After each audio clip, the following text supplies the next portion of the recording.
Good day. 10 bloody years of Doom 2016? Man, that bloody river of time just keeps on a-flowing.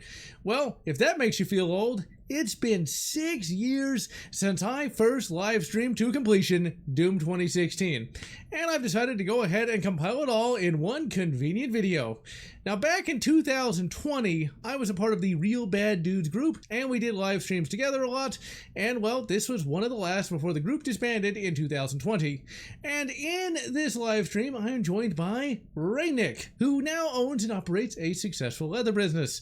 So with that, let's get to ripping and tearing. Doom 2016 came out, what was it, 3 years ago now?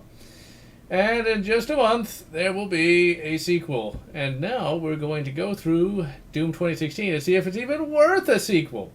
Now, when I initially live streamed the game the day it came out. In fact, this is a donation from a fan named, I think, Rico Rodrigue or something. It's a reference to Just Cause 2. But anyway, it was a very kindly donation.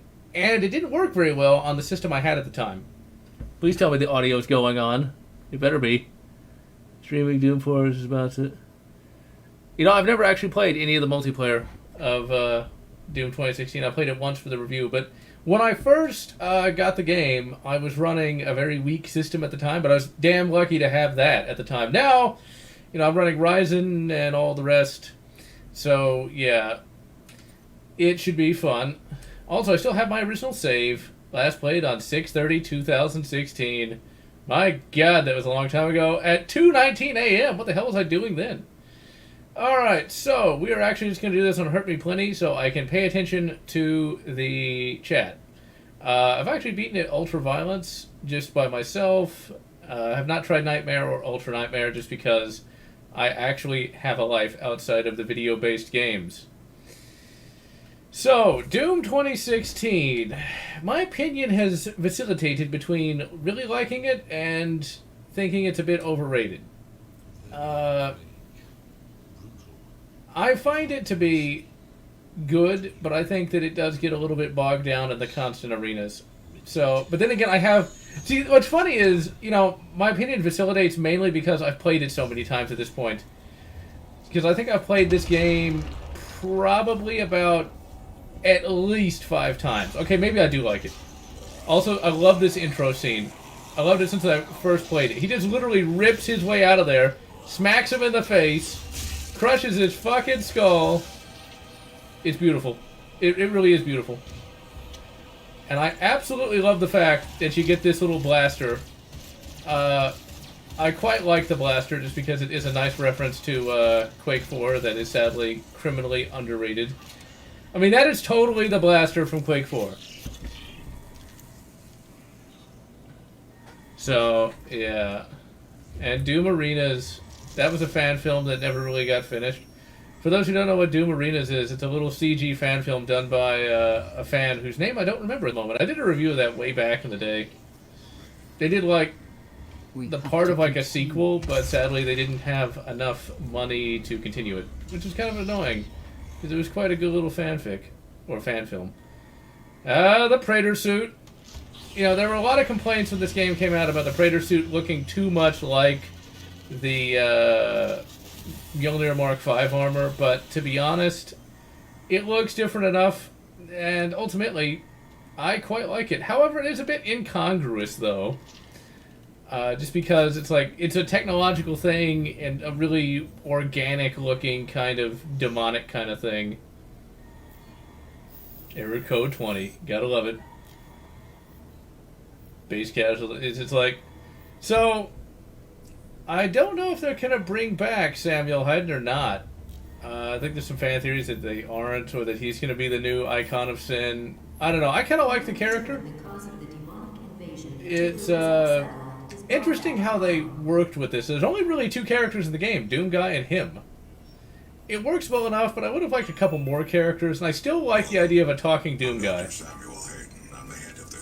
And it sounds just like Lance Hendrickson. Work together and resolve this problem in a way that benefits us both.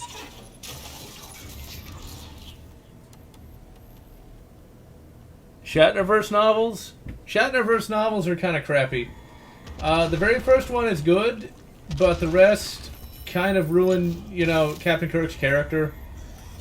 I think the thing that did it for me, because I bought a lot of them at a half-price bookstore, and I thought it was going to be good, but the biggest problem with Shatnerverse is, and I'm blaming this on Shat, because I don't know how good of a writer Shat is, but I do know how good of a writer Judith and Garfield Reeve-Stevens are. And, yeah, I don't think they do that. Basically, in Book 2 of the Shatnerverse, they got Captain Kirk talking about how the Federation's going to fall one day and stuff like that. And it's like, he really shouldn't be saying that, because Captain Kirk was very loyal to the very concept of the Federation. They kind of got away from that as Star Trek went on. They kind of forgot that, like, you know, Captain Kirk is a massive patriot. But, yeah, whatever. The very first level. Now, I don't know if it's a problem or not. It just is kind of interesting to see that Doom 2016 went with Mars versus Phobos or Deimos. I don't know why they didn't really like the Martian moons, but they liked the planet. But then again, I kind of like the reference to Doom 3, so yeah. I do like how they basically said all the Dooms are canonical in some way. And I still believe that at the very end of Doom 3, that Doom Slayer is in that thing, in the sarcophagus. I'm assuming he's in there. Now, Doom Slayer as a character, initially I wanted to dislike because it's like, well, you know, Flynn Taggart was a guy, you know, not some sort of magical guy in super armor. But at the same time, I think Doom Slayer is a cool concept, and I think it works for this game. And it can complement Flynn Taggart. Or this could be a supercharged Flynn Taggart. I don't know which. Either one works, in my opinion. Now, there were some complaints about, like, the shotgun seems too weak. Honestly, the shotgun in Doom 3 wasn't any better. And this shotgun's fine. I mean, it works. Now, for those who don't know, I am using a controller simply because my day job is typing all day, every day. And so I want my fingers to have a bit of a rest. I do not want to use a keyboard when I get home from work. And I will showcase something that took a lot of 10-hour days to acquire. Now, of course, you got the gory kill system. You know, I gotta say, I've kind of vacillated once again between hating it and liking it. I think when, like, recording a not a vlog, but a let's play or something, it gets kind of boring. But just playing normally or like this, it really isn't. And it has a decent flow to it. Cannot be allowed to leave this place. Damn straight, we ruined everything. Fucking bitch. Gonna smack you. In Spy Drag. Oh wait, we can't say that because it's a spoiler. I'm willing to take full responsibility for the horrible events of the last 24 hours, but you must understand. Our interest in their world was purely for the benefit. Oh, I'm sure it was, Sammy. Everything has clearly gotten out of hand now, yes. But it was worth the risk, I assure you. I absolutely love this little intro here. I love how it has to immediately cut to Bethesda and then id. That's just sad. I absolutely love this dubstep rendition of the Doom theme. It just sounds so good. I gotta admit, I will listen to the Mick Gordon soundtrack, like, I would not say every day, but at least one day out of the week, I listen to it at work. Like, if I'm, like, half asleep, just barely able to type, I'll fucking turn that on. Oh, yeah. And I will listen to it, and it will perk me up quite a bit. And indeed they can. Still at work, that is not fun. I'm not really into System Shock, so I can't really be excited for a second sequel of a game series I've never played. I don't think Shat actually wrote the Shatnerverse novels. I was already a fan of Judith and Garfield Reeve-Stevens to begin with, and I recognize their writing style. For those who don't know who they are, I believe they're a husband and wife writing team. And they've written a lot of famous stuff over the years, including a number of Batman, the animated series, episodes. My favorite book of theirs is Star Trek Federation, and Star Trek Federation is by far my favorite Star Trek book of all time. I reviewed that close to 10 years ago. My God, I feel old. It's an excellent book. For those who've never heard of it, it finally has Kirk and Picard team up in an adventure that you'd actually want to read about, and it works really, really well. It even has Zefram Cochrane show up, along with the companion, and it also works really well. It turns Zefram Cochrane into an awesome character versus just, you know, kind of a drunk, eccentric guy, which I was kind of annoyed at, actually. But I was annoyed at that, like, after the fact, because when First Contact came out, it was like my favorite Star Trek movie of all time. It still is. Well, second only to Wrath of Khan. But I didn't know there's any other type of Zefram Cochrane other than that, but I prefer the book version much better than the one in the film. Even though the film is pretty good. And hell, I've got the bloody poster sitting on my wall, and it's a poster I've had since 1996 when the film came out. What's kind of funny is I saw First Contact side by side with Spaceballs. Now that's a total shift if ever there was one. Alright, and we just grabbed the old blue key card there. Plex and the simple corporate shield on how the Marine basically smashes. Break from COD style, yes. Now the only problem is, after the first couple levels of the game, Doomslayer doesn't actually emote all that much. He doesn't really do any of his hand motions or anything after that. Which to me is kind of annoying. He could have used a little more character. But, whatever. Is the best we got. Now, when I initially live streamed this, like, the entire stream just sort of stopped. Because, like, the computer couldn't really handle it. What's kind of funny about that is the reason why it actually stopped was because I did not have a very good CPU cooler. Always invest in a good CPU cooler. Because, damn. Basically, the processor was throttling, so it would not fry itself. On this new PC build, I have a Cooler Master Hyper 212. It's got 2 fans! And I am most pleased at having the 2 fans, because this thing is barely revving at all. See, like, it's one of those things where the glory kill system, when just playing to unwind like I am now, it actually is very satisfying. You can kind of just get into a rhythm where you shoot them and then bash him, shoot him and then bash him. It works. It's not really Doom, so to speak, but then again, what is Doom? Every game kind of modifies the core concept a little bit, and it kind of needs to. You don't want to just have the same thing over and over again. If you do that, you got bloody COD. I'm glad that there is, at least does appear to be, some changes here and there in Doom Eternal. I do find it funny, though, how, like, there's some, like, YouTube lore videos about why do the demons look different? It's because it's the sequel, the demons always look different. Now, the Doom novels, they weren't actually demons, they were aliens, which still works for me. There actually is a fanfic that I was linked to by a fan a number of years ago, where it was a Doom story, but where the where it was actually a cosmic horror story kind of thing. And it worked well. Oh, really? I fell through that rock. I fell through it. You saw it. Worst game of the year, all years. COD's not that bad. Let's see. I have not ever seen Firefly. What is the favorite firearm I own? See, that's kind of hard to say, because I do have quite a few that I'm quite fond of.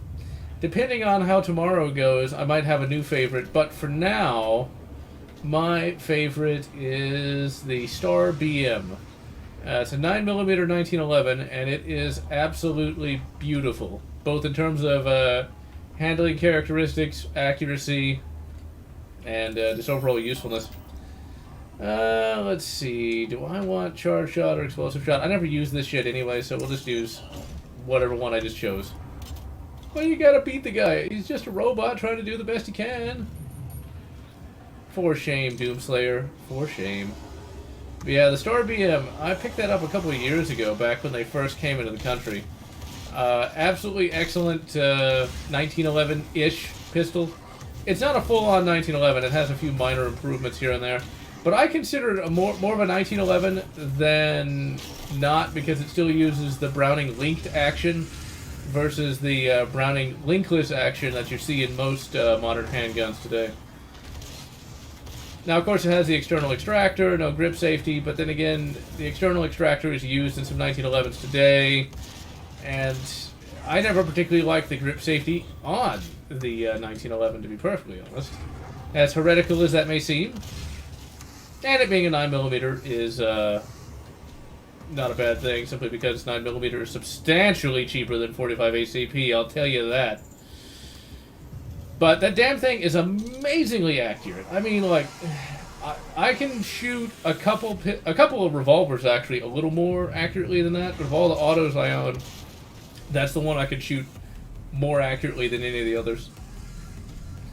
Now, a little later in the stream, I will show you something I'm going to be taking to the range tomorrow, and what might become my new favorite. Might be. We just have to see how it shoots. So yeah. I could actually give a hint as to what it is, but you'd have to be like a Psycho Doom fan like myself. It is a rifle that Flynn Taggart used in the 3rd book of the Doom novel series. No one's going to get that but me. No one! And I will explain what that gun is after we finish this level here. Yeah, this game's actually pretty good. I think I might have played it too many times back to back, and that's kind of why I got kind of burnt out on it. That'll happen. So yeah, Doom Eternal. I really like the little chain thing on the shotgun. I'm not sure how well that's going to be integrated into the gameplay. You'll just have to see. Smack him. Smack him. Now, there are some classic Doom mods that let you have glory kills. They take a little too long and ultimately get kind of boring, because classic Doom doesn't really work well with this kind of gameplay. Now, see, I prefer levels like this. If the game had more levels such as this, I would be a little happier with it. But since it doesn't, just some of those arenas do rankle a little bit. Also, that is a really shitty texture right there I just saw. Like, a really shatty texture, but we'll let it go for now. I'm trying to remember where that bobblehead is.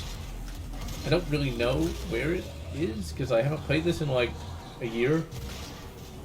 Also, this game is massive, by the way. I mean, like, it's like 50 gigabytes. I remember when whole hard drives were, you know, smaller than that. I remember when, like, a gigabyte was, like, a massive amount of space that you could never possibly fill up. How times have changed. Now, here's something for the younger fans in the audience. There will come a time when Doom 2016 has been out for 20 years. Oh, yeah. It'll happen to you. It'll happen to you. And you'll wonder, where did the time go? Alright, I'll check the chat as soon as we pop into here. Actually, now we gotta activate the little thing there, and boom! We got Mars done. Sorrows of Empires again. It's rather odd that the Mericleons were portrayed differently. Yeah, that's kind of interesting. I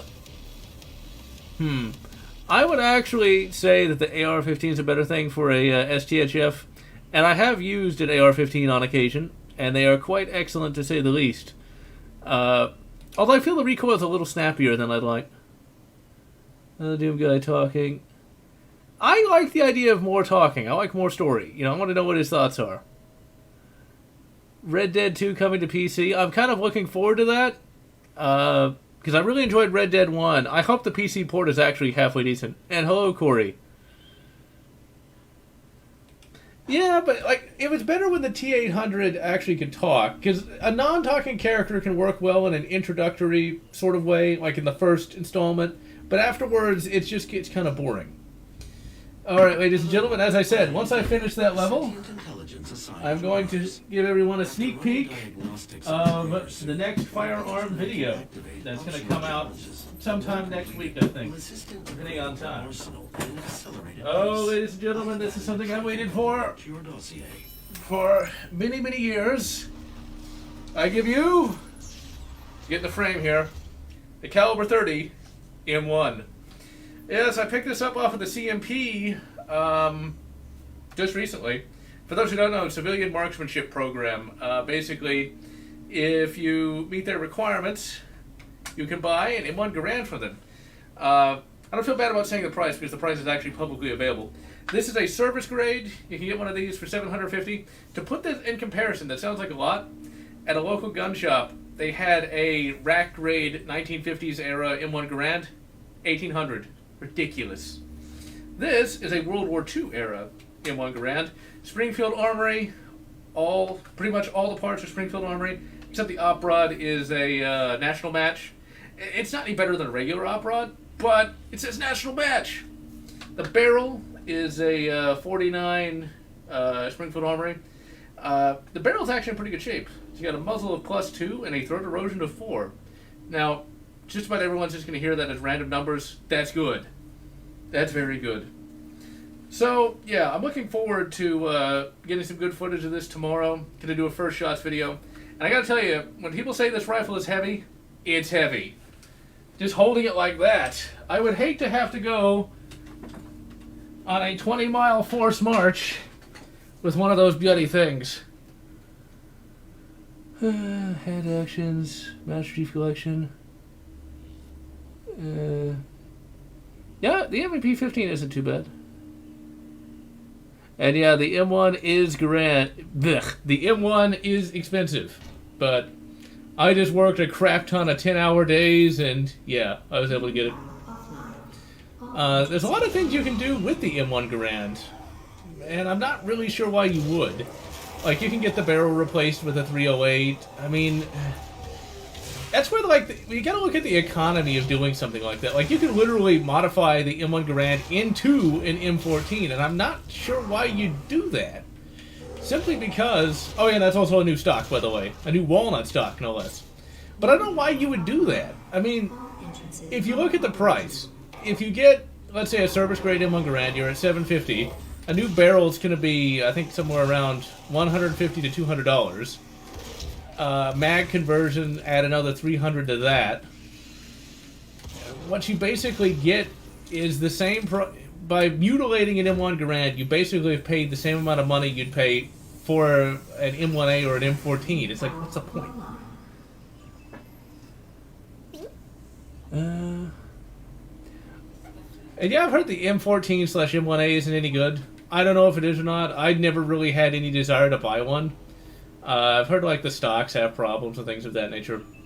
So, and they're very expensive. I mean, I would never really want to pay like $1,000 for something like that. If I was going to buy a rifle that cost $1,000, I would buy something along the lines of like a PTR 91 or like a Ruger Precision rifle or something like that. Not really an M1A or an M14. Like, there's a difference between the M1A and the M14. The M1A has like a cast receiver, whereas the M14 has a forged one. But for what it is, it just doesn't seem worth it to me. If I was going to get like a really super accurized semi-auto rifle, I would just get an AR-10. I mean, they're going to be fairly inexpensive, and they're going to completely, at least from what I've seen, blow a M1A or an M14 completely out of the water. I got that M1 Garand because I wanted one of those literally since I was a kid. Because my grandfather, when he was in the Marines in the 60s, he had one of those. And he thought it was really good, but it weighed a lot. He always He has always talked about that because he's, well, alive and going to the range tomorrow. And there's going to be some footage of him shooting that, actually. But, yeah, always complained about the weight.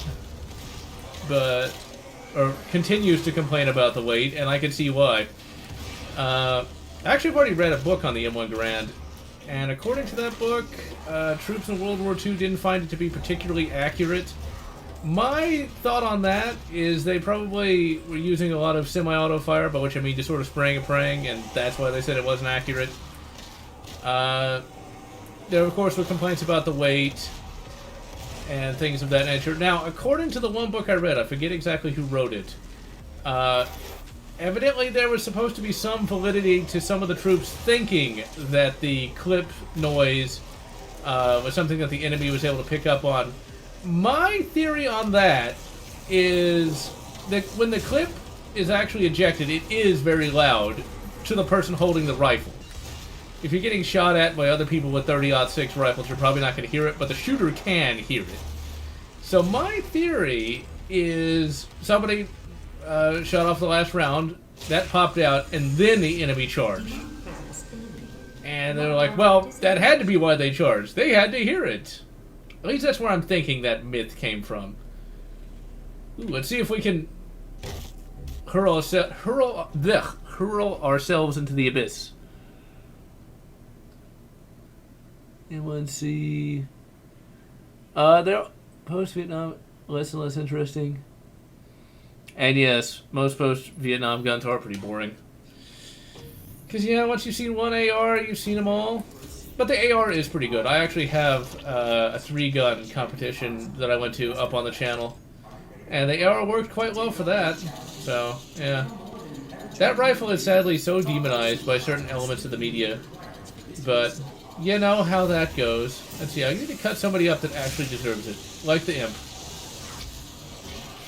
But I am extraordinarily excited for the M1 Garand. Loading those clips is not as easy as you would think.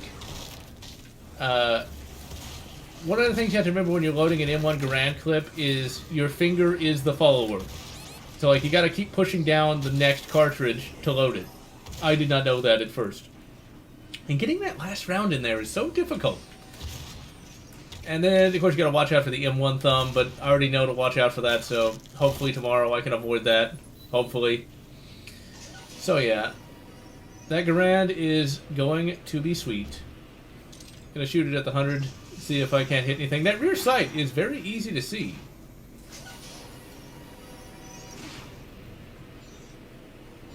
Pretty much. 5 years in the Marines. Not bad. The thing that it doesn't matter because you're already shooting at the enemy.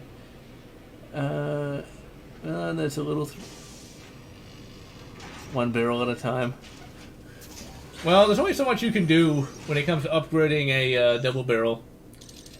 Now, in real life, there actually is a tacticalized double barrel shotgun with a Picatinny rail on the bottom. Yes, that does exist. And I think it's like the most hilarious thing ever. I mean, it is a tactical double barrel shotgun. An assault double barrel shotgun, if you will. It's got 2 barrels for, like, more firepower. So, yeah, I mean, I like me a double barrel. I have an old Sears double barrel that I was able to get for super cheap. And it's good for shooting trap. And it makes me very, wait, never mind. That'll probably get flagged by YouTube if I make that old joke. Well, you know how the YouTubes are. Now, it's like... one issue with the game, though, is they do like to have you destroy these gore nests for some reason. And I'm not really sure why. I'm not really sure what the point of that is. And you do it a lot in this game. Or at least it feels like a lot. It might not be.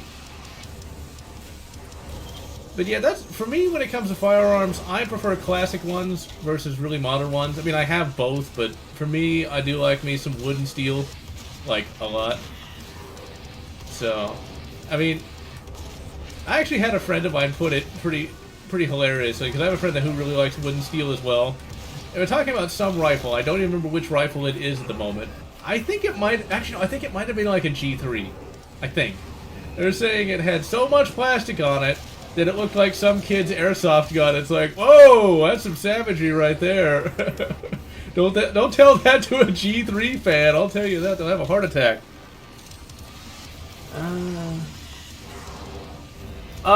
You can carry more ammo with an AR-15 because it weighs less, and you're more likely to find 223 or 5.56 ammo versus 308, just because that is much more popular than 308. At least that's my logic on that. God damn it.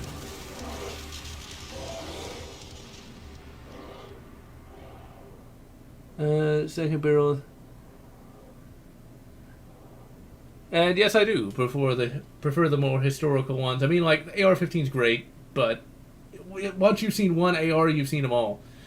I considered getting a second AR, but that was mainly just to sort of snub some of the more insane politicians. But then I realized, oh yeah, wasting money on a rifle that I don't need is probably not a good idea. I considered getting an AR-10, but it's like, do I really need that? And then, well, in $1,000.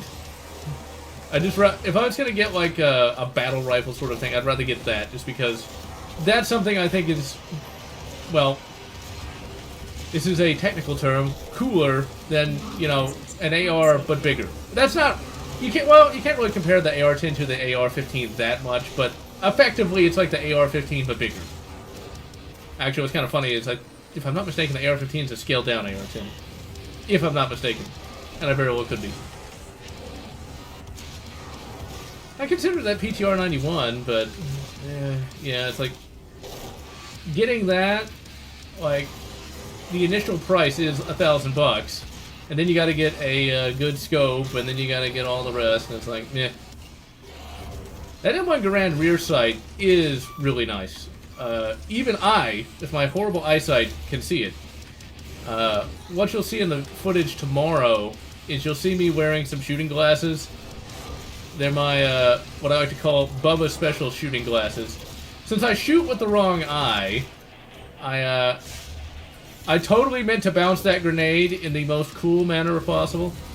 But since I shoot with the wrong eye, I wear shooting glasses that cover up the inappropriate eye that I look through. So I look through that one. And even with those glasses on, I can still see the rear sight pretty easily. So, it's a good design. The AK-10, yeah, I've seen that.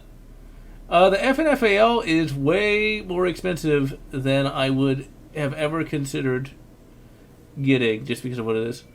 My opinions for Doom 2016 have gone in a complete revolution. When I initially got it, I thought it was great. Then I didn't like it. Now I like it again. What can I say? I'm kind of flippy-floppy on that. Yeah, my grandfather, when he was in the Marines, he was at 29 Palms. I forget exactly where that is, but he mentioned that it was very cold. Very cold indeed. I quite like the new design, actually. Wrist blades are nice, and it does look. He looks a lot thinner.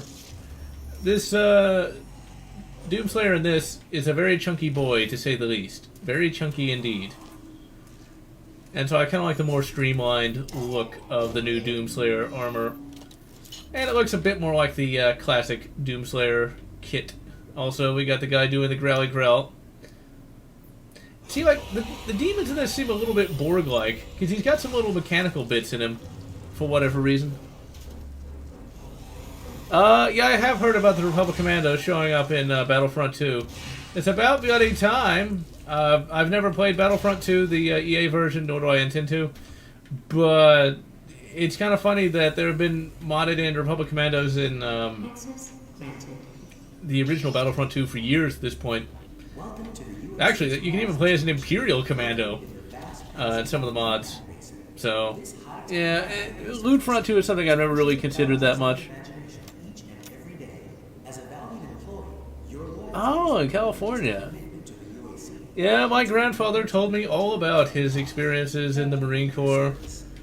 Like, when they first showed up, the drill instructor started screaming at everybody, and some people laughed, and, well, that didn't end well. So, yeah. Let's see. New design inspired a Turok modder to make those additions from, I need to look at that mod. M60 vibe. Commandos or ARC Troopers? Well, I kind of like both. The Commandos have more characterization than the ARCs. The thing about the Grand Army of the Republic is, until I read the Essential Guide to Warfare, which I actually didn't do until literally last week. It didn't make a lot of sense. How do you hold down an entire galaxy with 1 million guys? That doesn't seem exactly accurate. But basically, the clones, even the generic ones, were only deployed in, like, certain theaters of the war. And even then, most of the war was actually fought in space, not on the ground. So you don't really need a giant, you know, army for certain things. And, like, you'd only really be capturing the capital city anyway. So, it made sense. The Essential Guide to Warfare is an excellent essential guide. Back when Star Wars actually made sense versus what it is now. It's like, my god. What they've done to Star Wars, but I don't know if I'm actually going to sit through Rise of Skywalker anytime soon or not. I really don't want to see it. I mean, Rise of Skywalker sounds really stupid anyway. You just killed him! Who's going to rise? All the Skywalkers are dead! I mean, Ben Skywalker doesn't even exist! So, which Skywalker could possibly rise at this point? Unless, of course, and I know they're not going to do it because it makes too much sense, unless, of course, the Luke that died in Last Jedi wasn't really Luke. No! God damn it. Am I going to hurl myself into the abyss, you know, like, throughout this entire playthrough? Unless, of course, they want to say that the Luke in Last Jedi was just a forced projection. They could do that, but it's like, I thought we were getting away from Luke. I thought Luke didn't matter anymore. Unless, of course, Rey is now a Skywalker. It's his secret daughter. I could see them doing that. That might make sense. Maybe. But, you know, it's just like, I don't even care. There's no way they could fix that. Unless somebody got a time machine and had Heir to the Empire become a thing in terms of film, Star Wars is dead to me. It's dead to me, man. It's dead to me. Oh, come on, get up there. I think the Essential Guide to Warfare was actually the last of the Essential Guides. Now, for those of you who aren't Star Wars fans, Star Wars had a bunch of guides released that explained ships and characters and planets. And they were really cool. They actually added to a lot of canon as they would explain stuff. They worked a bit like source books for an RPG. And they were pretty cool. I had, well, I still have pretty much all of them, except I don't think I have the Essential Atlas. I don't think. I might, though. But I've got, like, the original Essential Guides. I got the first, like, I got the very first Essential Guide to Vehicles and Vessels back in the 90s. I don't know how many times I've read that over the years. In fact, I even ripped out one of the pages for the Snowspeeder because I wanted to try to make that out of wood. That did not go too well. Because making that out of wood, I was able to picture making it out of wood, but making a model out of wood is not an easy prospect, especially if you don't know how to make something out of wood. And you're like 5. Let's see. LMG, ARC Trooper is actually more independent. Yeah. And yes, I am looking forward to Cyberpunk. And welcome, Sugar Ray Ray. Yeah, Cyberpunk looks pretty good. And since I've upgraded the computer, I should actually be able to run it. Now, how long will it take me to actually beat the bloody thing? I do not know. Just because, well, you gotta work all the goddamn time, so it's not like I have time to really play that many games. And usually when I get back from work, I'm like too tired to even play anything. Unless it's kind of like a mindless thing.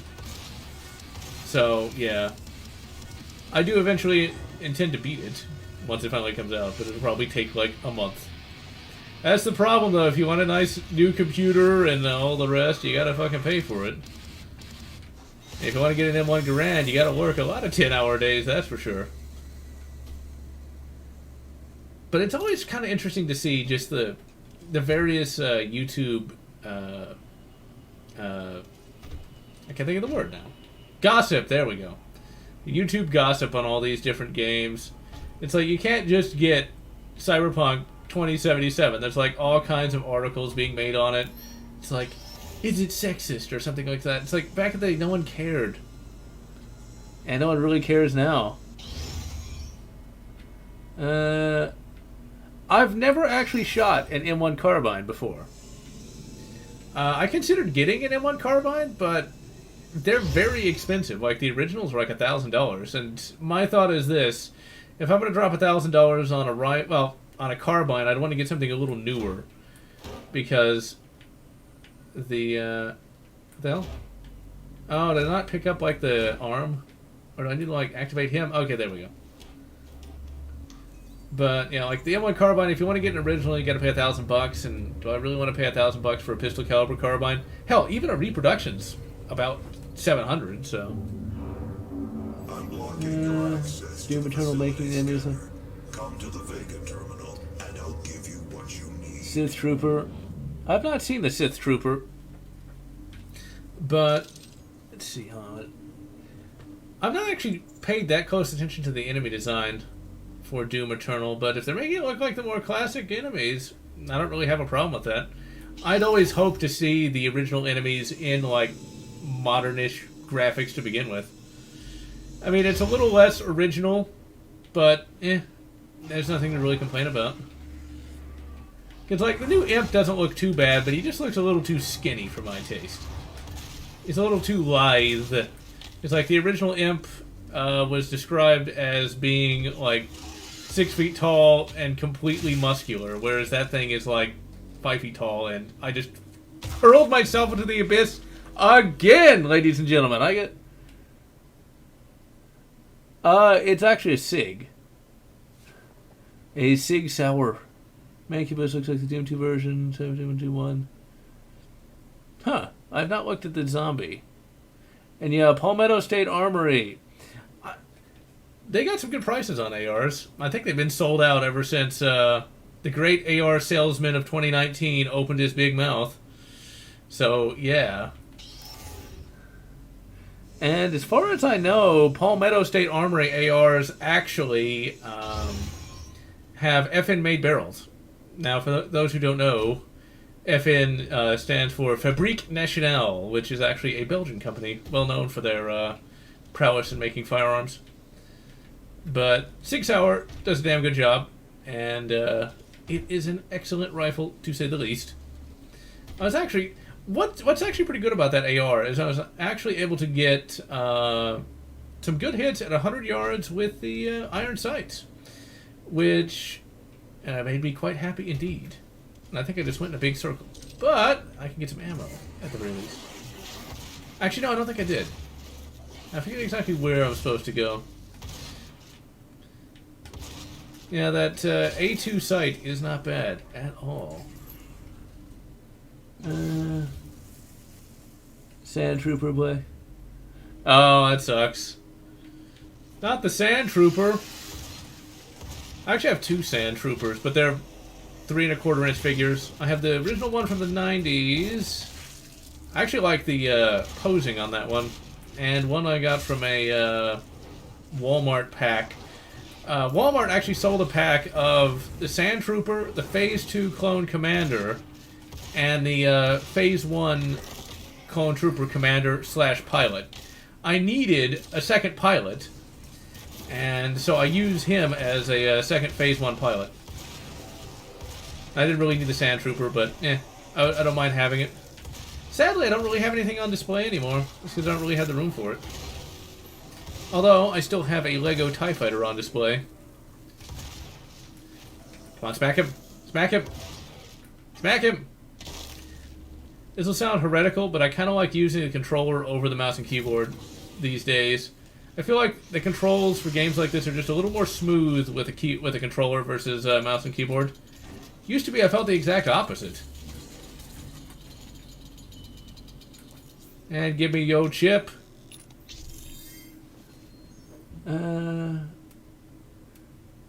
I guess the reason I don't ever really do much iron sight shooting is just my horrible, horrible eyesight. Semi-auto Sterling SMG. You know, I would love to have been able to have been alive to get one of those at some point, but that's a pistol caliber carbine, so it's not really that useful. Well, I guess it is useful, but still. Demon designs. How I dislike the Cyber Demon in 2016. The one in 2016 looks a little generic. And I never was into Invader Zim, so I think that movie's supposed to be bad. So, I don't know. Lego is quite a bit fun, but yeah, kids and all the rest. Playing games like Doom, Wolfenstein. Metal Gear Solid 5. I never really got into Metal Gear Solid. Thought of doing all 4 classic Doom mods to see how they hold up now. I actually have been thinking about doing a playthrough of the original Doom, but I want to wait until I can get it working co-op, because there is a way to do that through Doomseeker. But I've never gotten Doomseeker to work right. No one can ever join my server, so I still got to work that out, but then eventually I am going to do that, which should be a great deal of fun. See, like, the graphics in this game look pretty good, but some of the texture work can look a little weak, even, like, maxed out. And break his leg off and hit him with it. I do recommend tracking down some of those Doom novels, though. They're actually really quite entertaining. It's always funny to see, though, like, reviews on them, is they definitely have a very mixed reception. Either you love them or you hate them. Some people say it's like the story is generic or something, but I found them to be really entertaining. And they remind me, I've mentioned this in the review, but those Doom novels remind me of a Revolutionary War era memoir that I read once, and I can never remember the name of the guy who wrote it, but it reads a lot like that. Is it a gift? Also, Sammy, you designed this whole room just so you could do that. This whole room was designed just so you could bring that thing up from the floor. That, I have to say, is a bit of waste. Just saying. Just saying. Go to Legion.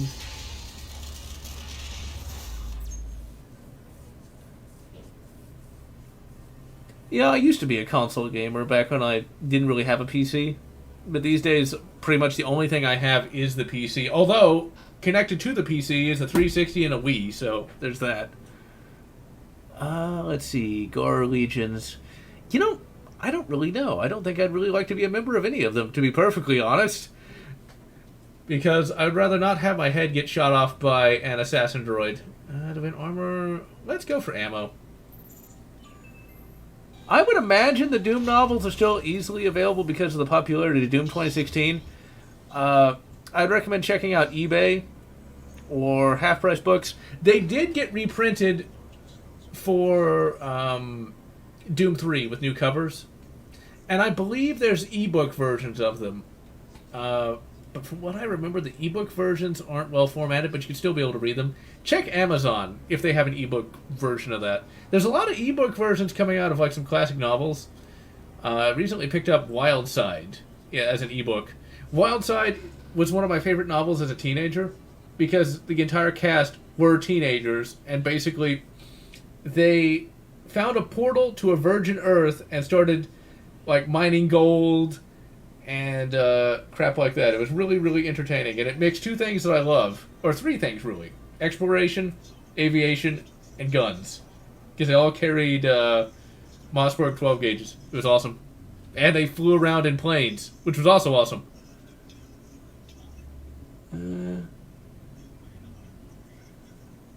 Does the Doomslayer?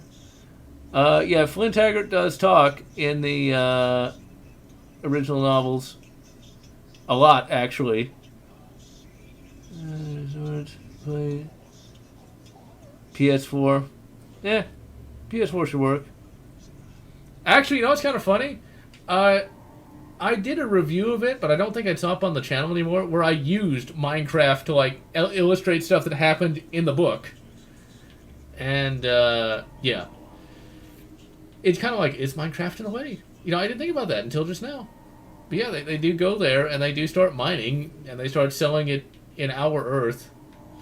It was really good. It's Wild Side by Stephen Gould. I would recommend picking it up.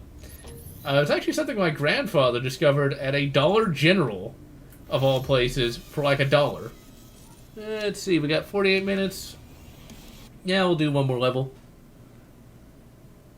Need Commander.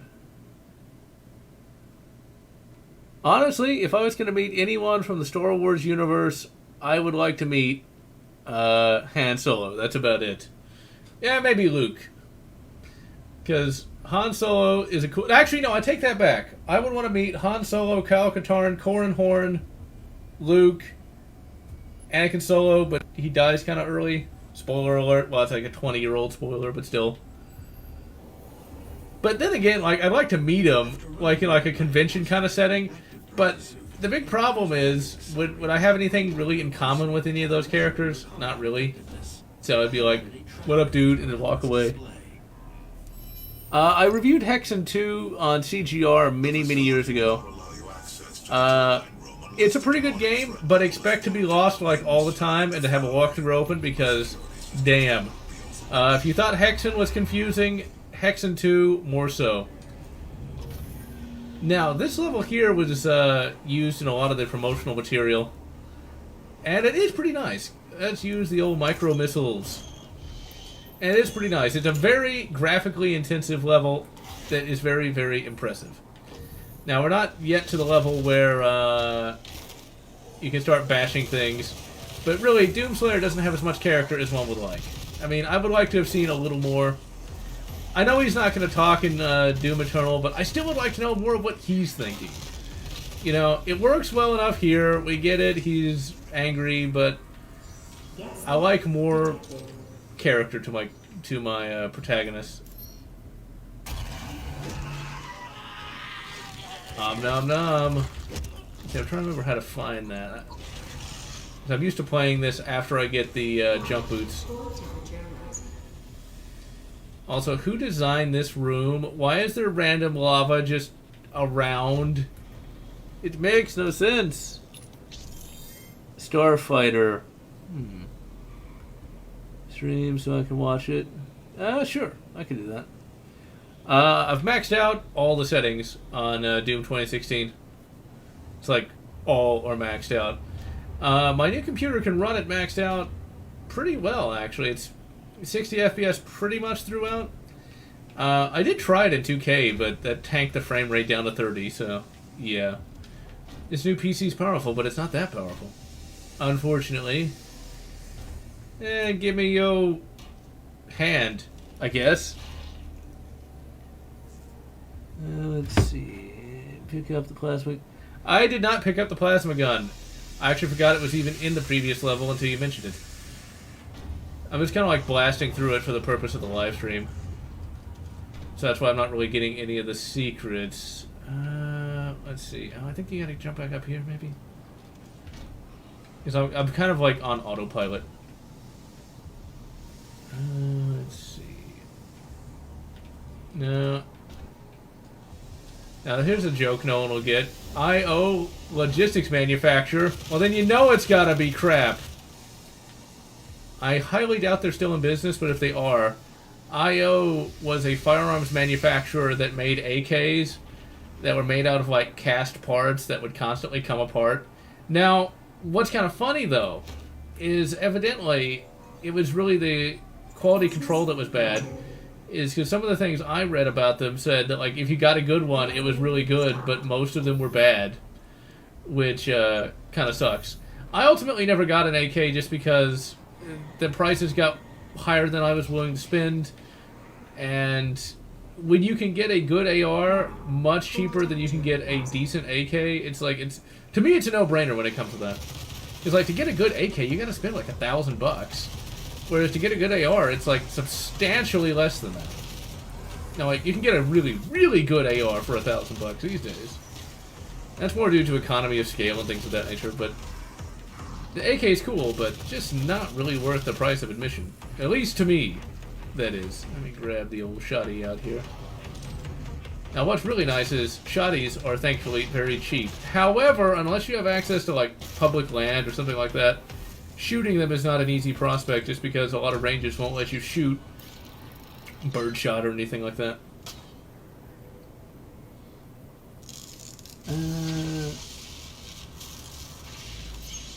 Hugo and Marty have mentioned reviews that we will learn the Slayer's origins. You know, I wonder if the Doomslayer, if they're gonna like, yeah, let's go ahead and get a health. Secret weapon in the previous level. Okay. The origin of alien pulse rifle sound. I do not know the origin of that sound, but it's a very awesome sound indeed. Which is precisely why they don't use it in Alien 3. And instead just use a generic gun sound. Yet another reason why I dislike Alien 3. If only they'd gone with that William Gibson script. I mean, if they'd done that, Aliens could be a franchise that's much bigger than it is today. But I think Aliens is sadly pretty much dead. I mean, like Alien Covenant was supposedly pretty bad. Now, I will admit I have not seen Alien Covenant, but one of these days I will sit through it. But I did see Prometheus, and I found Prometheus to be absolutely abhorrent. I saw it like not opening weekend, but pretty close to opening weekend, and yeah, it was pretty bad. Like, it was terrible. It's like, that was a movie I knew was going to be bad from literally the first 5 minutes. Because when that engineer is standing on that cliff, and like it's sweeping vistas, you know what movie you're getting into. You know you're getting a bloody art film that... yeah, I did not like it. And like the heavy-handed, you know, symbolism. It's like, no, please, no. Why? Why are you doing this? Why would you bring that into an Aliens film? What's the point? Oh, it was bad. But it does have its fans. And weirdly enough, it has a Japanese novelization, but not an American one for some reason, or an English one, I should say.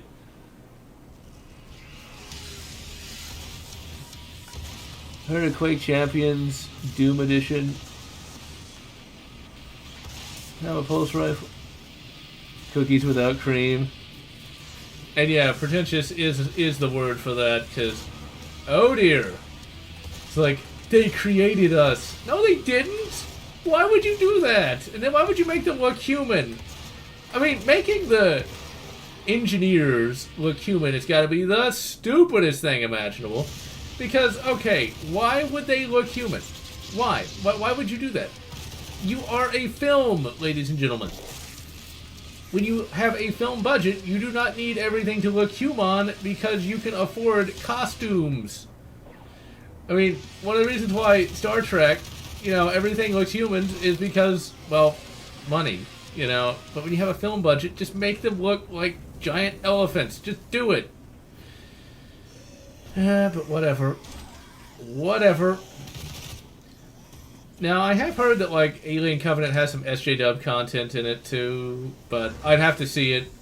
I may watch it sometime in the future and do a review on it. I just don't really like sitting through shitty films, especially now that I have no time. It's like, why would I want to waste my time watching that? Now, I am going to spend my time watching Doom, whatever the fuck that new Doom film is called, because I did buy it. I'm not going to have any time to watch it this week, but I'm going to potentially watch it next week and get a review out on that. I've heard mixed things about it. I've heard that it's good. I've also heard that it was terrible.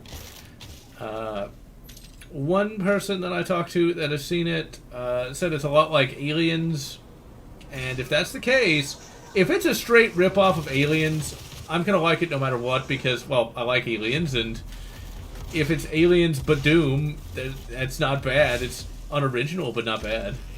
I also heard that female Doom guy is basically a Ripley-off, and if that's the case, well, I like Ripley, so having a rip-off of her, that's not that big of a deal. So, yeah. Let's see how I've been going. 58 minutes? Alright, we should be able to finish this level in the next, maybe 10 minutes, I think. And neither can I. And yeah, the trailer did look pretty horrible. The Earth War comics for Aliens is excellent. Although I did not actually read the comic first. I actually read the book, which is one of my favorite books of all time. If you haven't read Aliens Earth Hive, do so. That is the sequel that we deserve, but sadly not the sequel that we got. Because it actually introduces a lot of cool concepts. But the writers have some interesting futuristic guns.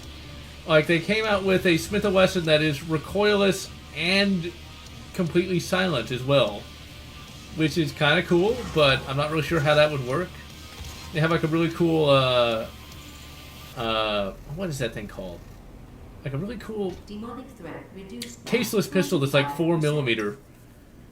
That is very much a 90s concept, because there were ideas of like expanding bullets and things of that nature. Amazing how much technology changes in 20 years. Or should I say over 30 now, or almost. Good. Let's see, let's grab the old heavy assault rifle. This thing does look pretty heavy. You would definitely need some sort of super strength to lug that thing around. And the one thing I didn't like about this level is it's very easy to get lost. Like, very, very easy. We can't jump up there because we don't have the jump boots yet. I remember when I first played this, I wandered around for what felt like hours. But it was actually only days. Let's see, I think I just went in a big-ass circle. No, I didn't. There we go. Really, Doomslayer, you have to mantle up the box. You can't jump on the box. Sometimes I think... Oh, okay, we got the yellow key. Now we just have to find the yellow door. Yeah, that's the blue door. Reason... Watch Doom Annihilation. Let's see. Oh, God. The one with Rock and Carl Urban. Oh, my God. I wanted that to be so good, and yet it was so bad. I absolutely hated that early 2000s Doom film. I did a review of it, but YouTube always takes it down, most annoyingly. So, yeah. That one with Carl Urban and The Rock was just so poorly written, poorly acted, poorly filmed. I don't even know how many more aspersions I can cast upon it. And see, it was even worse for me because, as being a massive Doom fan that I am, I bought the novelization before the film even came out. And that novel was terrible! It's like, I knew it was going to be bad before it even had come out, so, yeah. It was most unpleasant indeed. And ultimately, that is a film that is best left forgotten, and yet, for whatever reason, for many people that is their guilty pleasure, and I'm not really sure what is pleasurable about it. It's guilty of being a shit film, but it does not bring me pleasure to watch it. And that's mainly because it's boring. It's not funny. It's not so bad it's good. It's just an utterly dull film. It basically is a off-brand Yui Bowl or Uwe Boll film. I like pronouncing it Yui just because it sounds funny to me. But it basically is an off-brand Uwe Boll film, though. So I can't imagine that Doom Annihilation could be any worse. That's some famous last words right there, but I'm going to say them anyway. I can't imagine it would be that much worse. Because, damn. Damn. Smack him. See, I still need to find that goddamn yellow... There it is. Okay. I need to upgrade the weapons, and will in the next episode. Or the next stream, I should say. Uwe Boll. Now, that was something from the early 2000s. I don't know if he's... Oh, crap. Now, if only I knew how to use the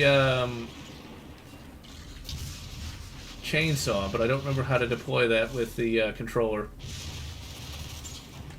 Hit him with grenade. Because, like, he is good chainsaw fodder, but I don't remember which control does that. Oh, it's B. Brilliant. And not a moment too soon, either. Give it a shotty.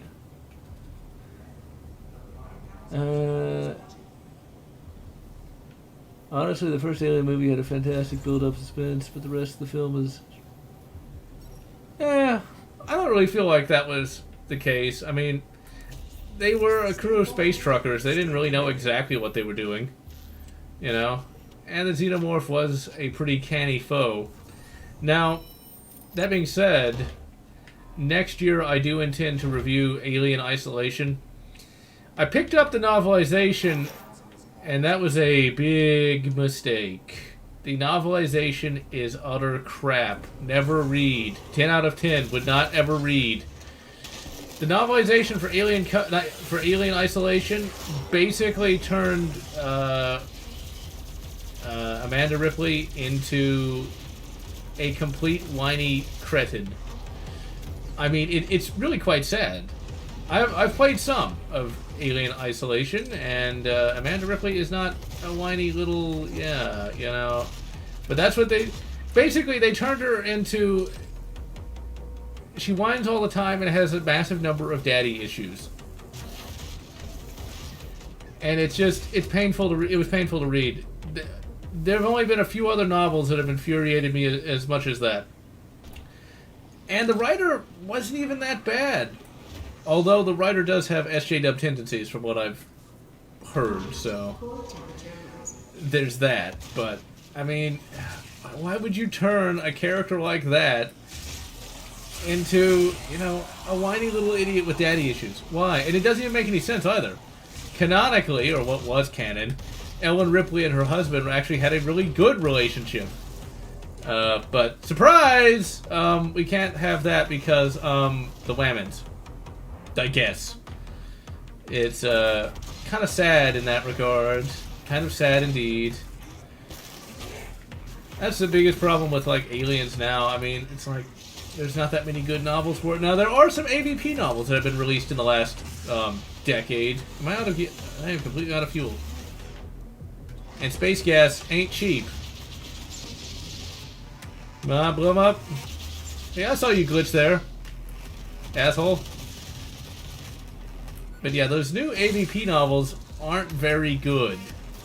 I mean, they bring back the gotcha and stuff like that, but the writing style was so dull, it was not even really worth reading. So, yeah, there goes yet another franchise that I absolutely loved. Yeah, there's the map. Thank you. And where's that key? We need to actually make sure we don't pass up the key. Because I remember the key somewhere around here, and I always run past it. Let's go back down here. I don't think it's down here. But let's take a look anyway. Let's just investigate. Yeah, I'm not seeing it. This is another game that might be fun in VR, but honestly, since I stare at a computer screen all day, every day, VR gives me a headache these days. And massive eye strain.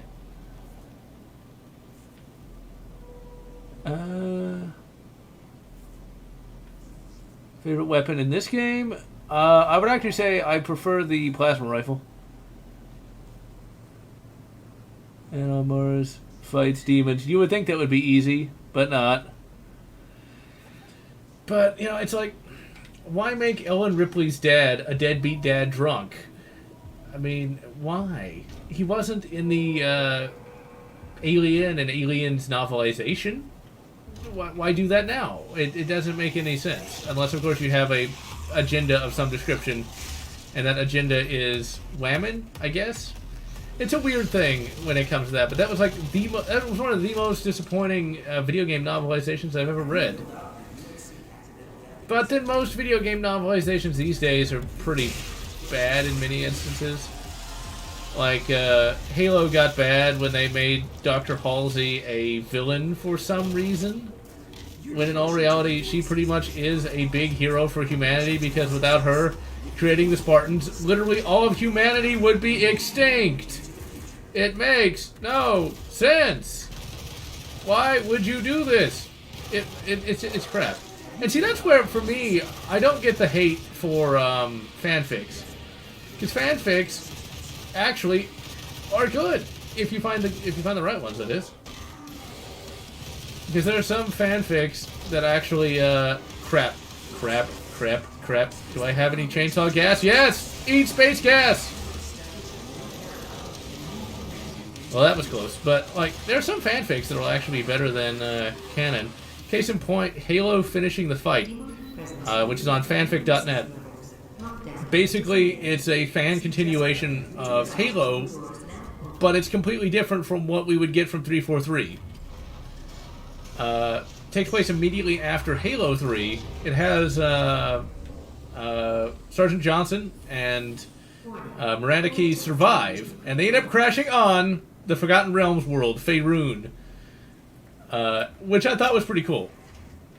The Didact is actually a good guy, and I found it to be much more entertaining than what 343 came up with. Ooh, that does remind me, though. I do have a fan theory for why Cortana went evil. And my thought is... Now, I doubt 343 will do this.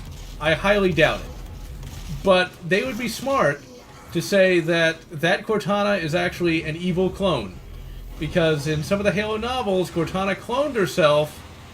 So, you could just say that's not the real Cortana. You know, it's a clone of her that went bad. And the real one is out there somewhere, and Master Chief has to save her. The fans, including myself, would actually like that. And that does remind me, I think I got a message saying something about the Master Chief Collection. I'm probably going to get that, just so I can have it on PC. But I also have it on 360 as well. But to be able to play that multiplayer via Steam would be absolutely excellent. Because as much as I like local co-op, not having to stare at one tiny sliver of screen, yeah, that's very good. Favorite Xenomorph type? Just the basic warrior type is my favorite. Actually, no, I take that back. My favorite type is the initial one. It's extra creepy. The warrior type's pretty cool too, but like the drone Xenomorph with the little skull is delightfully scary looking. Darth Vader versus the Xenomorph, Boba Fett versus the Predator. Well, you know, it's like Darth Vader versus the Xenomorph. Darth Vader's gonna win, you know, because he can actually think and use the Force. Boba Fett versus the Predator. See, the big problem with those versus fights is the major character is almost always going to have to win, otherwise it's going to be disappointing, because you know who Boba Fett is and you want to root for him, whereas it's just a generic Predator. Now, if you were to have a particularly long story where you establish what the Predator, who the Predator is, what he's done, and really get the audience invested, then you would actually potentially root for him. But the problem is the Predator is almost never developed past he a bad guy. So it's kind of hard to root for him because he's just a generic bad guy. But if you actually had character, then, well, then it would be a little different. See, that's why for me character is so important. I mean, you don't really want to develop everything. We don't really care what this generic Hell Knight is thinking, but it is generally good to know like what the big bad guy is thinking and give him some more motivation other than take over the world. Because a good hero is defined by good villains, as Batman Arkham Origins would tell us. I don't remember if Batman Arkham Origins is good or not. I haven't played that in almost a decade. And that's scary in and of itself, that it's almost a decade old! Where has the time gone? The core temperature is now stabilized. We fixed it just like the Isaac Clarke! The primary control room has been activated somewhere nearby. It could be Olivia.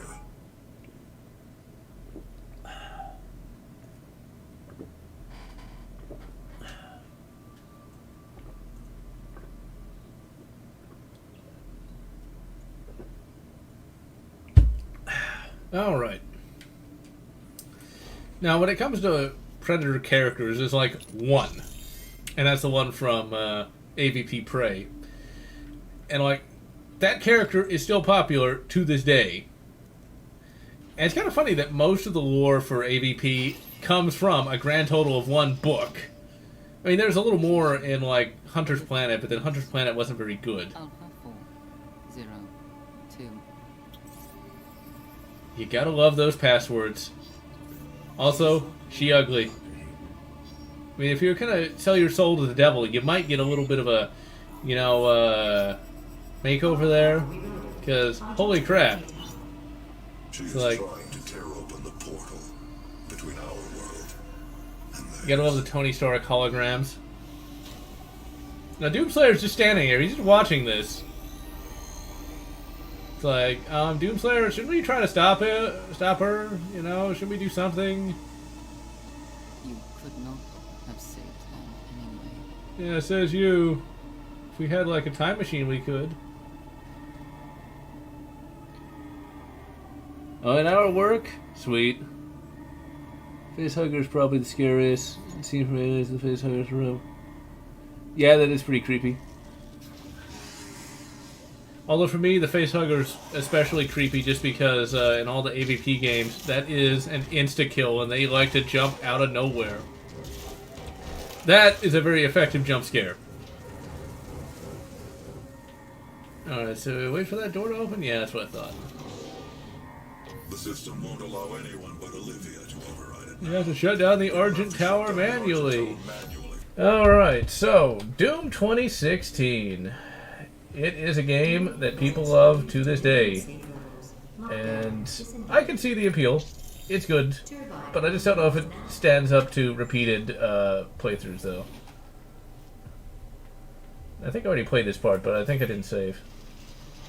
So when did you first play Doom 2016?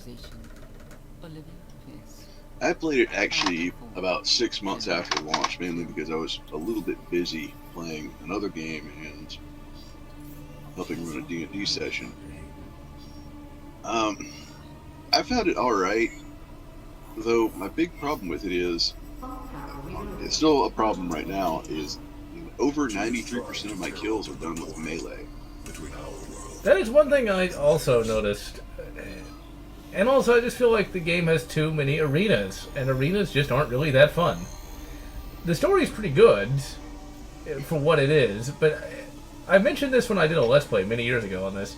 It feels like it's just too limited. Like, I get that this is a big budget game, but it feels like the story was kind of hampered by lack of money.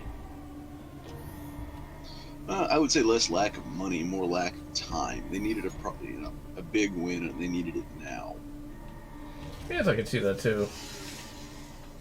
And overall, I mean, it works. It is a pretty good game. I don't know if it's like the second coming of the first-person shooter or anything. I think when it comes to that, Dusk is what really does that more than this game. This still has a lot of modern elements to it. The system won't allow anyone but Olivia. And also, I don't know why people always like to say that Haydn sounds like Optimus Prime. That sounds nothing like Peter Cullen. At most, it sounds a lot like, oh, what was his name?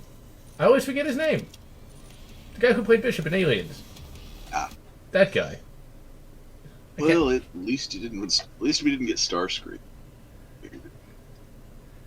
That actually might have made for a decent little... Nah, then again, like, Haydn is not supposed to be sort of like a duplicitous kind of guy. He's just really, arrogant. Too arrogant for his own good.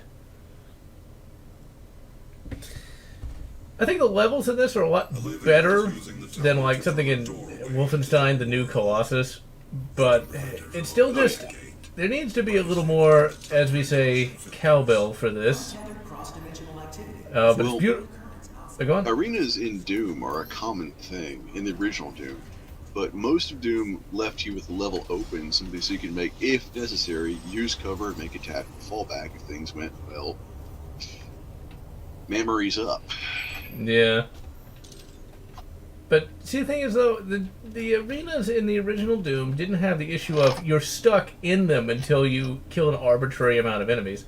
That, I think... No, that was more like the Plutonium experiment and TNT, Final Evolution. No, the less said about Plutonia, the better. I hated that thing. I don't know why people love that to this day. They made an unofficial sequel to that. Why? Mainly because quite a few of us like really, really hard maps. That's about it. See, though, that right there is an interesting discussion. Like, is it fun because it's hard, or is it fun because it's well designed? A little of both. Although I will grant you, most of Plutonia and TNT is mostly not that well designed. It's just freaking hard. You see, that to me, raw challenge is something I never really cared that much about. For me, it's more like, am I having a good degree of fun more than anything else? And like, high challenge just doesn't really do it for me, like, at all. That's just one of those things about me, where challenge, it seems more like you're just trying to ram your head into a brick wall and say that you can ram your head into a brick wall. Well, it's a generational thing, too. I mean, my generation was that we basically had the spiked brick walls of Ninja Gaiden and Ghouls and Ghosts. Of course, then again, I did have Donkey Kong, but then again, I never beat that, so there's that. Oh, Donkey Kong is still a spiked brick wall of a game to this day. Donkey Kong Country is no joke. It's legitimately tough even for speedrunners. See, like, I could never 100% that. Like, as a kid, I got to the snow level and never left it. Never did. It wasn't until literally last year that I finally beat it all the way through. And even then, that was, like, horribly difficult. With save states and things of that nature. The full 30 rounds for the shotgun. See, I kind of like the weapons in this, but they still look a little too plasticky for my taste. They look a little too vacuum-formed resin. Now, playing this game again for the live stream really makes me quite happy, though, because when I first started playing Doom 2016, I had the issue of my computer at that time really was not very powerful. Even once I got a RX 480, I was really hampered by my processor. Now, you know, I can run this maxed out at 60 FPS. That's just glorious. It really is. I mean, especially after having, you know, a computer that could barely run it. That's one of the great aspects of PC gaming. Like, you can get a game like this, and, like, you're just happy to be able to play it, and then, you know, a few years later, once the prices come down, you can finally play it full of graphics and actually enjoy it for that, too. It's kind of like Crysis. When I first played Crysis, all high, it wasn't even at an HD screen resolution. It couldn't run it with that, but I could run it on all high and like 1024 or something like that. What's funny is going back to Crysis, if you pull out an old CRT monitor and crank it up, it looks absolutely gorgeous to this day. It's amazing. I never played it on a CRT. I played it on a 19-inch, super cheap flat panel. I didn't know you could play it on a CRT. I thought that, like, was one of the selling points. It was like, it was this new next-gen, you know, you had to have, like, a supercomputer to run it kind of thing. Oh, it was next-gen for its time. It was ridiculously next-gen. So much so that it took 10 years for us to get cheap computers that would handle it. But it could handle resolutions that were the common CRT could. And looking back on, you know, 75 hertz, 19-inch ViewSonic CRT, you know, running it at, you know, I'll say, just for common sake, simply because you can find this resolution monitor just about anywhere cheap if you go to Goodwill, stuff like that. 1280 by 720. 1280. The response. Yeah, I know it's low res, but I'm mentioning it simply because you can find those monitors at any Goodwill, and it's like $5. You can. It's worth it for that, simply because you can experience what the joys of what a CRT gave you. You get a super smooth experience, which it just flows. The black levels look right. You know, there's no lag whatsoever. You know, I don't remember CRTs being that good, though. I had a CRT. For 5 years, I had a CRT. I don't remember it like quite that positively. Yeah, it's because here's the thing. LCDs kind of spoiled us for a lot of things in terms of real estate and actual resolution. Unless you were lucky enough to get, you know, a 1920 and higher resolution CRT, in which case, congratulations, you were doing all right back then. I don't remember what resolution my old CRT was. I'm pretty sure it was not very good because it was a cheap Dell monitor. But one of the funny things about that monitor was it could not display HD at all. In fact, if I tried to actually run an HD file of any sort, like if you just downloaded like a video clip or something, the entire computer would crash. Yeah, it's because you're basically handling an unknown signal to an incompatible device. Now, like I said, the lowest I've seen is Crysis run at 720p. Did it have like 640 by 480 though? I imagine it did, but I'll have to go back and check. I'm kind of curious. It's like 640 by 480, all low. Looks like something from 1997. Well, actually, it couldn't look that bad, but still. Actually, probably look like something out of the Dreamcast. Color would go out every 15 to 20 minutes, and I had to punch or kick it to snap it back. Percussive maintenance. You gotta love it. Yeah, that's the downside to aging CRTs. You got to find a good one. I will still vouch for them because, like I say, I don't go paying eBay prices. They're going to try to screw you at every last possible angle. But Because eBay. Yeah. They go for health. scalpers and scammers. eBay's not all bad, but yeah, they definitely... Especially in terms of game prices. I'll never forget the Sega Nomad. Oh, how I wanted one of those for so many years, and I had no money for one. I had no real... Well, good news is that might be coming back. See, like, that's just one of the things where I kind of want it just for my collection. Just to have it, because it's not really that... Well, it was never really that good. It was just... I am really amused by the concept of cramming a not a Dreamcast, but a Sega Genesis into a handheld that takes the original cartridges. There's just something about that I like. Well, right now they've got screen modification for it, which is actually really nice. And here very soon, Retrobit might actually get the licensing rights to bring out their prototype. Yeah, that If might they be do, something that's interesting. great. Ah, that does remind me, ladies and gentlemen. Let me take off my headphones here. Speaking of repros, I was finally able to get, and it took like 3 months, dun dun dun dun, my repro card of Shadows of the Empire. It's all purple. I have absolutely no need for this since I have my original, but I like having this in my gaming collection because, well, Shadows of the Empire. And of like these repro games, it's the only good one. It's like, why would you get Star Wars NES? Or the only one of these I would have liked to have had in addition to this is Episode 1 Racer, but I did not acquire such a thing. I didn't even know that was out. I PO'd that I missed out on getting the repro of Iron Storm because that was actually a really good NES game, and I've liked seeing a truer Japanese to American translation. I imagine like you could get a repro cart made though. When I went to You can, but you're not going to get the same files. Oh. Well, like there's people who will actually well, I'm pretty sure you already know, but there are people who will flash ROM files to an actual cart, and I intend to do that at some point with Dragon Quest. Get the SNES version flashed I to an plan on actual doing cart. it for SimCity for NES. I can't believe that the NES could actually handle such a thing. It actually handles it pretty well. I got the multi-cart running to my old toaster NES, and it plays pretty nice. It's just that's like completely nutty that a system like that can run something like that. This is the scene that everyone talked about when this game came out, and after you do this, that's pretty much it. Doom Guy doesn't really emote after this.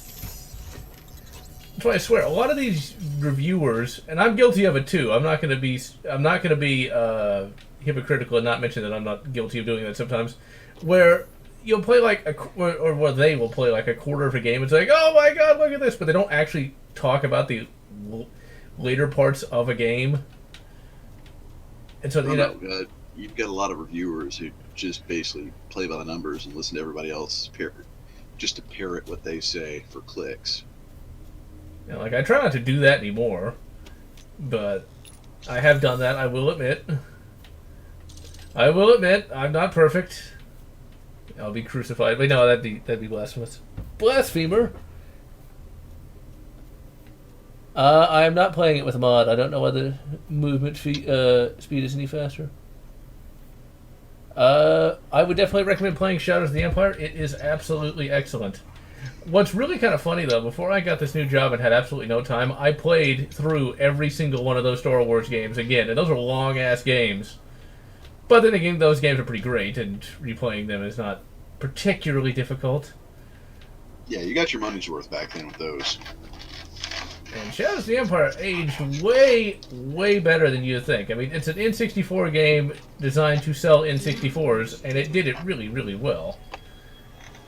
I mean, that's also a litmus test for Lucas to let him know, do people want more Star Wars? Turns out the answer was yes. Yeah, you would think that he would have known that already, because Star Wars, I don't think, ever really waned in popularity. I think there was a little bit of time after Return of the Jedi, but that's because there was nothing there. I think that's also when the Star Wars toys were cheap as well, according to a number of videos. They were a little cheap. I had a friend who was working KB Toys back then. Ah, KB Toys. That is one of those things that some of the younger people will not actually be able to enjoy, just walking into an actual shop and just browsing. Well, good news is it's coming back. Really? That's weird. Yeah. The investment group has basically said, okay, with the departure of Toys R Us, there's a need in the market, and, well, we kind of like the idea of our kids going to KB Toys, so we're bringing it back. Okay. The only big problem is Hasbro sort of cornered the market on like everything now, and a lot of it's crap. Yes and no. They've cornered a lot on action figures and licenses, but that being said, you've got essentially a big entry in the market right now in terms of vendors. You're going to see in the next few Christmases quite a bit of a boom time for the industry. See, that's the thing. Collecting toys is something I quite enjoy. There's not a lot of room for that anymore, but I remember, like, one of the weirdest things I found at KB Toys was many years ago, probably before some of you watching were even born. The Independence Day toy line. That was a interesting beast. Oh yeah. Because, like, Micro Machines were still pretty popular. You could literally get a micro New York City that you could destroy with one of the city ships. And one thing that was also weird... Oh, go on. That and Primal Rage toys. Oh, Primal Rage. I mean, that's one of those things where you wouldn't really see that these days, that's for sure. I mean, people were complaining about Mortal Kombat, and that in Primal Rage you could eat people. Primal Rage was a really weird game, though. It was definitely a 90s thing. A claymation fighting game based, very Ray Harryhausen. So, yeah. Like, there's all kind of cultists and stuff like that. And yes, Doom Eternal. I hope it's as good as it looks. Play and trade. Warning. Energy contamination detected. I don't know if you're going to be killing any angels in Doom Eternal. It doesn't look like it. It honestly, once again, looks kind of like Spawn. You're on a mission from God to go stop the Great Satan. Although it's one of those things where you have to wonder, though, when you've got like all these omnipotent beings, why don't they actually do something when there's a clear and present danger to their overall dominance of the universe? Why do they need like Spawn to come save the day? Well, I look at it, for Spawn they explained it that very much like Warhammer 40k plays it. There are set rules to the great game you can't break. If you break them, then you bring about the apocalypse. Yeah, we'll see what it's like for Doom, or maybe they just don't care. It's kind of like the Asgardians in the Marvel Cinematic Universe, where they just see humanity. That's kind of funny when you think about it. In the Marvel Cinematic Universe, they see humanity as like not altogether that important, and yet canonically in that universe, they helped humanity fight off the Frost Giants. It's like that doesn't make a lot of sense. It's like, did they forget?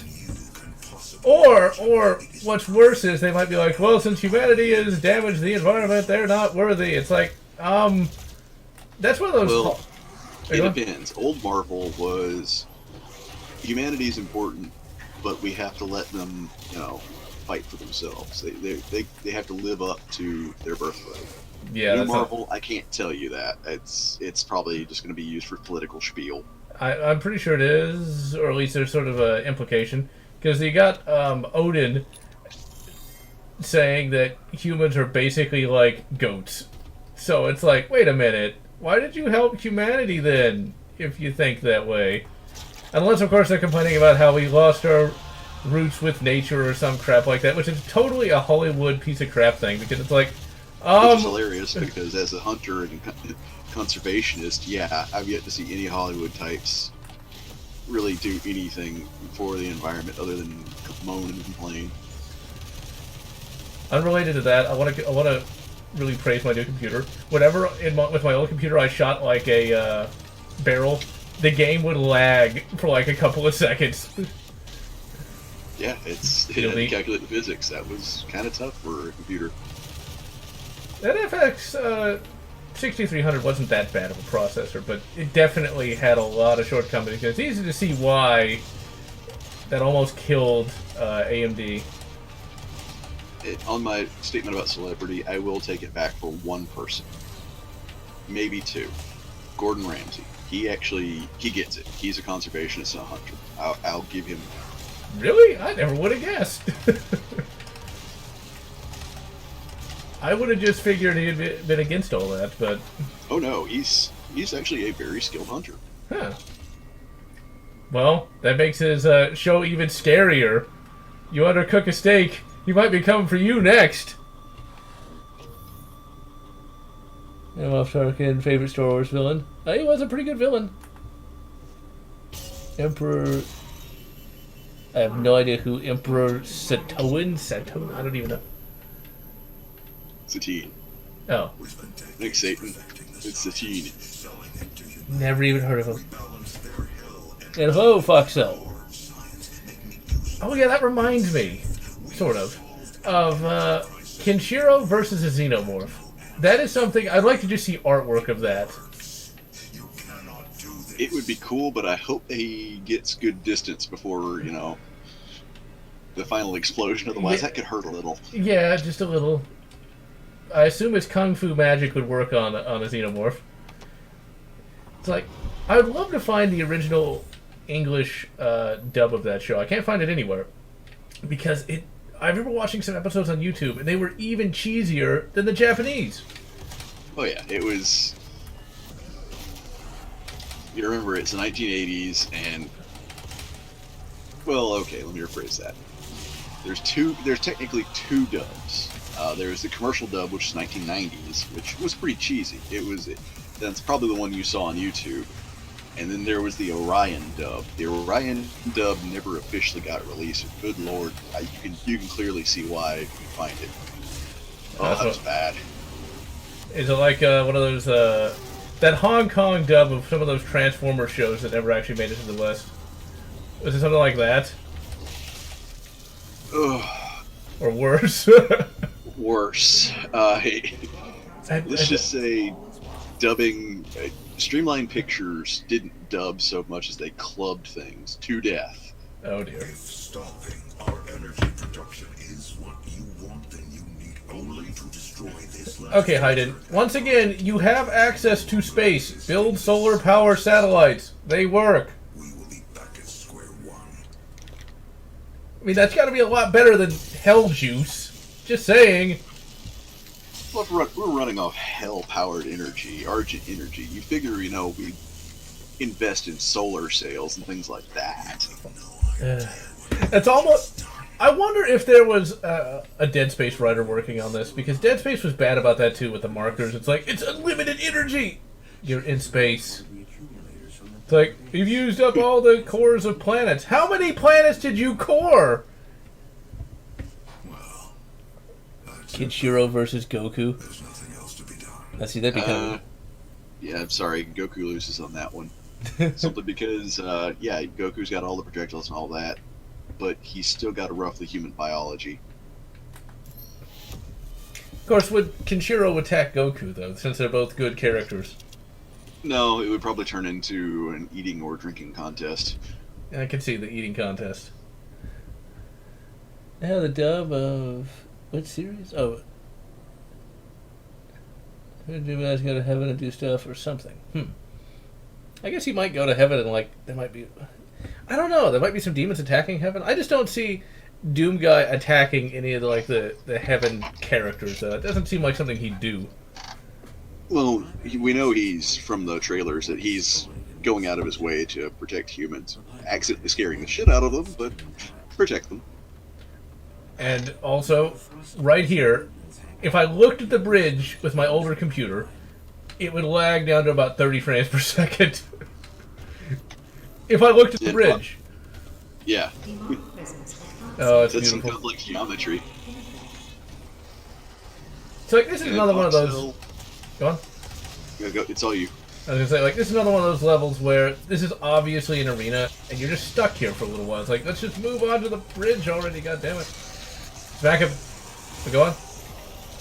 And Foxel, the Dub of Golgo 13 is not terrible, but the sub was actually more honest and more truthful to what was being said. It's really, really hard to screw up Golgo 13 because Golgo 13 is essentially Ian Fleming's book version of James Bond made Japanese. He's not a spy, he's an assassin. So sort of like the Daniel Craig James Bond. No. The Daniel Craig James Bond is still a spy. Ian Fleming James Bond is straight up, I'm an assassin. I kill people. Interesting. I have a number of those books, but I've not actually had a chance to read any of them. Eventually I gotta actually start reading some of these things. Cause like recently I've just been rereading a bunch of stuff that I haven't read in a decade. Like the Aliens books still hold up like you wouldn't believe. Those are some of the best. They're some of the best tie-in media, but not only that, they're just really well-written books. It's kind of interesting, really, how much more efficient Steve Perry was when it came to like the alien stuff. Like he was able to cram a lot into a 350-page book. I swear, everyone wants to be George R. R. Martin these days. Just thinly spread the plot out over like 5 books or more. We all know what the hobbits feel about thinly spread butter. Yeah. Or as Yahtzee Croshaw would say, Branston pickles spread across an entire piece of bread. Not that I'm really sure what a Branston pickle even is, but I assume it's some sort of Australian thing. Yeah, it's basically a pickle-based spread. It's not bad. Is that sort of like a pickle-based peanut butter kind of thing, or equivalent thereof? No, it's... Best way to think of it is more akin to like a relish, but in spread form. It's a bit more... Take relish, puree it a little bit more, it's closer to that. Now, what the hell is Vegemite, though? Essentially, it's the byproduct of beer. That sounds Australian. That sounds like something they do. It's actually really high in protein. You probably won't like it, but it's at least healthy. What's funny is you can get that at just about any local grocery store. I've never had any desire to eat it, but I've always wondered what it was, and I've been too lazy to look it up myself. The only reason I know it's even a thing is from a song called "The Land Down Under" from a really obscure band now, but they used to play it on the radio all the time. I don't remember their name now. You know, that guy. He did "The Land Down Under" and "Who Can It Be Now?" That's the only 2 songs anyone remembers. What were they called now? It's not Men Without Hats. That's the safety dance people, I think. Here I am trying to remember obscure 80s bands that have a grand total of 3 songs that anyone's ever heard of. But The Land Down Under is one of their, goddammit, famous songs. What up? No, damn it. Yeah, it's the group is Men at Work. Oh yeah, that's them. Branston Pickle is God. I don't know if I go that far, but yeah, it's pretty good. Me, I'm a big fan of olive spread on, a muffaletta sandwich. That's just me. Yeah, I think I'll pass. Also, with my old computer, right here, every time I tried to reload the game, it would take forever, and then, like, the whole thing would just slow down like you wouldn't believe. Now, it takes no time at all, thanks to that SSD. I actually just finished a review for the one Dawn of the Jedi book, Into the Void by Tim Lebbon, or Lebon, or however you pronounce his name. It's probably going to come out next week. Just haven't really had time to work on it. That is one of those books that's really depressing, though, because it went to show you that the EU could have come out of that slump that it had been in for like almost 10 years at that point. Except we got Disney killing it, which Disney killing the EU is probably a really bad move. I mean, I know they don't care, but there were a lot of fans of the EU, and there was so much good about it, and it could have just gotten so much better had there been a little more time to fix a lot of the mistakes of the past. I don't know what Lucas was thinking when he created the Legacy of the Force series. It's like, let's just do a mixture of the prequel and original trilogies, except with all these beloved characters.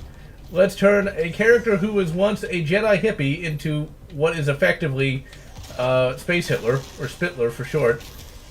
It's like, why would you think that would be a good idea at any time? He was having an edgy moment. He must have been. And then, oh, what was it? Fate of the Jedi. That's what it was. I didn't even read any of that. I got like the first book of that, and let's put it this way. That's when Star Wars tried to become Diet 40K, introducing space gods and stuff like that. It's like, that's not really Star Wars. There weren't space gods. There was the Force, and back then the Force was generally pretty neutral. But, you know, after that series ended, that's when it started getting good again. Right now, I'm actually reading the last ever, goddammit, Star Wars book. It's a leaked E-arc.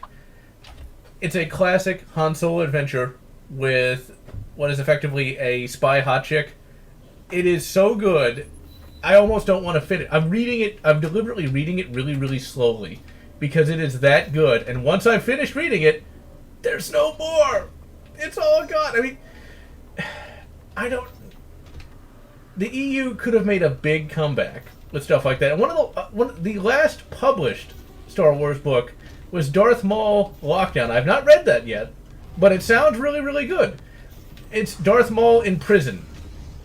Okay, how much more awesome can you get than Darth Maul in fucking prison? The redemption arc, but that was never going to happen. Keep eating, that would make you as big as George R. R. Martin. What? Oh, toasted crumpets. Never even heard of it. And Jedi Prince. Oh god, that's. I should actually reread that and do videos on them, but that means I'd have to reread it. And I really don't want to reread those books. I have them, I read them as a kid, and even then they seemed really, really stupid. I mean, like, I bid you dark greetings. Who talks like that? No, why would you talk like that? It's almost as bad as the Ultimate Warrior with jacking a track and getting folked. Although I'm gonna try not to go into Ultimate Warrior mode now. Well, you just gotta always remember, load the spaceship with the rocket fuel. What a Hulk Hogan!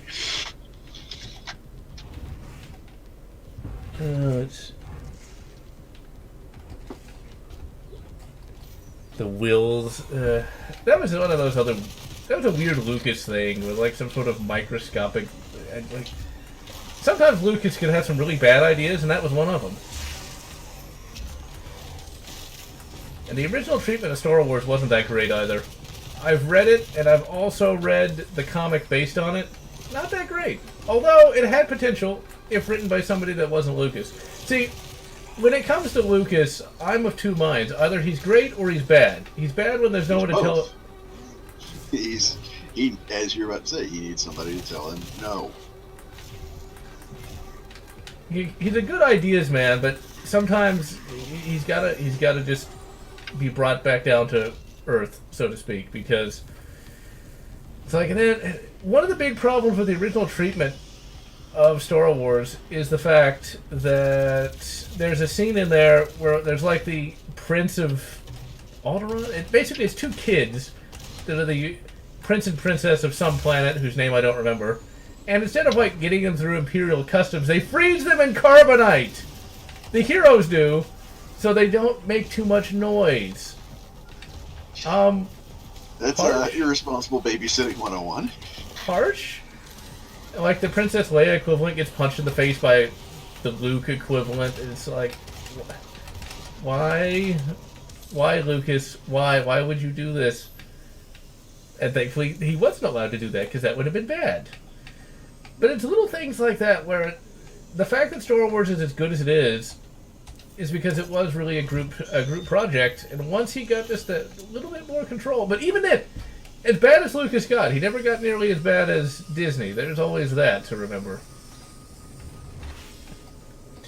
But I personally would like to have seen a Darth Maul in prison film. That'd actually be pretty neat.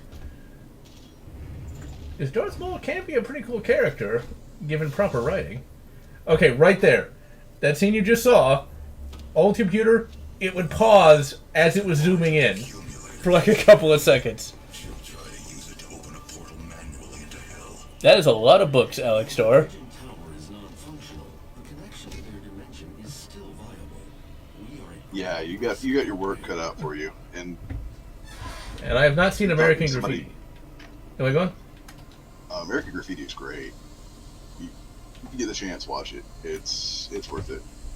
Yeah, I just never thought it was like anything worth watching other than some sort of teen film of some description. Unless I'm thinking of the wrong movie. No, it very much is a teen-ish movie, but it's also a great period piece. You can tell it's Lucas basically, hamming up and enjoying, his bygone years of youth. See, there's stuff like that never really appealed to me, though. What does appeal to me is a 12-gauge double-barreled shotgun that, for some reason, is on Mars, and has some nice scroll work on it. And evidently, if you upgrade it, it can shoot 4 shells out of 2 chambers. Somehow. We're just going to assume Argent Energy allows you to do such things. And it's back up. Let's do Sex Machina. Yeah, I'm not gonna judge.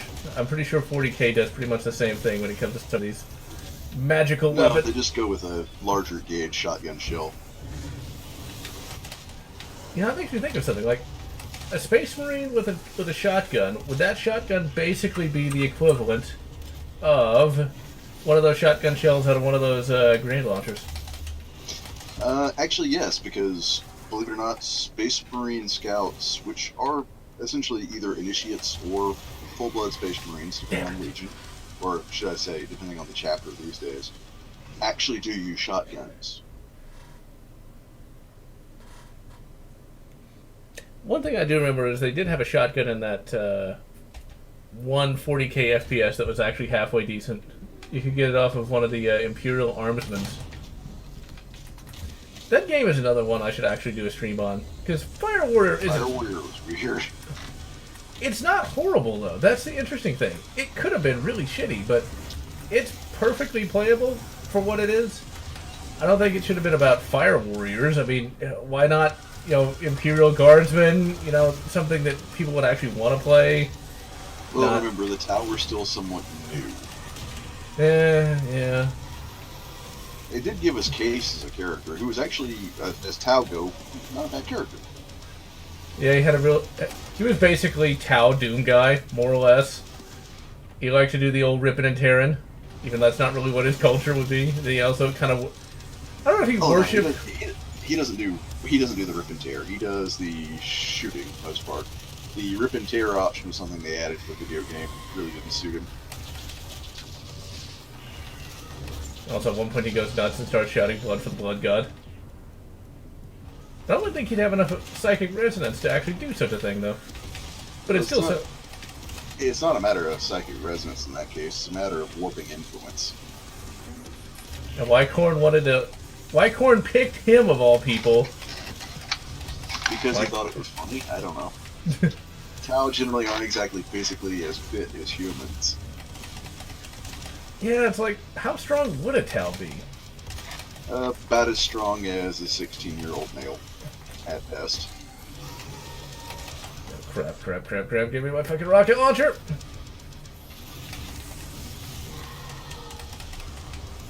I don't think your arm's gonna stop a rocket! You bastard! Oh, the BFG Division song. I've listened to that I don't know how many times, and it's just a rockin' today as it was then. And hello, Andrew Haxley. Konichi Waffle. And I'm glad you like the Medal of Honor series. It is definitely, sadly, kind of forgotten these days. Yeah, I'm blaming EA for that, because there's so much potential there that they just lost. And they didn't really challenge everything. At least not anymore. They challenged your wallet. Now that is actually... common sense. That too. Now that's actually a pretty good segue to a bit of a preview for the next video. For you see, ladies and gentlemen, a couple weeks ago, I stumbled upon a really, really good deal at a local gun shop. This is a rifle that should be familiar to anyone who has played Allied Assault, mainly because you're fighting people who use these. I was able to find a Carbiner 98 Kurtz, specifically a 44 marked BYF, which means it is a Mauser. It's a Russian capture, but I don't really care because, well, that makes it a good shooter. And it also has, this is super gun nerdy, an early war front sight because it has numbers on the back. Why there's numbers on the back, I don't know, but it's cool that it's on here. Going to be doing some shooting with this tomorrow and going to put out a first shots next week on this thing. It's an excellent find, though, because these things are, like, stupidly expensive. Like, insanely expensive for a bolt-action rifle made in the many millions. And I think the reason why it's so expensive is because people generally want them. I know that sounds kind of hilarious, but, like, when you think about it, a gun that is generally wanted by people will fetch a higher price because people will be willing to pay it. And no offense to the Yugo Mauser, let's be reasonable. Okay, Rain, if you were offered a Yugo Mauser or a K98K for the same price, which would you go for? Depends on the condition, but if all things are equal, I'm gonna go for the German. But if the Yugo is in better condition, or let's say both are lacking stocks, then I'll go for the Yugo. Both are in the exact same condition. I'm going for German. Exactly. Because that's the one people want. I mean, when it comes to a lot of these rifles, yeah, the Yugo might make for a good, cheaper shooter, but it's a K98K. It's got that cool factor based on it. And not only that, it's like, even with the Swedish Mauser, that could arguably be called a better gun, but which would you rather have, though? The Swedish Mauser or an actual K98K? Complete German Mauser any time of the week. No questions asked. Twice on Sundays. Yep. Stripped action, Swedish Mauser. Because the K98K has that history to it. It's got all that. It's kind of like the AK.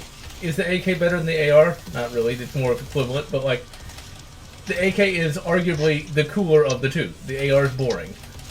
It's just a good gun, whereas the AK has that mystique to it. It's got that cool kind of design to it that just kind of puts it over that in some respects. And with the K98K, you get a good gun, but you also get, like, it's the K98K. It's kind of like the M1. The M1 is, a 30-06 battle rifle, but it's got that cool factor of it's an M1, and that's why you can get a really big premium on an M1 Garand, whereas you can't really on an equivalent kind of rifle. Because, let's be reasonable, technically, the M1 is pretty obsolescent by today's standards. I mean, a modern day, 308 ARs can be better in just about every way, but, well, it's not an M1, though. And it's never going to have that same cool factor. It depends. Like, say, you get a CMP M1 Grand. Not a great one, just a refurb. Just their lowest tier. You get that working, you got yourself actually one of the best iron-sighted deer hunting guns you're ever going to ask for. Well, if ever I go on a deer hunt, I'll have to put that to the test. Although, actually, what would you consider just a basic refurb, though? Would that be a field grade or a service grade? Well, that's just barely below service grade, as in, it's a fixer-upper. Okay, so that means I'm already there with that service grade. That's why if you're going to get an M1 Garand, yeah, consider just shelling out $100 more and just getting a service grade. That way there's less to worry about.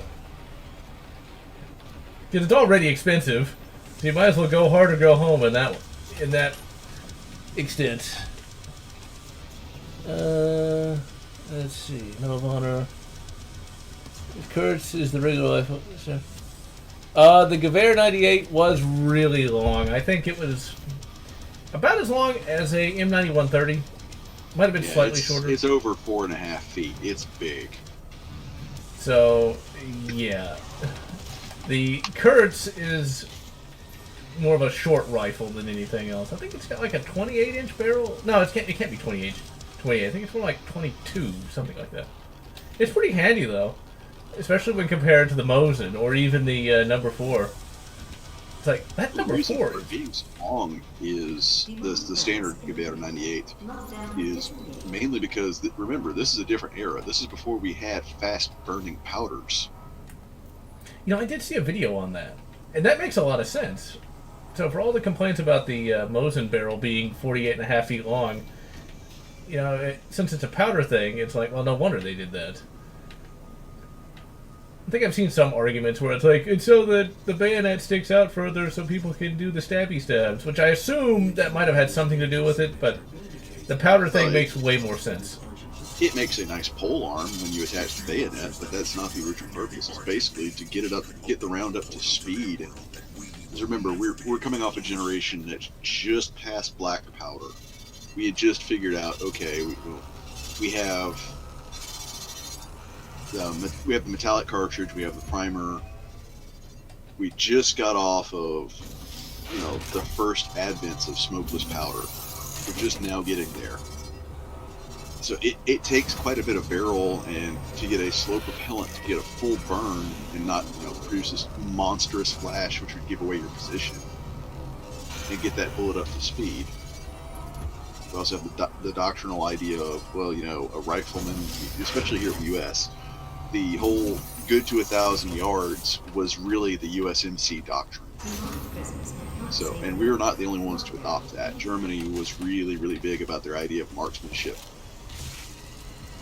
Shooting 1,000 yards iron-sighted. That sounds painful. I mean... It is painful. You do that in group fire. You don't do that on a single target. Well, see, that makes more sense, but, I can barely see 100 yards. Now, one thing about that... 200 yards, unless the target is silhouetting themselves on the side of a hill or have the sun at their back, you're not going to be able to see it. So... Those early sights, though, 2,000 meters, that's just insane. It's volley fire. Given the squad size, if you were lucky enough to, be on a hill and catch a squad moving through a valley, yeah, you could do that. It wouldn't be easy, but you could do that. It would be just volley fire into, old school, pre-World War I, line them up and just launch nothing but lead and curtains.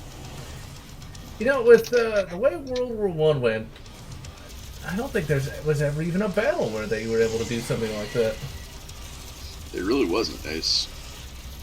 The infantrymen basically had to contend with artillery, because artillery and gas were vastly different than any other war. Now, see, I wonder, let's say Hiram Maxim never even existed. And the machine gun took, say, just 20 years more to be invented. Could volley fire have actually been viable? It would have been more viable. It still wouldn't class as viable because you still have the advent of mustard gas and you still have the advent of artillery. Artillery came a long way between, all the wars previous to World War I. It still wasn't great. I mean, you still have to do hand calculations and, you're doing long-form math, because we didn't have anything remotely approaching calculators. We didn't have until the end of World War II. Which I always find kind of interesting is, the very concept of a $2 calculator, or even a dollar calculator, would have been, the fever dream of a madman. It's here's a machine that can calculate addition, subtraction, multiplication, and all sorts of things. Well, Babbage's difference engine was... Let's put it this way. At the start of World War I, the cost of Babbage's difference engine, which is essentially just a big Curta mechanical calculator, would have absolutely broke Germany cost-wise. Which is kind of nutty in and of itself. The computer. Half the time I want to smash it with a hammer, and the other half I'm glad I have it. Oh crap, I should have gone over there. I tell you, life is drastically different from someone who grew up in an era where computers were very, very expensive to now computers are commonplace. You've got a supercomputer in your pocket. Here's something kind of crazy, though. In my lifetime, because I'm a little bit younger than Rain is, we went from luggables that were basically just word processors to a smartphone. And a luggable, literally, that's what it was. It was like the size of a luggage, and it weighed something like 50 pounds. It was ridiculous. The first portable Commodore 64 weighed close to 50 pounds. It was right around 35, I want to say. Yeah, it was vastly different what we have now. And like, I can't even imagine, like, this Ryzen here was probably more powerful than like all the computers in history up until, well, the early 2000s. Well, your computer that you're running this stream off right now is essentially the Kree Tower of 1982 that Jurassic Park, it was big about, the Kree C1. Yeah, it's about as powerful as 26 of those. Basic loner, I am going to be 31 in like a week. So yeah. I'm approaching my 40s. The less said about that, the better. Yeah, I'll be fine so long as I, don't rapidly gain more gray hair. Well, yeah, that would be bad. Just don't watch the news. Just I don't. lucked out. My dad went with gray hair at, salt and pepper gray hair at 17. Oh god, that's almost as bad as Patrick Stewart being bald at like age 20. Oh, there's no baldness on my dad's side, but Back by the time I was born, his hair was white. Wow, that's where it. Damn it! I thought I had a beauty.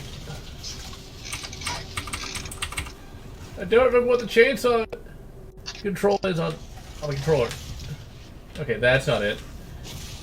Oh yeah, really highly complex objectives. Aha! You got stuck in a wall, asshole.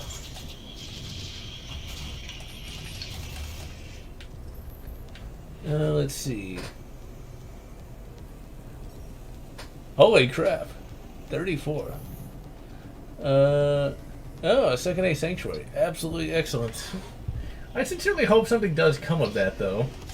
And it's not just not really a thing, but wishful thinking. Oh no, there are 2A sanctuaries. Yeah, but something that actual is legal, where that actually provides legal defense more than anything else. There are 2A sanctuaries that do provide legal defense. There's some areas of Missouri which are complete 2A sanctuaries where the federales really have no jurisdiction. See, my thought, though, is how far can you really take that? Like, could you have a short-barreled rifle without a tax stamp? Or... in that area, technically you could. Nobody's done it yet, but... Yeah, because, like, could you have, like, a Class 3 weapon, like a submachine gun or something like that, and they can't, without being on the registry? Here's the thing. Right now, there's no legal precedent, although I wouldn't want to set the legal precedent, at least not without, setting up a GoFundMe and then, using that to pay lawyers' fees. I'm not going to, suddenly build P.A. Ludi's expedient submachine gun and say, okay, now I'm going to hire a lawyer. No, you hire a lawyer first, you get it out of the way, take it to the Supreme Court. Then, once the ruling is done, then you decide, okay, well, maybe I can, maybe I can't, depending on the ruling. Yeah, because that's something I'd like to see, because, like, that's where that's really it's going to come down to, is it really a sanctuary county, or are we just hoping it is? Because if you can do that, then that would change a lot of things. Oh yeah, you just, basically, if that's a thing, I'm going to go ahead and sell probably everything to include the house and open up a restaurant down there just for funding, so I can say, okay, guess what? I am now back I'm not only just in the firearms industry, I am now a manufacturer class 1, 3, and 7 SOT. Yeah, that would be a very good idea, because, like, people want those full autos. And those short-barreled rifles. Well, it's not even that. It's the fact that, okay, if it is genuinely a sanctuary for that area, that's going to be a big influence as in terms of business. It's going to draw tourism, and it's going to draw law enforcement from around the nations, because they have now a sanctuary test bed where they can just go to any range, try out any firearm they like, and congratulations, you're not paying these ridiculous fees to get armors out there. You're just basically sending your armor out, to do a T&E. I see, that would be cool if such a thing came to pass. So, like, I think much is made of full auto. It's like, oh, it's this big dangerous thing. Not really. No, semi-auto is preferable in most cases. Full auto for law enforcement is mostly used in controllable situations for CQB.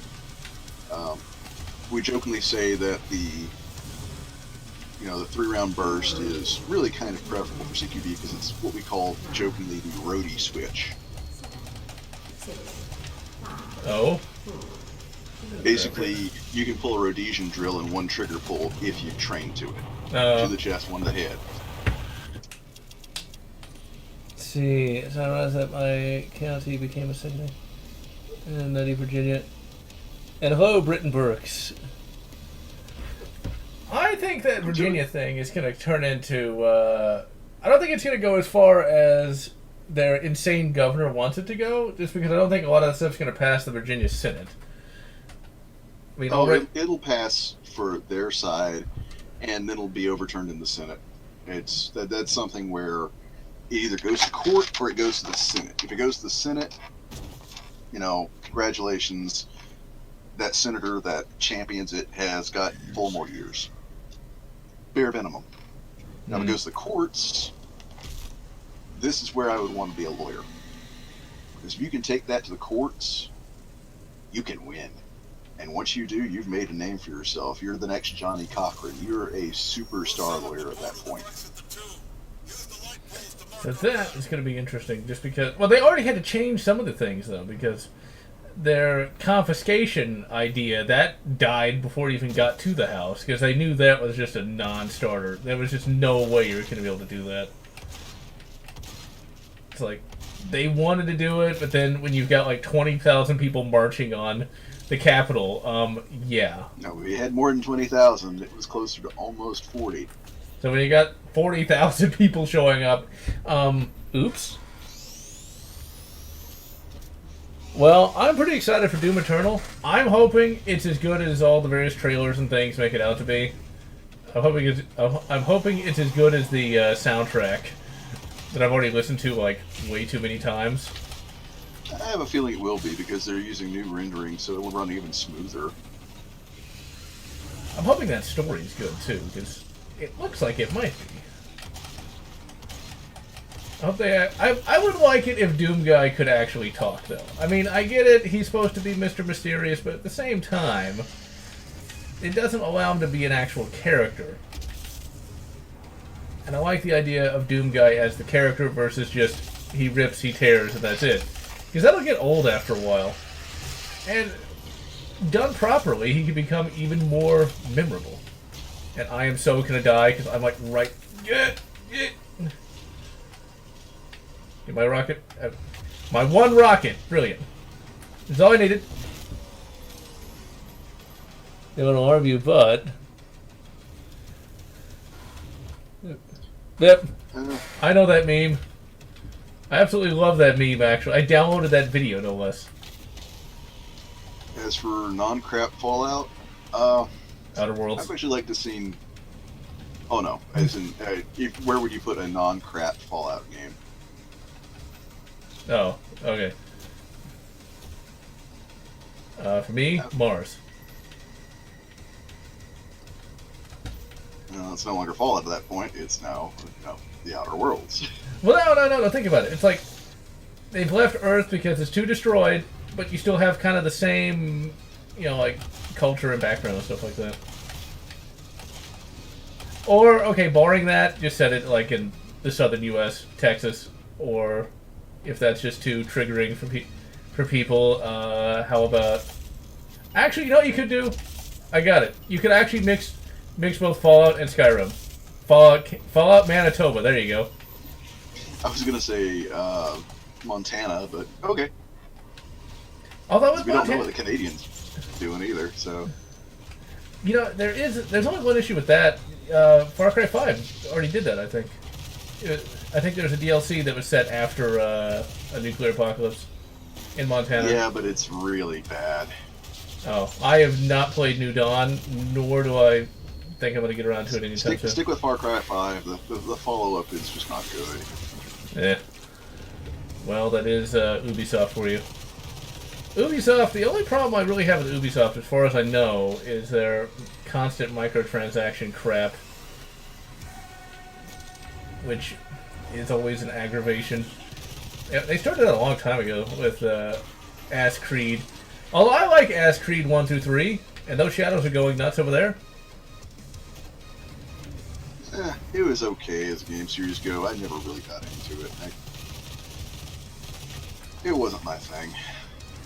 Well, it's very generic, don't get me wrong, but I happen to like... It's that I'm a stealth and tactical game fan, and there's so few actual stealth games and so few actual tactical games that you just don't get it. It's not aimed at you, so you just don't get it. I'm saying is, we do not get those games. No. And as we can see, there still are a few glitches in Doom 2016. There's still a couple. Should have patched that, id. I should not still be falling to the floor. We'll see if Doom Eternal has... You know, I never actually got that glitch until now. I'm just going to blame the chat, because when in doubt, blame chat. I still think the hell in this game is just a little too generic. It's a little too yellow. I'm not really sure where they got the idea that hello was... That hello... That yellow... That... Yeah, God, I can't say it. The yellow hell. Yellow. The clean burning hell, I'll tell you what. And hello, my licorice. guess is it's due to a lot of sulfur. Yeah, but I still like the, Todd McFarlane kind of hell in Doom 3. Assuming I'm thinking of the right McFarlane. Yeah, you are. Yeah, it's a Spawn guy. Spawn dude. As for Ninja Scroll game, yeah, that's never going to happen, sadly. That's an era that's passed. Ninja Scroll. I actually sat through that not too long ago. It reminded me a bit of Fist of the North Star in a way, except Jubei was a lot more personable than Kenshiro was. Oregon or Washington? Oregon would be kind of interesting. Another good location for a non-suck Fallout would be Alaska, because that was a war zone. Be interesting to see, And yeah, I know Anchorage DLC. It was not bad, but Alaska's freaking huge. I'll be honest. I did not play the Anchorage DLC because I didn't really care. I did play the Mothership Zeta DLC, and I even got a mod for that where you could actually control the Mothership Zeta. The mod was pretty good. You could actually create a teleporter in that mod, which lets you teleport around the wasteland a little more, I won't say realistically, but a little more in terms of immersion, versus just, teleporting via the game mechanics.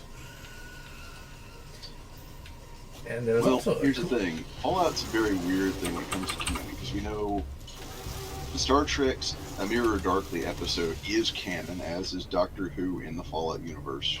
Old Doctor Who, not the new stuff. Not Figment 2? Nope. Well, hopefully that'll be decanonized for all the Doctor Who fans out there. I wish, but I have a feeling it's going to die. That's what's going to be killing Doctor Who.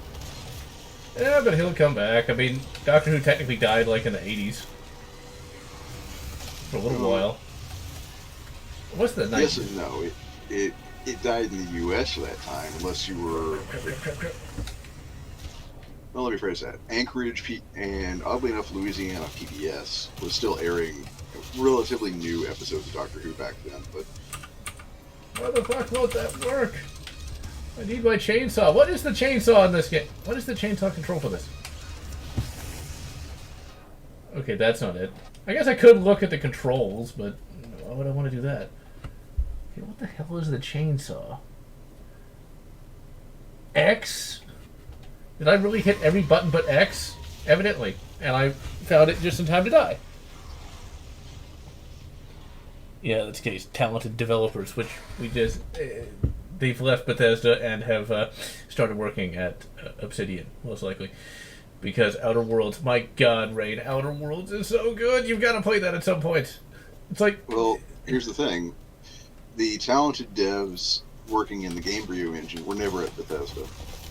And this is coming from somebody who likes Julian LaFay. Julian LaFay left before Gamebryo really took off. I gotta say, though, Gamebryo is interesting. I actually kind of like the way it looks, but if it's as bad as everyone says it is, ugh, my God. Well, it's only that bad because a lot of things... Okay, there's in programming there's this term called scruff. Scruff. Basically, it's build-up of old data that barely ever applies. Unfortunately, we see that a lot in OpenGL developers. There's a lot of it there, so that's why Vulkan became a thing.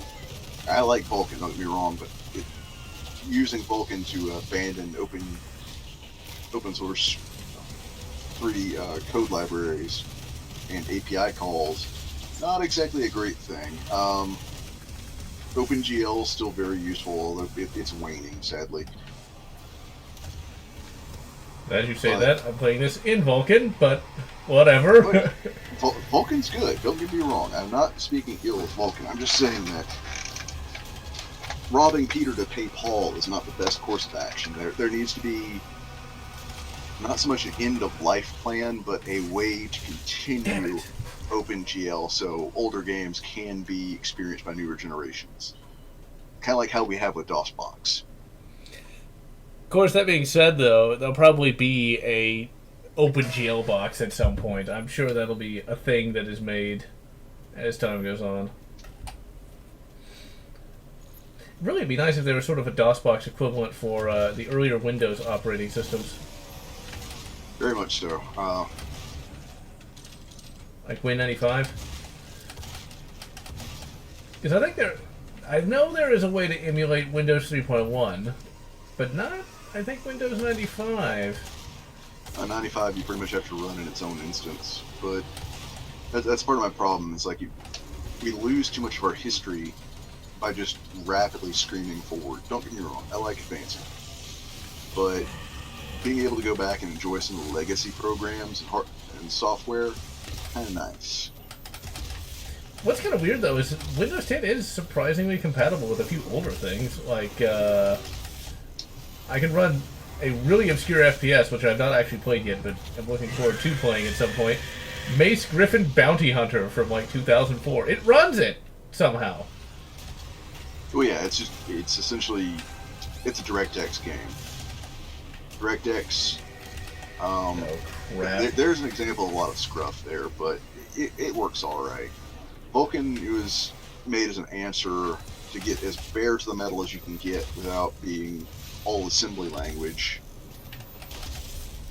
and closer to the metal than DirectX can get you, and closer than anything but OpenGL can get you. Finally, this is always a very difficult little arena here. This is a shitload of Hell Knights, and those little demonettes, we're just going to call them demonettes because 40k, those Argent waves hurt a lot. Pretty much, neo-Nazi faction revive the... Although, a neo-Nazi faction would want to revive the Confederacy because, well, socialism, and that's not really a southern thing. Yeah, Confederacy versus the Social Republic, those things are diametrically opposed. They're two different forms of governance which are incompatible. So, as for Satellite Marine, actually pretty good. It's very different than Syndicate, but very good. Never even heard of it. Neo-communist. Now, neo-communist makes sense. But you just wouldn't really see a neo-confederacy kind of thing also incorporate socialism. No, they're diametrically opposed. If anything, it would be more akin to neo-libertarianism is what it would be. Now, if you wanted to go like for a if you wanted to make the Neo Confederacy villainous, all you'd really have to do is do it sort of like a crony capitalism kind of thing. As that would make a lot more sense. There's a lot of stupid people out there. It's about like those who claim to be Antifa. They claim to be anti-fascist, but they're going by the fascist playbook. Stupidity is abound. That's a human trait that's reoccurring throughout the years. Yes, it is, alas. And it's even worse! And I've never even heard of Satellite Rain. It's a fairly decent top-down action strategy game. A little bit more action than strategy, though there's interesting ways to tackle problems. See, I don't like top-down stuff. And now that I have the Outer Worlds, I don't have to care about top-down RPGs for a while. I could gush about Outer Worlds for a while. Eventually I gotta do a video on it because, like, my god, you can actually, talk to people in that game. You don't just have to shoot everyone in the face like a Fallout game. It's like, there's an area to get you into open Morrowind with combat improvement mod, which takes away the dice rolls. Can you talk to people in Morrowind though? Because I remember playing. Well, you're not going to have a lot of voice conversations. It's mostly going to be text. Yeah, it's not too bad though. I don't mind text. I just like where you can actually talk your way through the various problems, because there's a quest in Outer Worlds where you have to talk to some of these space pirates, and you can either A, fight them, or B, basically use your persuade skill to get what you need without actually killing them, which I really quite like. And there's still plenty of combat to be had. Like, literally 5 seconds later, you have to fight some space millipedes. So, there's that. Oh, crap, I am so dead, because I'm going to be raped in the corner. No, I'm not. Maybe not. Yep, raped in the corner. Yeah, the Elder Scrolls has always had a non-violent way out to a lot of the problems. Not all of them, I can't say that. You're going to have to pick up a sword and shank somebody eventually. Especially in Skyrim. Pretty much that's all you get to do. Now, one thing I also dislike about Skyrim, and Oblivion did the same thing, is like, you can either be absolutely good or absolutely evil, which I find really boring. One of the things I liked about all of the BioWare, well, the good BioWare RPGs, let's say, was that you could basically make your own character. You don't have to say, yes, we will save all the people and make sure there is freedom and justice in the world. Rather, that's a creation, really, of Todd Howard and Emil Pegliarano. Both of them really have the, we'll integrate something new if we can take away two other things, or, they don't make RPGs. They make exploration games with light RPG elements. The Julian Lefay based games generally allow you to play your own character. You don't have to be absolutely good. You don't have to be absolutely evil. You can be somewhere in between, or you can be the most mustache twirling, tying woman to train tracks, evil, snidely whiplash individual you want to be, or the most dudley do-right person you want to be. And see, I like the ability to I like there to be a choice between being good or bad. Because that means being good actually is a thing that you have to choose, versus just it being default. Crap, give me something that actually hurts them. Yeah, I'm looking forward to Atom RPG Techstorm. I really need to consider that. And I've heard nothing of this as well. It's essentially a pseudo-Russian take on the classic Fallouts. You might not like it because, like I say, classic Fallouts, but it's looking pretty good. Why can't they just make it in third person, like it was meant to be? I don't care if that's historically inaccurate. It's because it was never meant to be. That's something that requires a larger studio.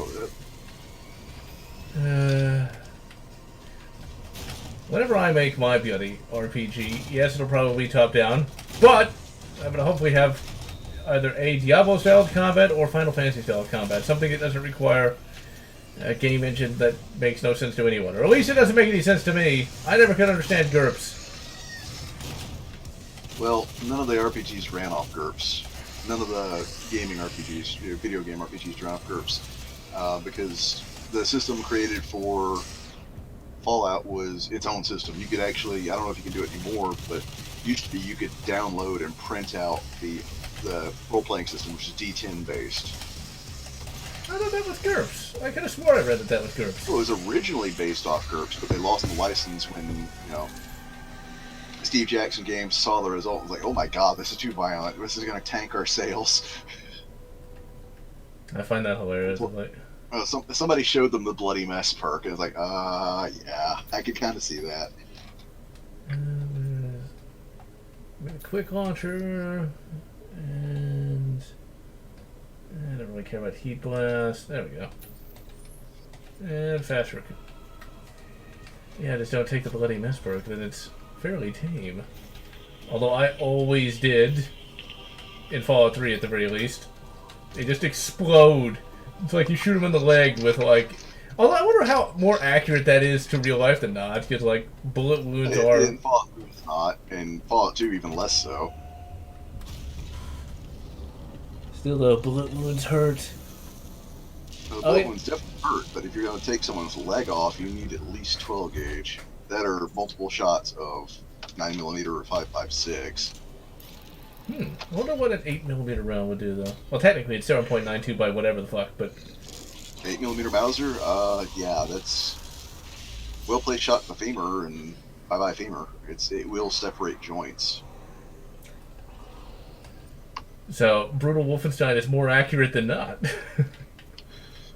Pretty much. I mean, if it doesn't blow clean through, which if it does, you're incredibly lucky because that wound can be treated, but if you hit the femur dead on, yeah, that leg is gone. Ouch. Just ouch. Moral of the story is, don't get shot. Especially with a full power rifle cartridge. That is bad. Give me all the rocket launchers. Oh yeah, I want to complain about Windows for a second because it just popped into my head. Because the game lagged for a second, but I think that was just it loading all the textures. I was having a constant driver power state failure. Turns out it was Windows 10. Turns out it was goddamn software.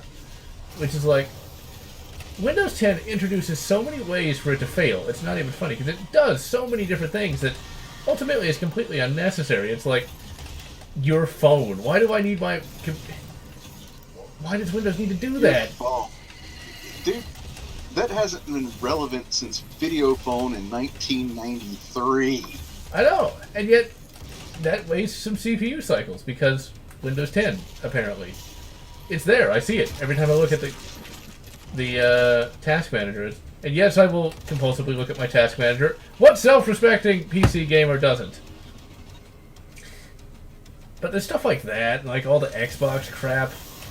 There is so much stuff that Windows 10 does that is completely irrelevant to anything. And that just introduces so many different issues. And like, I finally figured out what was causing my driver power state failure. And it was a Windows 10 option for fast boot via software. And once I turned that off, it worked just fine. No issues. The big gripe with Microsoft is they got rid of all of their T&E teams. They got rid of their bug testers. I am not surprised. Hey, Barnacules Nerdgasm was one of their teams, and he did great work. And I've never heard of Escape. Well, no, I've never played Escape from Tarkov. Ugh, I have heard of it. I just don't know what it's about or what the game is. And yes, Techstorm, I know what Brotherhood of Steel is. I actually have it on the Xbox. It was a fun game. It's not technically canon. It's about as canon as Fallout Tactics is, which is not at all. I do love the fact that the interplay was doing so bad that they actually got paid for a sponsorship for that game, because apparently in Texas and the southeast, Nuka-Cola didn't do that well. What was the drink that took off was Balls Guarana.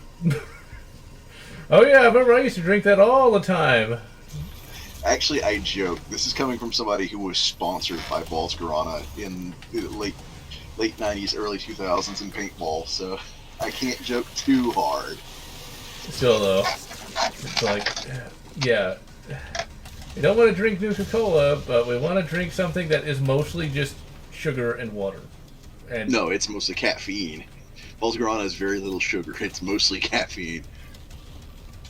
no, I've never actually had any of that stuff. I've seen it. I know it's really ridiculously expensive, but that's about it. I think, what is it, like $5 per bottle, assuming it still No. is made. No, it's Red Bull is more expensive than it. It's not cheap. I'm not gonna say it's affordable. No, and you don't drink it like you would a soda. It is an energy drink. So, like, I just have never been a big energy drink kind of guy. Although, when I did drive halfway across the country to go to Utah, those things did help because I was able to stay up 24 hours straight. So there's that. And drive. That is something I would never recommend to anyone. If you decide to drive all the way across the country, either A, drive with other people, or B, stay at a hotel. At the very least, consider packing a blanket so you can sleep in the back.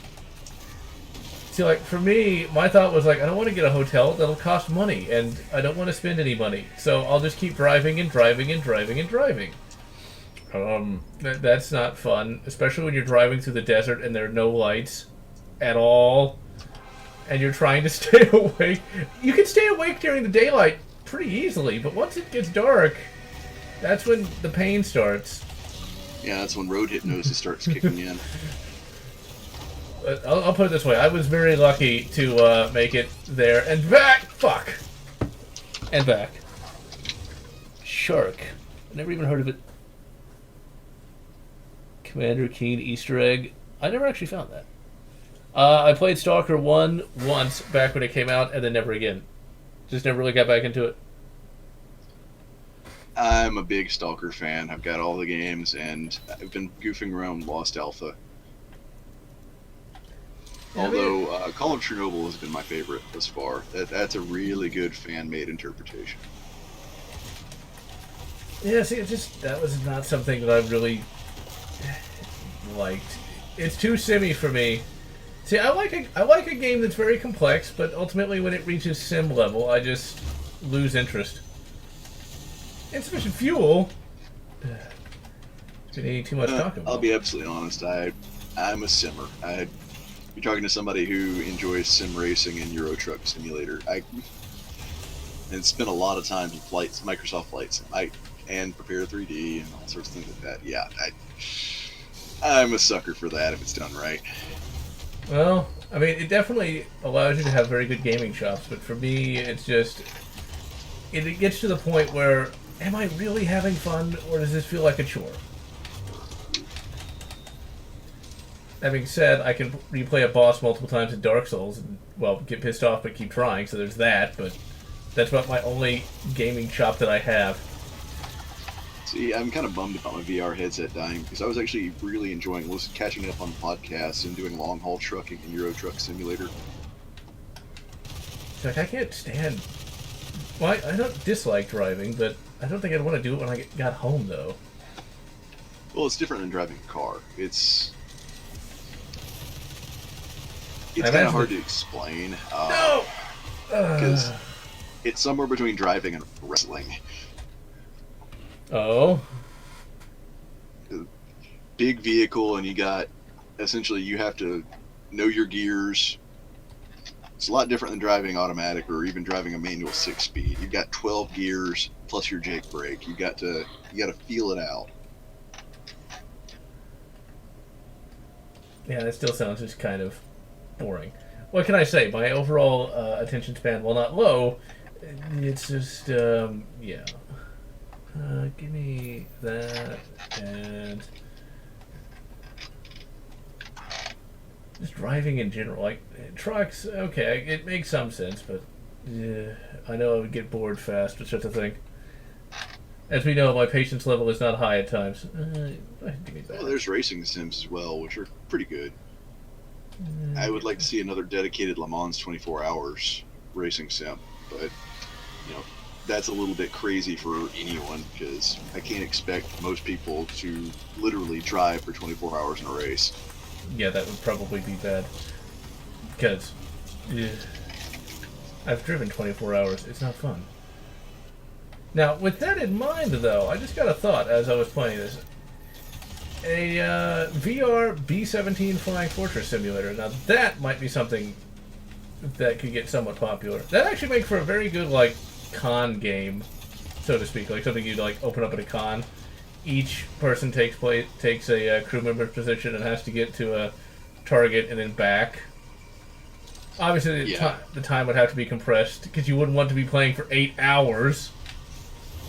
Well, no, you just basically do what they do for a lot of games, is you basically wormhole it until you get to roughly about 200 miles before your destination. Because 200 miles in the B-17 is not that far. I think that might be kind of neat. I mean, it'd definitely be different from, like, the bridge simulators, which I assume are somewhat popular. No, not again! God damn it! And yeah, Lost Alpha is too big. If there was a way to, let's say, make the Lottas and other, assorted vehicles usable earlier on and actually give them a little bit more weight gravity-wise, then it would be a lot more valid of a game. This is where I need my ability to quick save. Okay, cut them up. I'm going to assume ammo is the issue more than anything else. Because, damn. I don't think that gave me much. One of my problem with chain guns in games is they never seem particularly powerful, whereas in real life they actually are, well, a true BFG in some respects. Oh yeah, the minigun that we currently have, the Dylan Arrow, 7.62 NATO. That's pretty powerful. Don't fall, don't fall! Although, honestly, I really want to try the remade GE microgun. I want to go to Battlefield Vegas just to give that a go. I never actually have even shot anything full auto at this point. Although that will change. Although I'll probably end up going to that Drive Tanks place in Texas. They've got a crap ton of those. I think if I was going to shoot something full auto, it would have to be either an MG42 or an STG44. Just stick with the German stuff. The MG42 actually, or the MG3, depending on which version you get. Very, very fast, but surprisingly smooth. I am not surprised. There is something to be said about German engineering. Let's see. If I had a full auto I could own, it would probably be an HK21 because, well, same concept as the MG42, just mated to a G3. Really? Did I blow my... God damn it. Fucking blew myself up. Brilliant. Now, somewhat related to machine guns, the pulse rifle. Doing my Aliens reread, evidently it either A, has a red dot on it, or B, you don't have to close one eye when shooting it, because I just finished Earthhive again today, and they're mentioning that, and in one of the passages they were saying that, and Billy didn't close her eye. Billy kept both eyes open when firing, and was able to hit a target at 200 yards, or 200 meters. No, unless it's a red dot. No, you actually can do it with iron sights, it's just really not easy. It's something you have to train to. Now, that being said, the actual pulse rifle model, we actually have a sight which would fit in that carry handle just about perfect and would act very similar to a red dot. Huh. And take the batteries. It's called the Seal sight. Generic sounding name, but it's actually quite nice. It's a tritium and fiber optic sight that basically takes a small reticule and magnifies it just a little, and you can keep both eyes open while using it. It's kind of a pseudo iron sight replacement. Very durable. Now that, I wonder if they use that in the future of Aliens. I'd imagine so, because, well, it's cost effective, it's simple, very easy to produce. Unless something better came out, I would have put that on a rifle that's meant for general infantry use. Well, so I don't think Steve Perry got it wrong then in that regard. it's kind of interesting how that future really hasn't aged as badly as you might think. For a novel that came out in 1992, a lot of that stuff still kind of holds true today. I mean, I know back then it was like, they had their individual data pads, oh my god! But, well, that's pretty much what people would use in the future. I think one of the... Yeah, we've replaced it with smartphones. Yeah, Other there's than still that, it's tablets, very, though. very close. There are. But they're really kind of neck and neck with the smartphone, especially some of the larger ones. Well, the tablet's advantage is slightly larger battery capacity and slightly higher resolution, so there's always that. One thing that's kind of interesting about the Steve Perry novels is just the fact that the company isn't really that big of a thing. I mean, there still is the company, but the actual Terran government has way more power than that, which makes a lot more sense in many respects. It's kind of interesting how, with the modern-day Alien novels, which I also am going to review because I've recently read a lot of those, it's just Weyland Yutani. They don't actually go on and explain anything else. I think that's one of the things that Steve Perry really did right, is he actually created an entire expanded universe, just to instead of just rehashing the same old crap that we'd already seen multiple times by that point. It just seems like And so many... Storm, I grew up with Chernobyl. In fact, all of us were scared pretty much to the point of near soiling pantaloons when Chernobyl happened. Although, if you want a really good take on how scary Stalker can be, go ahead and read the book Roadside Picnic. That is actually pretty amazing as books go, and it's actually a lot worse than what we see in the games. Of course, that's always kind of the case with the novels of anything. Oh no, if I'm going to be honest here, as much as I like the games and as much as I absolutely love the novels, playing in an accurate version of the zone presented in Roadside Picnic would be too much for 99% of the players out there. You have crazy people like me who read the book and like, okay, I'm good. And everybody else is just dying constantly, not knowing what killed them. So more of a roguelike in that regard. Or like Arma in some respects.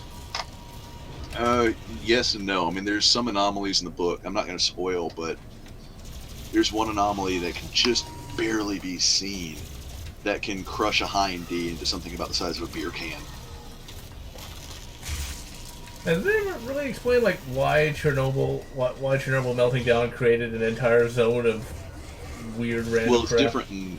It's different in the novel and the games. The game is its own series of canon.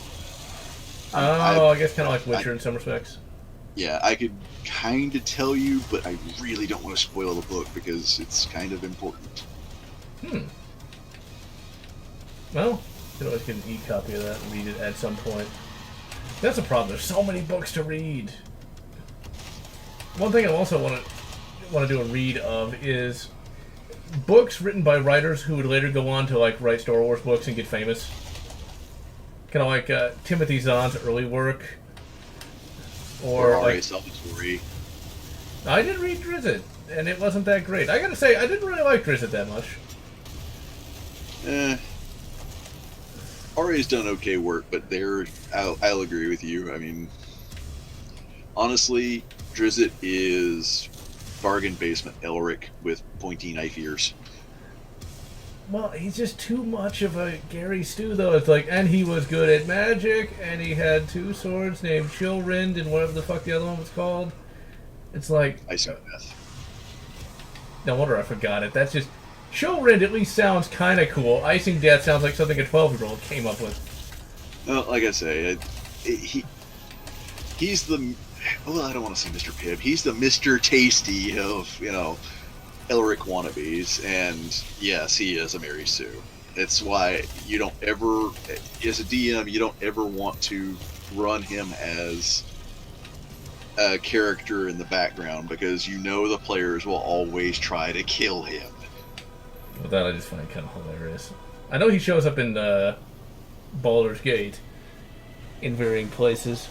Oh, if you stat it, a player will try to kill it. That's why There's a biblical RPG series that runs off of D20, Crap. and they don't give stats to Jesus and to Satan and all that, because as soon as they show up, the player's going to be like, it's Jesus, let's get him, cock shotgun. I don't think it's going to work. You can just keep resurrecting over and over again. Exactly, he'll be back, and it's Jesus, he'll forgive you. Although I just realized there is one thing you can do. If he actually is worth any XP, you can just infinitely Well, that's not blasphemous at all. Exactly right. The infinitely farm Jesus for XP. You filthy person. And you won't, if you have like a karma system, you won't even lose karma because it'll keep forgiving you. Well, let me rephrase. In that downtime, you might, while you're not forgiven just yet, you might have some karma problem. But I suppose if you explain it to him for a reason, it's like, dude, I got a power level, Jesus. I'm really, really sorry. That's just wrong. That's just evil. I mean, that's how I gotta do like your father's work. He commanded me. I need a power level. Get me to level 10 at least. I would honestly like to see an RPG go that route. The infinitely farming Jesus. Westwood Blade Runner got re-released. Yes, they actually managed to solve the problem with the RNG. It's like, all those RPGs sound great, but like actually getting a group together, sitting down, and like doing all that. Also, what really sucks is that fan-made Alien RPG, their website is now completely dead, and I didn't download all of the rules for that. So it's now gone. Well, yes and no. Somebody might have a torrent. And tech, as for Dune, sadly that's not going to happen. I'm really, really happy we're getting a new Dune movie, but the estate... Crip. The estate in regards to Dune is just so confusing, and EA still has the rights to some of the games, and Sega has rights to some of the others. It's a mess. It is a hot mess. Yeah, rights issues. That's another reason why we'll never see AVP 2 on Steam, although stranger things have happened. Eventually I am going to stream AVP, the third game, because that's a game. It's interesting. It looks good, but I could never really get into it. I beat it, and here's the sad part.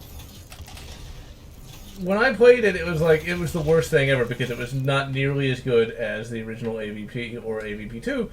But when you compare it to what would come later in terms of first-person shooters, it's really not that bad, which I guess is the highest praise. Compared to Colonial Marines, it's high art, but, getting kicked in the taint is high art compared to Colonial Marines. Yeah, I can definitely agree with that.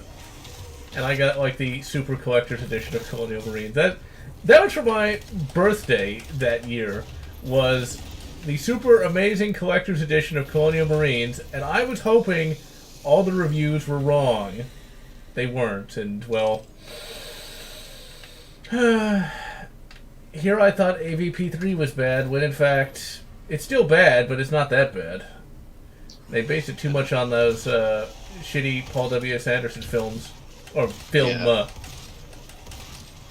And tech, AVP 2 is right now in the rights hell. Rebellion essentially would have to talk to Disney about getting that released, and No One Lives Forever, right now nobody knows who has the rights to it. Literally, it is a Mexican standoff of we don't know who has what, and if somebody releases it, well, then that now starts off a time bomb, which is everybody starting legal battles for who gets the money. That's why it's always good to keep circulating the legal everything. Circulating tapes. Now, this is not going to work right because of the audio issues. No, they fixed that. Okay.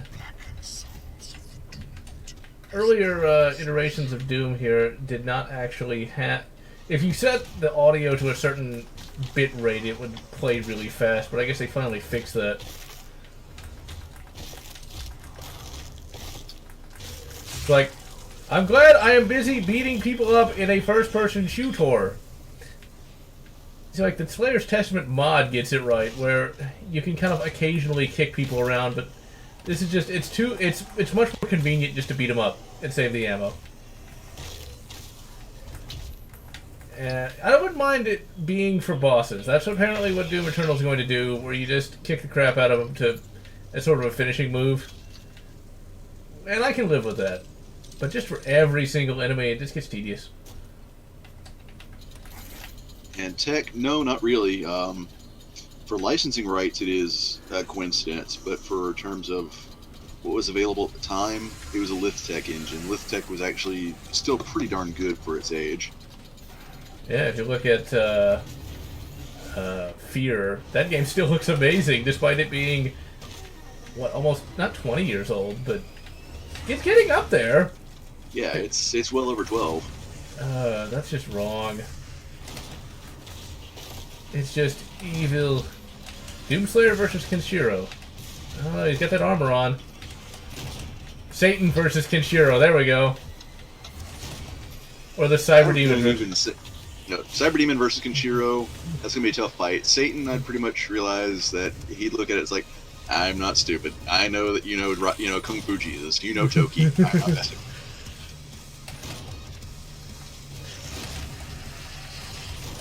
Oh crap! I think I realized what the biggest problem with Hell in this game is. It's not creepy enough because it's mainly just rocks. It's just rock. It could be a canyon anywhere. It could be the Vasquez rocks. And it's like, it's just rock. The Hell in Doom 3 was a lot of that nasty organic architecture, which organic architecture in any game just looks creepy because, well, you got like flesh pulsating on the walls and shit like that, whereas this, it's a rock. That's not really scary. That's what kills me about the game Agony. It's like, you had such a great chance to make just a brutal game, but you nerfed it up. It's like, give me Agony's Hell and Doom, and we're golden. That'd be kind of interesting. Wall Chinas. Give me the... this'll do. No, this won't do. Give me that. Wall Chinas, the game.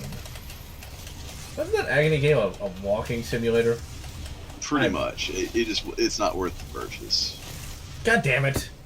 I like how he just flings that. Like 2 games and you just aim it. Yeah, the Lithtech engine was used on a lot of games. Like, it survived a long time. Although I wonder what is like the most popular game engine today other than Unreal. Or did they finally corner the market on that? I think they might have. No, Unreal is still very, very popular because it has a lot of plugins, but really, this is going to sound weird, the Unity engine is still super, super popular. Yeah, I was thinking that might be like the second like most popular of them all because... Now, if we're going by of all time, then we're going to have to go to the base core engine, in which case we're going with, congratulations, Quake 2. Yeah, Quake 2 survived a while. But then it's still surviving. I thought it was Quake 3, though. For the netcode. Well, it's not just the netcode. The base engine... Quake 2 and Quake 3, the big difference between id Tech 2 and id Tech 3 is not just the netcode and, of course, the graphics libraries. It's the calls of the system. The API calls that really started in Quake 2 and continued on in Quake 3, or id Tech 3, I should say, are still being used this day. I mean, Call of Duty every year. Every year, another Call of Duty, each one worse than the last. Although COD 3... good. They're pretty popular. I think it's just the multiplayer. I mean, I remember when I did that, but even then, moving on from COD to, Modern Warfare 2 to Modern Warfare 3 seemed like a big waste of money, and it kind of was. That was something you played because everyone else had Xbox and you wanted to play with them. Yeah, it's... After the Modern Warfare series kind of picked up sticks and finished, it was done. As tech, the only way I know you might be able to... I'm going to have to look at it a lot harder than anything else, but for right now, I would look on the GOG.com forums. They might have something there, and you might be able to get it to run with OpenGL wrapper. It's just one of those things. That That's why I advocate for software preservations, because we can't let history go. Okay.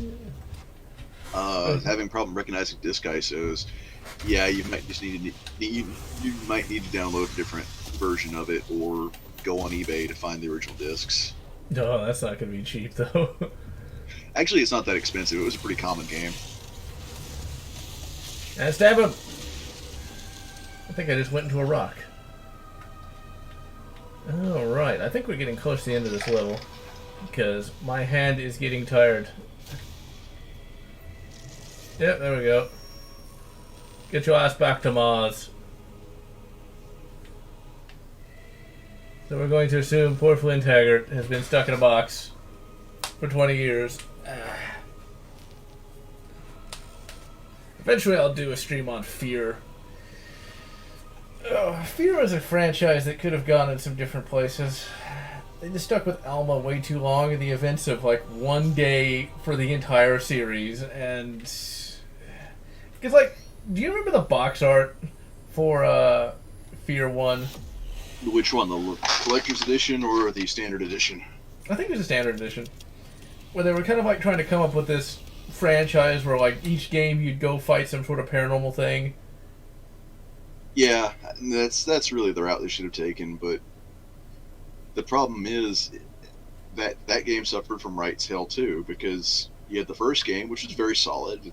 The expansions, well, one of the expansions, it was pretty darn good, and then Warner Brothers demanded, we need another game, and Warner Brothers took over it more than Monolith did, and it just kind of went downhill. Yeah, and then it was just Alma all the time. Alright, well, my hand is killing me. So, Doom 2016, we're going to continue playing this until we're done, or until Doom Eternal comes out. Yeah, this game's still pretty fun. I think it's just a little more mindless than I'd like. It's like you can really just kind of get in the zone of just punching things in the face. Still, though, it's a double-edged sword. It's something that you can relax to, but after that initial thrill, it becomes more relaxing than it is an adrenaline rush. Yeah, pretty much. Then again, I have played 64 hours of this game, so there's that, but we'll ignore that. Also, I'm looking at the sights here. Those are some strange sights with this shotgun. Also, that looks like there's like a forward assist on there. I'm not really sure what that's doing there, but whatever. All right. Semi-auto shotgun, you just basically ram the bolt handle home. Yeah, you'd think. Seems like there's two different rear sights, but I think it's just supposed to look cool. And all the dismounted files reconfigured. It's one of those things where you just have to basically pray to the machine god. Bye, poor old Palps. Oh, dearie me. This has been an interesting week, but it's gone pretty well, and as of today, I am a proud owner of a Ruger PC Carbine, and there will be a review forthcoming. Or at the very least, a first shots. Because that carbine looks pretty damn good, to say the least. Modern day backpackable Papasha. See, like, I wonder if somebody would consider that a boomer gun. Probably not, but the funny thing is, they would be wrong both ways. Because it's a blowback camp carbine, so technically yes, but it's using modern M-lock and modern materials, so no. It's like it doesn't have the. If it doesn't have the pistol grip, it's gotta be boomer, man. Ooh, but would they call a Marlin Camp 9, which is in many respects the same thing, a boomer gun because it's wood and steel and all the rest? Honestly, if they do, they're kind of invalidating themselves, so really who's to care? I actually kind of wanted one of those Camp 9s for a while, but those things have gotten ridiculously expensive, and, you know, finding Model 59 mags is not as easy as getting, you know, a Magpul P-Mag. So it's like, what's the point? Well, that and the fact that the PC carbine by Ruger is actually really pretty darn good for what it is. It's... Unlike the camp carbine, it's actually fairly reliable. It's kind of, like, I don't get why the camp carbine actually does lack in reliability. I mean, it should be fine. It's a blowback, so, yeah. It's mostly down to geometry. Yeah. I guess that's why they stopped manufacturing them, and well, Marlin died as well. Well, they kind of suffered a worse fate than death. They got bought out by Freedom Group. Not China! No, it's not China. It's almost as bad. Let's see, India? Not India! Hey Ross, dude. No, it's strictly quote-unquote American, but the problem is it's the slicked back power suit, stuffed shirt, nasty corporate BS America. Oh. Wayland Yutani! Yeah, that's more like it. They can't even make a xenomorph right. Oh no, they completely killed Bushmaster and DPMS. I never It's a real shame, because while Bushmaster and DPMS aren't what they used to be, they still had some items with a lot of promise, but now you can't buy them. Not surprised. When is the AK review, or at least the first shot? Sometime next month. The only reason it hasn't been sooner is I could not sight it in properly. It's one of those guns where, for whatever reason, I could hit nothing at 25 yards. I'd see, like, if I was, like, a pure, like, AR guy, I'd be like, that's because the AK's inaccurate because it's designed for peasants. Even though it's not even remotely accurate. Well, true. Yeah, it's a good AK can be pretty accurate, but you got to sight it in. You kind of do need a sight pusher for that. I do have one of those, and I had one, but I was pushing the front sight to the wrong direction, and yeah, that did not end well, and then the... Yeah, it's not like setting up an AR front sight. It's quite a bit different. And I couldn't get the Yeti red dot sighted in either, because I'm not really sure why that wasn't working. So, yeah, there's just a lot of sight-in issues. What really sucked is the first time I took it out to 50 yards, had the red dot all ready to go, shot at the target, and hit nothing for an entire mag. And then I tried to there was no way for me to, like, figure out where I was hitting because it was already almost dark. Eventually I got depressed and just gave up. So, yeah, that's going to be next month when I finally take it to the range. I was going to take it to the range this weekend, but since Sunday's my birthday, I didn't want to mess with trying to sight something in, and instead I'm just going to go to the pistol range and shoot another Ruger, the Ruger Standard. So, yeah. Nick, let me look that up for you. And work this week has been perfectly fine. Just very tiring. Very, very tiring indeed. But money is money is money. That's the thing. Unlike with old Bernie, if you actually work, you can do things. Like get a PC carbine that looks like a PPSH-41, but takes Glock mags. That's one thing I'm going to mention in the first shots. I think the reason why people like Glock mags so much is because they're cheap. Exactly, they're cheap and plentiful. The problem is for a PC carbine, they're perfectly fine, but when you're talking a high bolt velocity, high cyclic rate firearm, they're not so fine. They're perfectly fine for semi-auto and for large PC carbines. I wouldn't want one in something like the package of an MP5 because the feed angle would be all sorts of wrong. I don't think like any MP5 even takes it though, so I guess it's that big of a deal. Although, for the PSA MP5, it might be good to have, a cheaper mag option than an MP5 mag, because those are supposed to be pretty expensive. And TechStorm, technically the AR-15 does have a counterbalance recoil system. That's what the buffer system is for. If you're talking about, adding a weight moving in the opposite direction, that's where things get kind of difficult. I'm actually kind of goofing around in SolidWorks right now with the idea for a counterbalance shotgun in semi-auto, but that's going to be a while off, and I've got to find a machine shop that'd be willing to take the job, and from there an investor. Now, here's my question though. If you counterbalance an AR, what would the point be though, since the recoil is already pretty manageable to begin with? Essentially, you turn the recoil to being that of less than 17 HMR. Yeah, that might be good, but I don't know. It's like that would definitely be for like a race gun or something. Not very much so. For the meantime, if you need a good solid means of keeping your muzzle absolutely dead nuts flat, It's not super cheap, but it'll work on just about every AR-15 that looks at the muzzle device, and that's the Precision Armament EFAB. That thing is just absolutely awesome. So for me, the ARs has gotten so boring now. The thing is, the only reason I even have an AR these days is just because it was cheap at one time when I wanted a modern-day semi-automatic rifle. If there had been a good AK at the time, I would have just done that and skipped the whole AR thing. I mean, they're great and all, but they just lack a certain style, I have to say. It depends. There's different things you can do with the AR. Like one I want to try out right now is the Maxim Arms PDX in 7.62x3.9. Basically because short, handy, tiny PDW carbine. See, I do like those little things, or at least I think they look cool, but I considered one of those at one time, but it's like, then you had the whole arm brace controversy. Who knows what the ATF is going to do with that? I always like to try not to fall afoul of the old federal government. And Uncle Satan, I mean Sam. Satan Sam.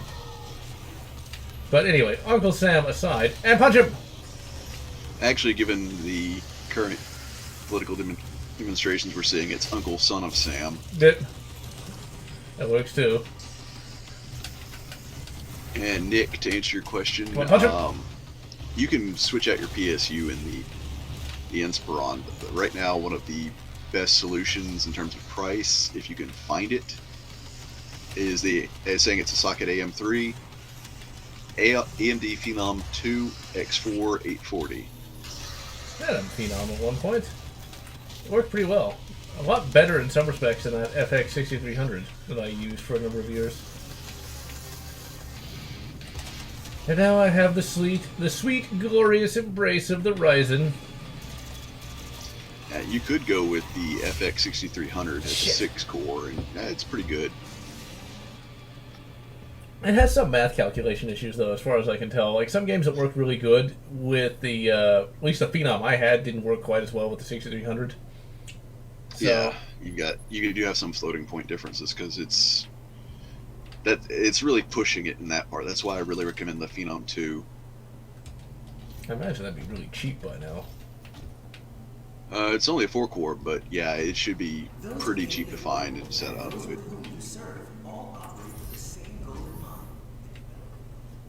And the top of the line, really, it'd be like the FX 9590, where that's an 8-core at 4.7 gigahertz. That's pretty smoking.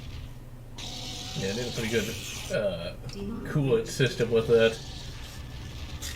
Yeah, you might want to go with. Shoot I back. would recommend Thermaltake cooler for that. Crap. Yeah, one day I'm probably gonna have to try liquid cooling. It is so much more complicated than. You don't have to go liquid cooling for something like that. I would recommend, like I say. Let's see, where is it? Shit. The only problem I have with Thermaltake Hyper T4 would do that just fine. Now, if you're going liquid cooling, really honest, to be 100% honest, outside of AMD's absolute highest end Ryzen cores right now, there's almost no point to liquid cooling unless you're stuck with AMD. Stuck with Intel. Can't think. Brain hurty. Yeah, tell me about it. Although there's a substantial difference between AMD and Intel. I'm so glad right I did now not. You can't pay me to go with Intel. I was gonna go for an Intel build until I actually did some proper research. That was me trying to do like, well, I have more money now, I can just spend a lot more money on the Intel. It's got to be better, right? Intel unfortunately still has a lot of faults. They're still susceptible to things like WannaCry. They're still susceptible to the old ghost bug. Yeah. The last Intel processor I had was an Intel Pentium 4. My last one was a Q6600, which ran pretty good, but that was many moons ago. I never learned the Intel nomenclature. Like, they all have the numbers. That's why I like AMD. They give them a name. It's like you can know what an AMD Athlon is, or a Sempron, or something like that. Let's see. Texas. Oh yeah, Texas is next on the list. I read that just the other day. Oh, they're trying in Louisiana right now. It's not very happy. See, that is something that's kind of worrying. You know, it's like that seems a little too well directed. Bloomberg's going to try anywhere and everywhere he possibly can. That's just how it's going to go. This is going to be an eternal fight. That is one of those things where, and that applies to people both left and right. For anyone who thinks that we're being like overly political. Because seriously, less freedom is never a good thing, ladies and gentlemen. Yeah, I'm neither right nor left. I'm a constitutionalist. Shoot in the back. I probably have a double barrel. Hey, go on. I'm saying hi to Zoran. Oh. The only problem I have with double-barreled shotguns is they definitely do have that reload time. Although it's a lot less than it would be in real life. It's not like he has to try to fumble with a pouch or a shell holder. Hope he can get it. If you're going to go with any type of shotgun, you need to reload quick. Go with the SOE gear packs. Those things are... Them and their cards are awesome. Nice. Only time I recommend against such is if you're going mag-fed like a Saigo or its clones. Let's see. Pre-ordered Doom Eternal? Nice. I pre-ordered it many months ago. I'm not usually a person who pre-orders games these days, but when I thought it was coming out in November, I thought, well, I'll get it slightly before, and when they decided to push it to March, I just kept it because, well, that way I don't have to worry about trying to come up with the money around this time. Right now, I'm definitely wanting to pick it up, and oddly enough, Animal Crossing. That's, two completely different genres, but okay. Yeah, I dig Animal Crossing. I know a lot of Doom fans who do as well. I know a lot of metalheads who do. You know, I've never played Animal Crossing, nor do I know what it's about. Yeah, it's a pretty relaxing, fun little game. No, but what I think it is, like, you have to, like, manage a town. Well, at first it's managing your own finances. You can go into the whole town side thing, but for the most part, it's you're setting up a house, you're setting up your own personal life in it. Yeah, it's pretty fun. That sounds sort of like The Sims in some respects. I think you can also play, like, some old NES games. Yeah, best way to put it is, as we're not going to get another good Sims game, it's pretty much The Sims, but made even more wholesome. The Sims, but Nintendo. Yeah, pretty much. That doesn't sound too bad. Right now, I've just been playing a crap ton of Outer Worlds. It is 75% as good as old BioWare. I've noticed they run into some storytelling problems, and the companions are pretty good, but they're definitely not BioWare, well, early BioWare quality. Let's put it that way. And the game is not nearly as immersive as Fallout 3, New Vegas, and Oblivion is. And I think it's mainly because of the art style. Skyrim had a problem with this too. Skyrim is way too stylized, to the point, while the graphics are better than Oblivion, it just doesn't feel as real. For that, we've got some good things coming down the Skyrim pipeline. We've got Beyond Morrowind. Beyond Skyrim. They're covering parts of Morrowind. Right now, Bruma is looking pretty good. As for making it look better, I've got to go through my mods list, but there's better weapons. That's literally the name of the mod, which actually improves the dimensions of the weapons to be more realistic. I use the Skyrim Dark Fantasy Overhaul, which gives more variation to the arenas, the areas, the foliage, and environment. It's been pretty nice. Yeah, but I mean, like, just the generic vanilla part of the game. Like, you can improve that you can mod it out to hell and beyond and have it be fixed. I'm just thinking, like... I can't play vanilla Skyrim. I'm sorry, it's just too simple. Well, yeah, I mean, the only reason I played vanilla Skyrim when I did is because I was a very early adopter of the game, and yeah. Yeah. But I couldn't even get a door to work right. I mean, how do you make it where in your main quest the one door you need to go into doesn't work without a goddamn console command? That's part of the reason why you mod. It's because there's a lot of dirty edits in the original that the unofficial patch and actually cleaning the edits can help just take care of completely. Goddamn pinkies.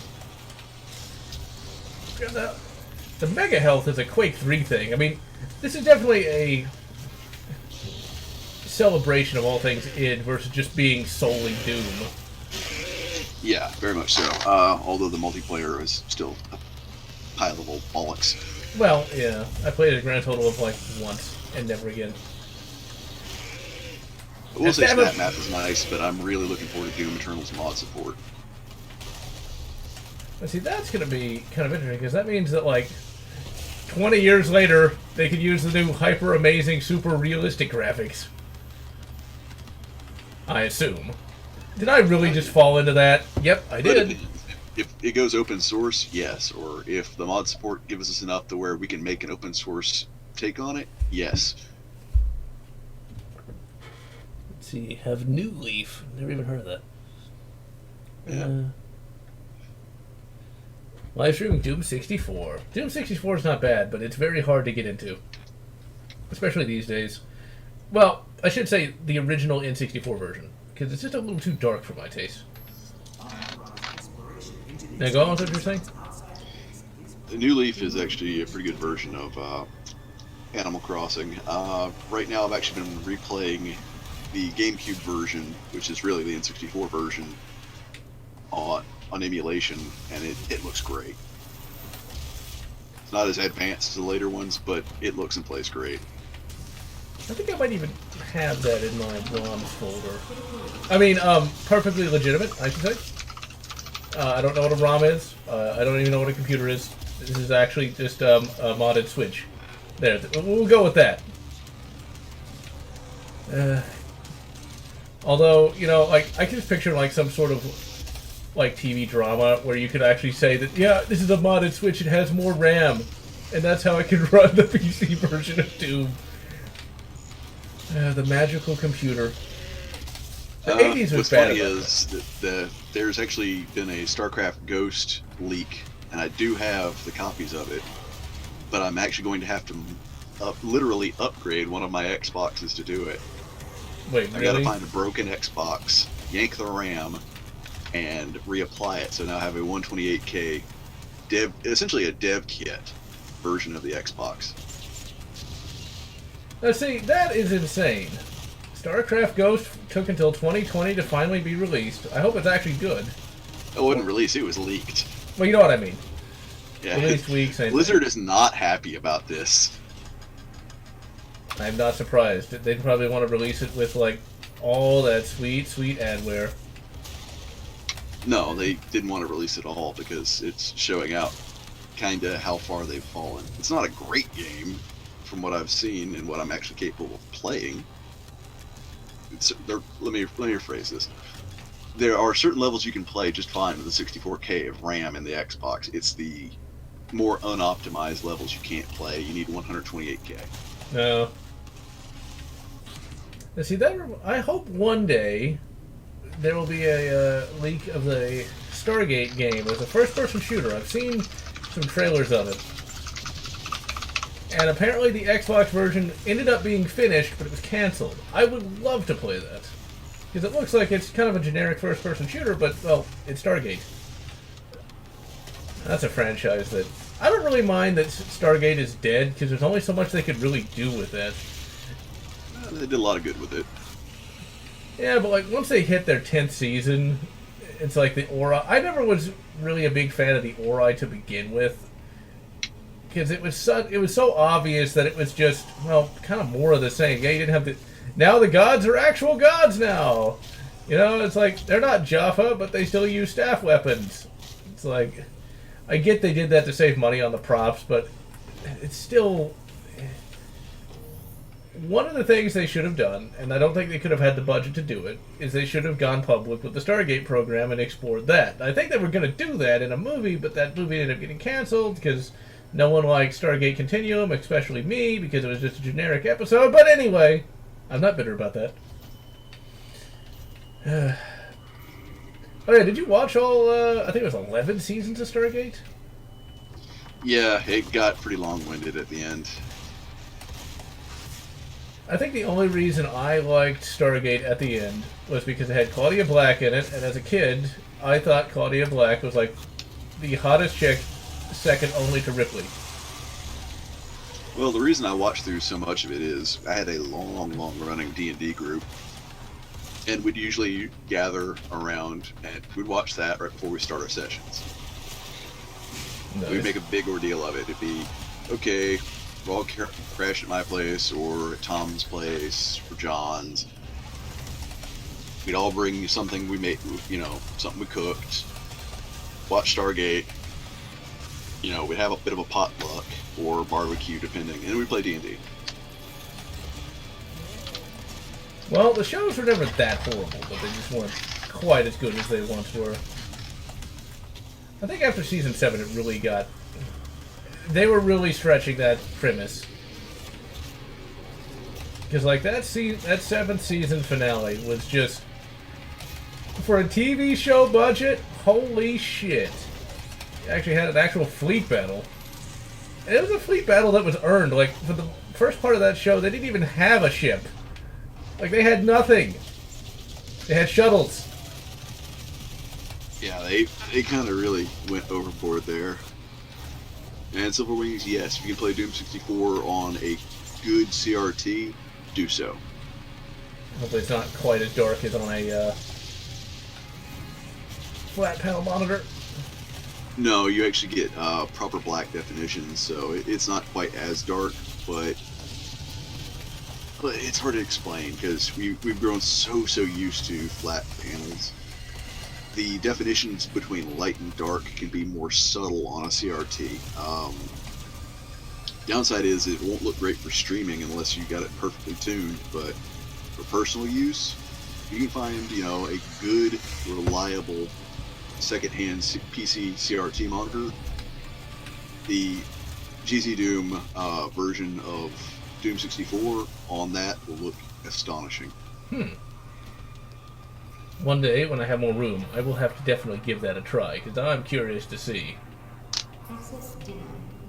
Let's see here. The Tech 9, the Claridge Tech 9, well, not Claridge, but the Claridge and the Tech 9 were essentially supposed to be military arms, but were never accepted and thus became cheap. That was their appeal, is they were inexpensive to manufacture.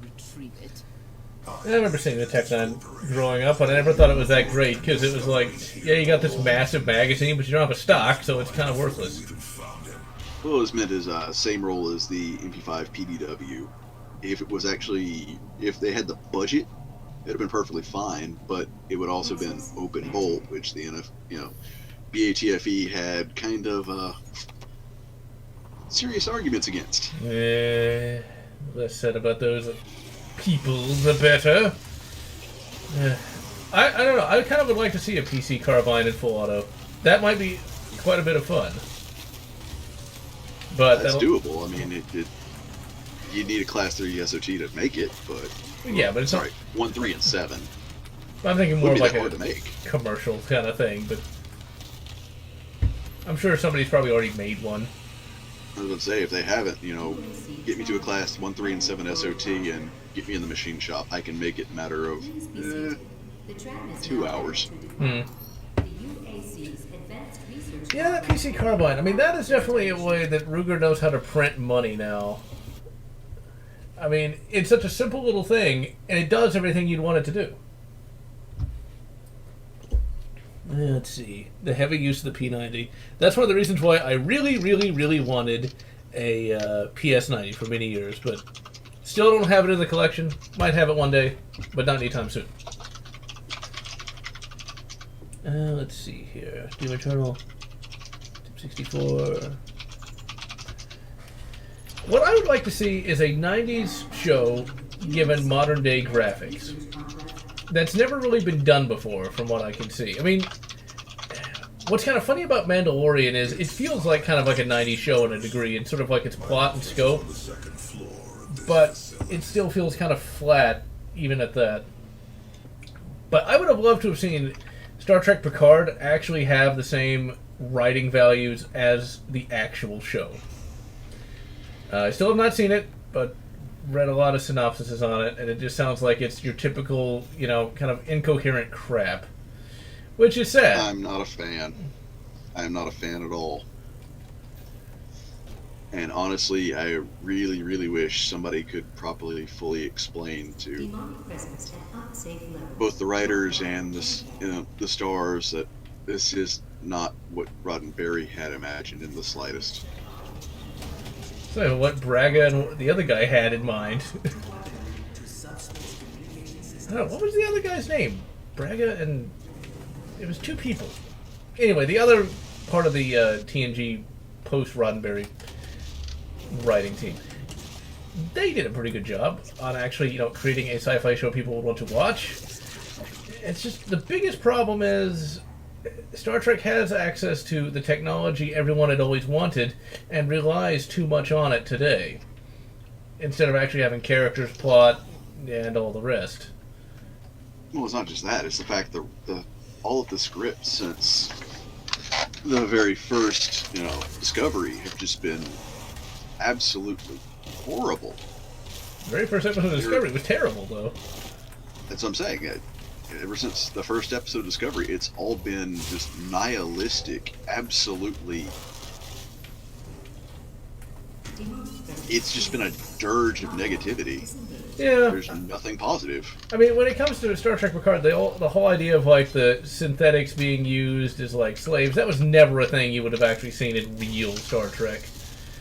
I mean, there was a short story based upon that, and it just had Data, taking his technology and moving to an out-of-the-way planet, not, where Starfleet, the good guys, are using, sapient beings as slaves. That's not a Starfleet thing. They don't do that. That's more like a Klingon thing. Although, actually, Even the Klingons wouldn't do that. It's more a Romulan thing. Because, that's just really kind of dumb. And then the whole scouring of Mars, millions of people killed, that's how you start your, Star Trek Picard. It's not like Picard has to go find something or anything. It's like, nope, we're just going to kill millions of people. And can you blame the Federation for banning synthetics? They committed fucking genocide. But whatever. It's not good. It's just, there's no way to slice it. It is not good. And Tech, the S in the FN series stands for semi-auto. Crap. Oh yeah, the FS2000, that was a thing for a while. And then no one cared. There are a lot of... okay, but the problem is you don't really have access if there is a malfunction. You have the toilet seat. We are not advancing enough. It wasn't even that, it was just... There was no way these little random... It's kind of like the console wars of the 90s. There was no way these randos would actually have really found success compared to the AK and the AR. Just because... That's judging it in a completely different light. That's like saying, oh, there's no point to having the Ruger 5.7. They'll have no success compared to Glock. That's a completely different animal. Well, I guess I was thinking more along the lines of the semi-auto intermediate caliber market's a little different from the pistol market, I would think. Because, the AR just so dominates everything. Well, it's economy of scale. And so I'm thinking, you have 60 years of development and, 30 plus years of third parties offering to the civilians, when Colt really pretty much went on and off of, maybe we don't want to offer to you, maybe we do. Of course, these days, Colt is completely irrelevant. Well, they made themselves irrelevant. They made themselves irrelevant in the 90s. You gotta wonder what they're thinking, though. It's like... They're not. That's just it. They're resting on their laurels. They're not thinking. So I've never understood just, well, we succeeded, I give up, or I'm done. It's just it's so short-sighted, I just can't imagine how anyone would think that was a good idea. Well, it's not a voluntary thing. Their staff got rid of R&D, and when you get rid of R&D, nothing advances. That also seems very strange. Well, they were thinking about it. Oh, it'll be cost cutting. We'll bring back, newer R&D staff later. Problem is, they never did. Cost cutting basically was the case of them cutting off their nose to spite their face and them not even realizing it. It's like, oh, it's a cost cutting measure. It's a cost cutting measure. We still don't have profit. Oh, crap. And no one's buying any more single actor armies from them because you can get better ones elsewhere. Along with other things. The Ruger 5.7 is going to be an interesting. It's going to be an interesting handgun for a while. I mean, it's like now one of like 3 guns that uses the 5.7 caliber. Technically, there's more than that. You've got the AR-57 uppers, which sadly I don't know if will ever come back into production because the originator of such kind of passed away, and I don't know what his family's going to do with it. You've got the CMMG options, which you've got one which will take 5.7 mags and one which will take their own proprietary mag. You've got Diamondback's DBX and Ruger 5.7, the PS90, and the FN 5.7. That's a decent number of guns. See, that's the thing, though. 5.7 has to have something good going for it, otherwise it would have long since fallen into obscurity, because there's just not that many guns that really take it. It's a decent round.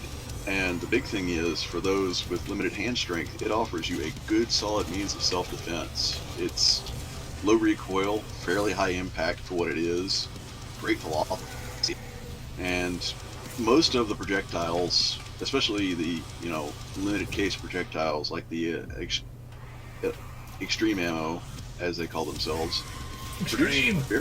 Yeah, I know, it's straight out of the 90s. It's so bad. Produce good so effect good. on target. It's like, it needs to have like 3 X's, and it needs to not even it needs to not even start with an E. Just go straight to the X. With a hyphen. Oh yeah. Full on Mountain Dew Oh font. crap! I'm so gonna die. And tech, really it comes down to how conducive it is, how easily it can be made, how cost effectively it can be made, and how cost effectively it can be sold. As stated, the AR has the economy of scale thing going on. The AK has the entrenchment since the 1980s. There are other options that are out there. Right now, I really, really wish Beretta would consider bringing back the ARX 180 back at a price point of around $1,100, and then they could actually see a solid return on investment. That price is really what kills a lot of price/availability is what kills a lot of new guns. It has to be market available, though not completely ubiquitous. I mean, I come from an era, I remember the Glock was not completely ubiquitous. So basically, go on. Go ahead. I was gonna say, basically, it needs to be cheap and it needs to be almost perfect to make it in the market, and it has to have some sort of or a cool factor, like the AK. Well, the G3 has made it in the market in the U.S. The PTR series, 91, and now soon to be their 9CT. That's markedly available. It's already got economy of scale from Germany. The mags are not getting cheaper. In fact, they're getting more expensive. But when someone like me has 500 mags, yeah, it's kind of available. Do not be alarmed by the system update. Not a system update. You're gonna fuck up the whole suit. Original tether, a means for me to pull you back from hell. Oh, damn you, Bill Gates. Jolt. That's busted. I think you'd allow its installation voluntarily. I'm Dr. Samuel Hayes. I know who the fuck you I are. have supplies in my office. Also, you can shoot him, This way. but it doesn't. But Say, I just love doing that. I feel like if he's got this, super suit, why doesn't he actually do any of the fighting? Is he really that lazy? Is he that much of an asshole?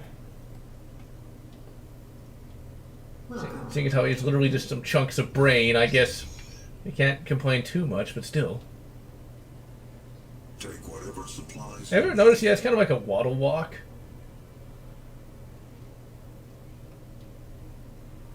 Nah, busted hip actuators, I guess. I don't know.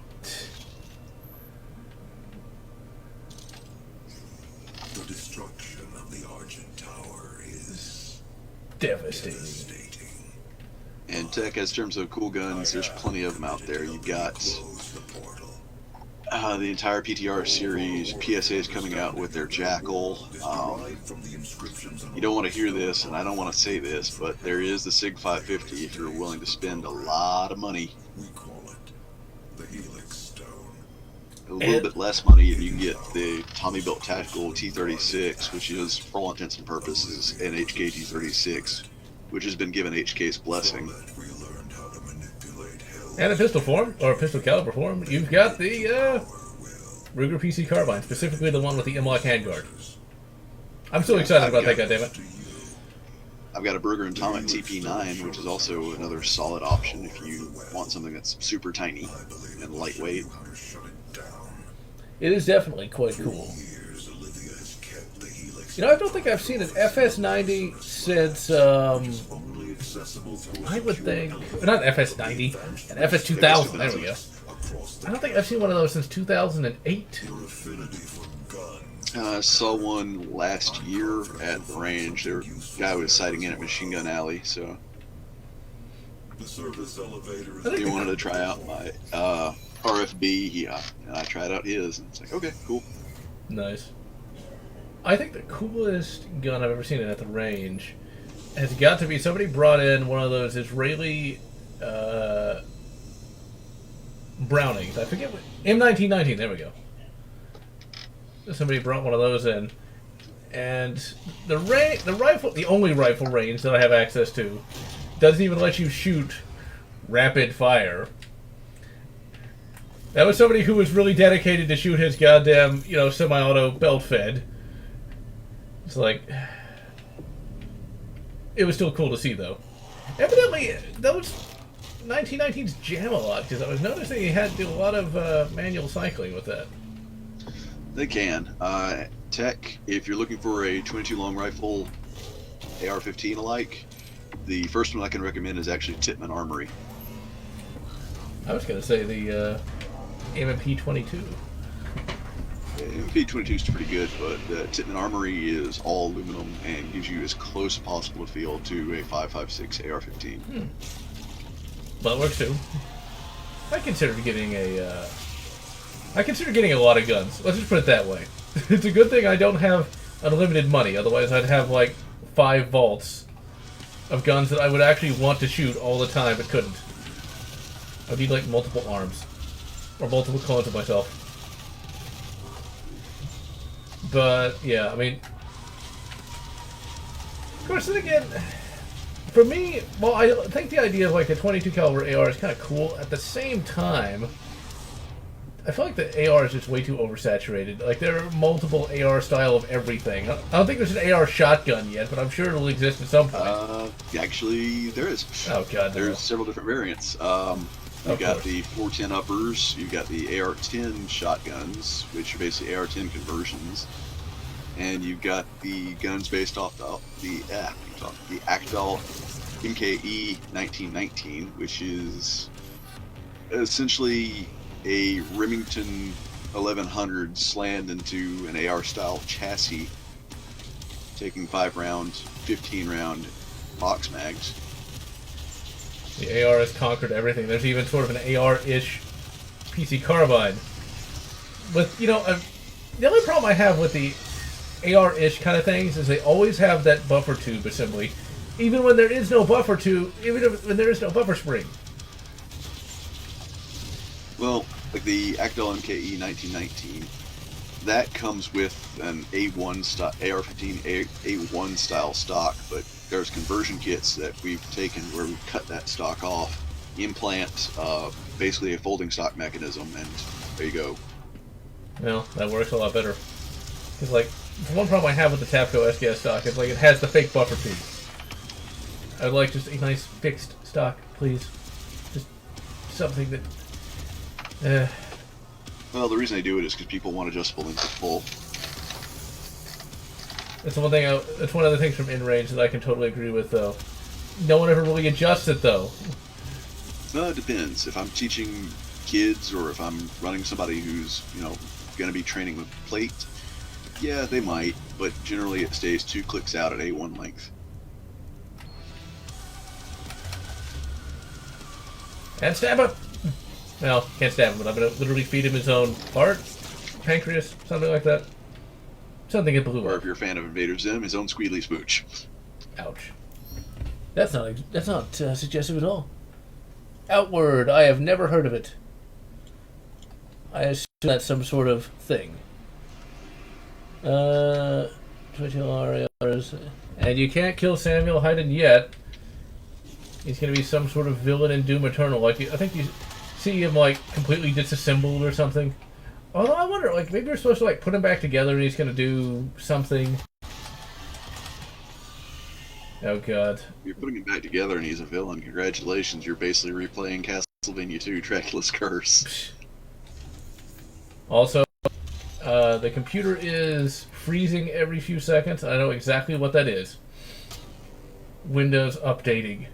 That was an issue I had been trying to track down since I built this thing. For some reason, when Windows updates, it does that. I do not know why. Because if you look, well, it's not doing it now, but you can tell that the CPU is kind of freaking out. Every time Windows updates, and Windows 10 updates all the fucking time,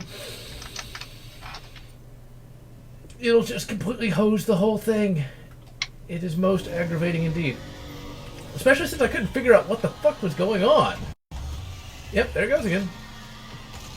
This is why I can see thoroughly why people are running to Linux as their main OS. I run it as a secondary, but more and more I'm becoming convinced that it's probably a wise option for primary.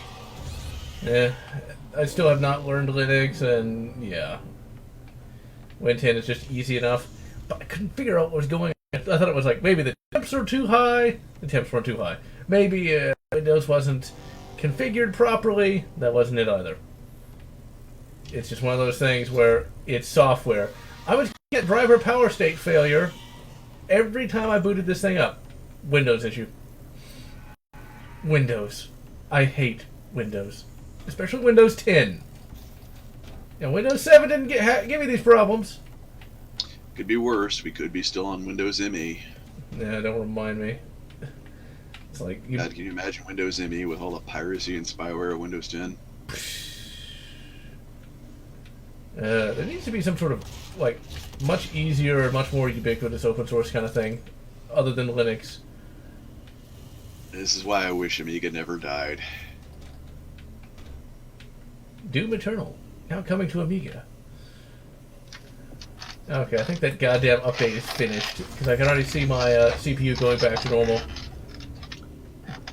Tech, if you're going for bright yellow, your best option really is get a cheap compressor or rent one, a spray gun, and use Air Cure Cerakote.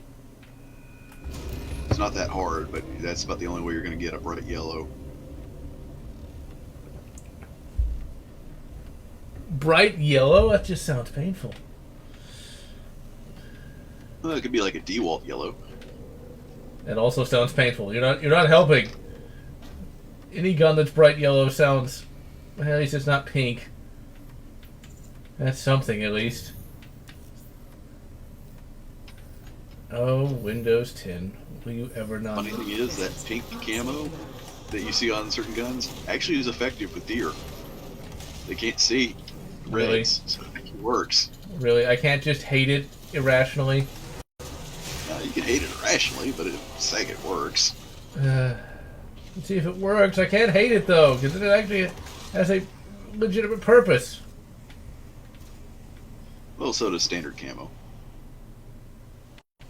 I always thought, like, some of that camo wasn't even really worth it, because, like, the various creatures could, like, smell you or hear you or something like that.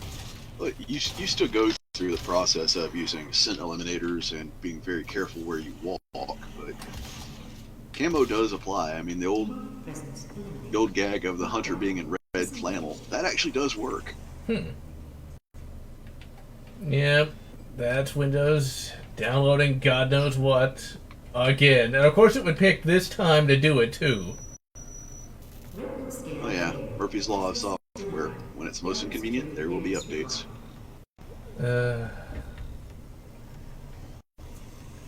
It's like... And Ross, I don't know anybody with a pink rifle, though I do know a good friend of mine and a business partner who has a purple race gun, AR-15. purple. Yeah, I might have to stop the stream early because this date is taking forever, it seems. No, wait, there it goes. No, I mean, one of the biggest problems with this thing when it comes to like updating is, since it's updating to the main boot drive, this game is on the boot drive, and so that's fucking it up. And the boot drive is an absolutely excellent SSD. I did not know that SSDs were that good at this point. So Oh yeah, they're a blessing. So like when I first adopted the SSD, it was like one of the early generation ones, and so it wasn't even really that worth it to me. Come on, Windows, stop fucking up, please. It's not gonna stop fucking up, is it? Can't tell. I don't know. If a Mega Babe was toting around a pink rifle. Yeah, I could overlook it a little bit, maybe. It's depending on cup size. I mean, never mind. That's sex ass. Let's see. I'll get to the next checkpoint in this. Okay, maybe it stopped. No, it's still not working 100%. No, we're back in the green. Okay, now we're not. Stop fucking up, Windows! And it's only on this PC build that Windows does that.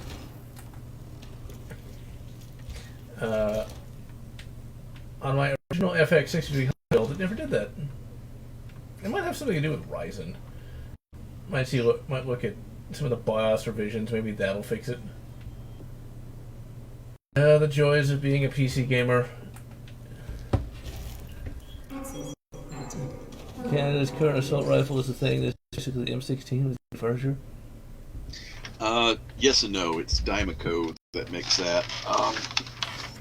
It's made to a different spec than Colt, but unfortunately Colt owns them. Now, if Colt goes to liquidation, Dymaco will be sold off. It is its own company with its own facility.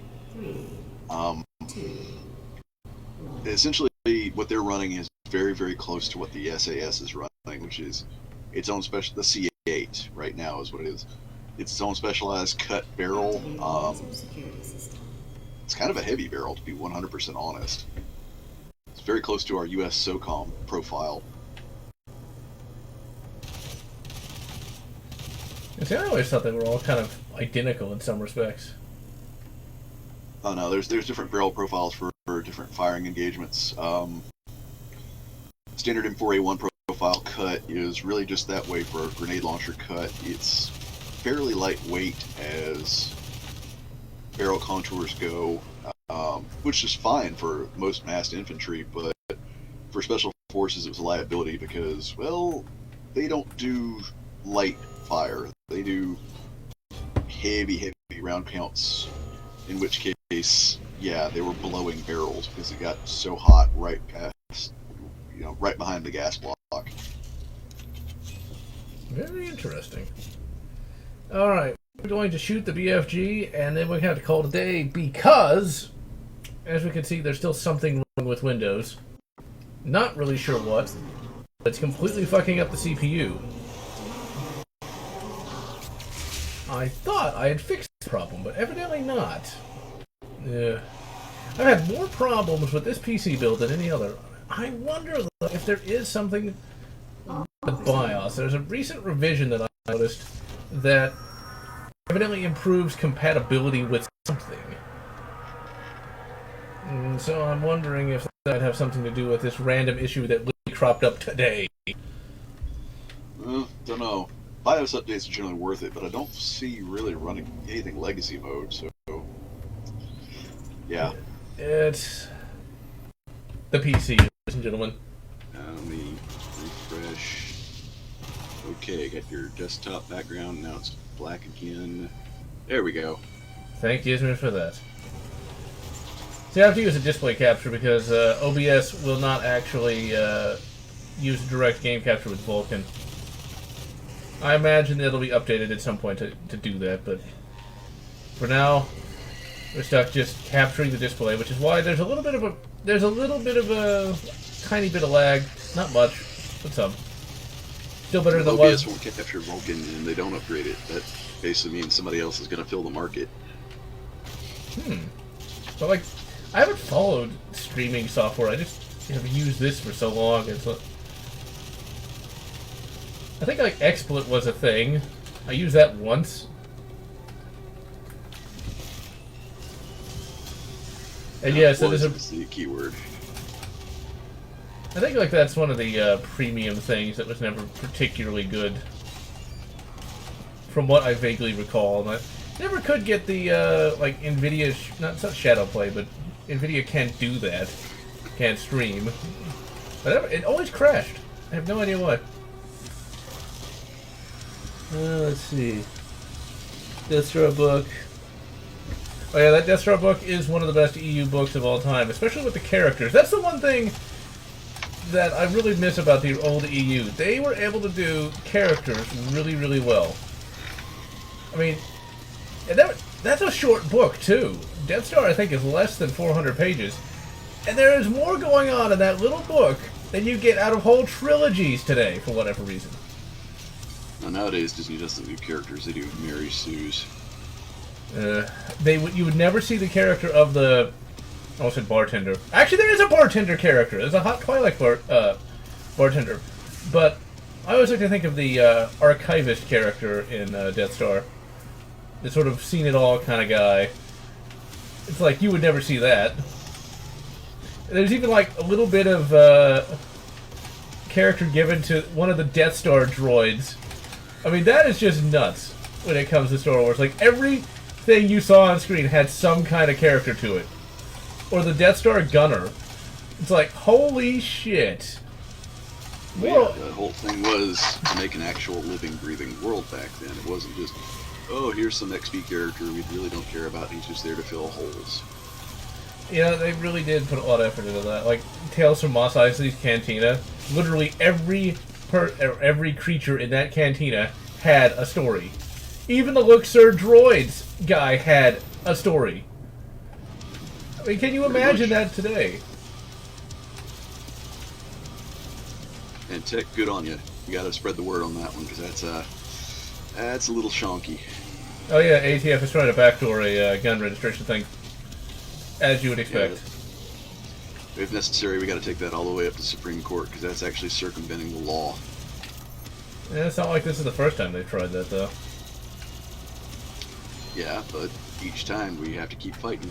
It's the price of freedom is eternal vigilance. Yeah, that is an unfortunate fact. That's the problem. I mean, why can't people just, leave everyone alone? I mean, they haven't done that for the thousands upon thousands of years of human history, but it's like, seriously, oh, yeah, they have. No, I mean, like, they haven't left people alone for the thousands upon thousands of years of human history. There's always somebody that wants to there's never been so much as a second where humanity's ever been left alone. When you have humans, you're going to have at least 1% of the population of this planet be sociopaths, and those sociopaths want control. Don't remind me. People be nuts. Let's see. How about that? ATF, Death Star book. I'm nearing completion of the very last Star Wars book ever written. And I'm like really trying to not read it too quickly. I mean, it's a short book too. There's a lot of crap that happens in it. But it's like, my good God. 2014 could have like been the return of the EU, so to speak. Because the writing quality of that book, it's the same guy who did The Expanse, or the same writing team that did The Expanse. It's like, it's a Han Solo book. Han is on top form. They introduced a new character named Scarlet Hark, who isn't, horribly annoying, or a Mary Sue female character, or a strong, independent woman. And it's like, No, get it right. Strong, independent woman. There you She's go. not a woman. So it's like, why, Disney? Why? You could have printed more money. Disengaged. People would have bought it. Why? Because Kathleen Kennedy's agenda. It's all about politics. It's It's really Disney aggravating. doesn't make movies anymore. They make propaganda. Well, it certainly seems that way because, holy shit. It's a book that knows how to be Star Wars, and it does it well. I mean, this last Star Wars book has got to be one of the best Star Wars books I've read in, well, years.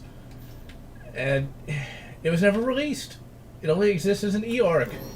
Lazarus service elevator now. It is just wrong. It's a sin! As Demonic presence. Malcolm McDowell would say. He's not wrong. Because, damn. If you can find it, and all you gotta do is really just do a Google search, holy crap. It really is everything good about Star Wars. It even has a pretty interesting, almost Marvel Comics-ish plot, but it actually takes itself seriously. I don't want to spoil it at all, but you can kind of feel a little bit of Expanse vibes from it. I don't really want to spoil that either, but let's just say at the end of the Expanse book 1, there's like some, sort of like highly advanced alien crap that goes on. That kind of happens in this one. Something you didn't really see much of in Star Wars outside of the Marvel Comics, but it works really well. Much better than you think. Terminating Fido? Yeah, they're not Americans. I'm sorry. If you're in this nation, you are a resident. If you don't support the Bill of Rights and the Constitution, you are not an American. You are just a resident. Yeah, it is the way it goes. It's like, what is the deal with the ATF anyway? Some of the agents are supposed to be fairly nice from what I've heard in other YouTube videos. Some are. Problem is, their bosses and the people paying the bills are not. Yeah. Also, on a more positive note, when I played this with my original PC, it would tank to about 40 FPS when I looked out this window. Oh, I love Ryzen. Although I hope that Doom Eternal runs fairly well. I mean, it is a brand new game, but if it's more optimized than this is, we might have... It's not using mega textures, so yeah, it's more optimized. So I should be able to get 60 FPS on that. Here's open. It's one of those things where Crisis Warhead ran better than Crisis 1, despite being slightly more advanced in some respects. Well, that's because of object culling. Crisis 1, everything that was to be rendered was rendered at all times, regardless if you could see it or not. Yeah, it's like, I don't get the point of that. Oh, it's just lack of optimization. They had to push the product out because while it was very advanced, it was almost in development hell. Crisis. I think Crisis Warhead was slightly better than the actual, first game. There was a lot to like about Crisis 1. I need to eventually stream that. But it did... I wish they'd rethought the plot for 2 and 3. That was kind of insulting. Good games, but kind of insulting plot-wise. Yeah. Because it's one of those things where I think there was only going to be just the one game, and they needed to come up with something, and that's what they came up with. Because it's completely different from the first game. Well, I'm not going to spoil it for anybody, but they completely negate the entire point of 1 by the time you get to 3. Really, when you get through about 1/3 of 2, they mostly negate the events of Crisis 1. It's... Well, it's not just that, but they also, instead of humanity making the nano suit, it's like, this is something that... Oh, that's a spoiler, isn't it? Never mind. Yeah. Well... That's part of it right there. Is we were supposed to have designed it, but no, we cribbed it. We're that annoying little kid who's asking for someone else's homework. And see, that doesn't make any sense, though. Because then how do the North Koreans have it? Exactly. It completely negates everything good about the first game. It's kind of like the Fear series. The first Fear, and to a lesser extent, its expansions were good, but after that, it just negates everything. No, don't remind me of Fear. Because, that is a tragic franchise right there. Fear 3 made I'm the not saying these games were good, but Extraction Point wasn't bad. My beef with Extraction Point and the other expansion to 1 is that Demonic presence at unsafe level. essentially Vivendi killed off characters that they didn't write. which was basically discount Sergeant Johnson, along with discount. I don't know who that character was a discount of, but I know she was an XP though.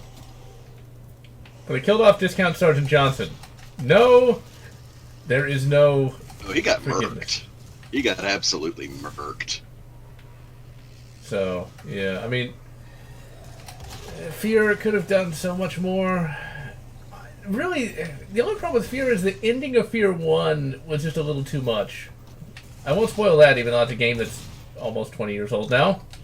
But I think they went a little too far with that, because there wasn't really any opening for anything other than just continuing on from that. It wasn't like... It was really just a cliffhanger. You didn't even have to... You could have gone with the original premise and the next game not be about, creepy Alma Wade. It would have been a Could lot have been, better. the Sci-Fi X-Files, Sci-Fi Military X-Files. I think it would have been a lot better. You could have gotten a lot more mileage out of it. It's just... When it's just all Alma all the time, and there's some interesting sci-fi concepts that they introduce in 3 that make no sense and really feel like they could have been in a different game. It's like Fear 3, which I'm going to stream that in the future just so I can complain about it. It's like you've got these teleporting guys. It's like, how do they have the technology to do point-to-point matter teleportation that's portable? Why do you even need a clone army when you can do that? You literally win everything. You win the planet with that kind of technology. Almost. I mean, that's the kind of tech that makes certain degrees of starships almost pointless. Yeah, I mean, you can get your reinforcements there, like, literally instantly. You need an army, just teleport them into the capital city. You win.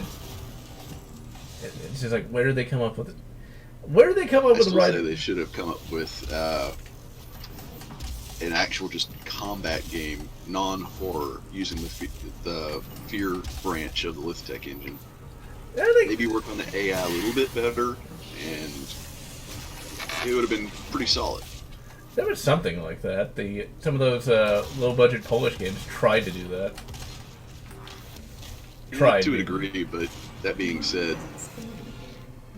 there are actually some bargain barrel Polish games which somewhat do that, but do it pretty good, and some that do it absolutely horribly.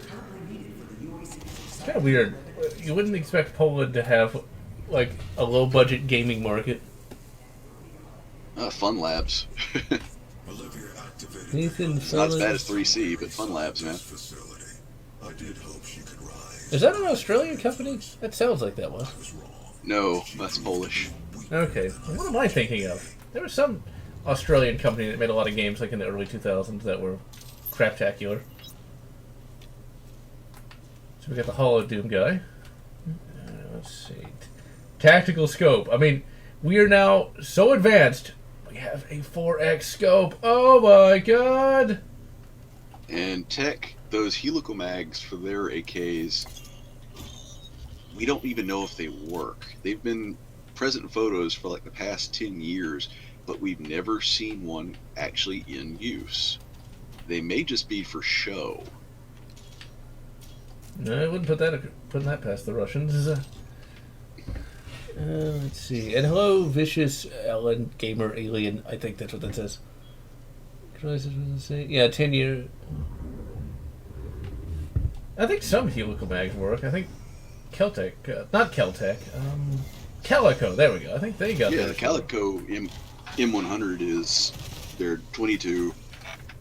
Is essentially the same operating principle as a Ruger 1022, just the helical mag works great. And you have the M950, which I've got many hours on that. That works just about as well as when the mag's in good condition. It works about as well as a MP5. So it's not impossible. I would like to see. There'd be no reason to make one. I would like to see a semi-auto Bison or Bison or however the hell you pronounce that.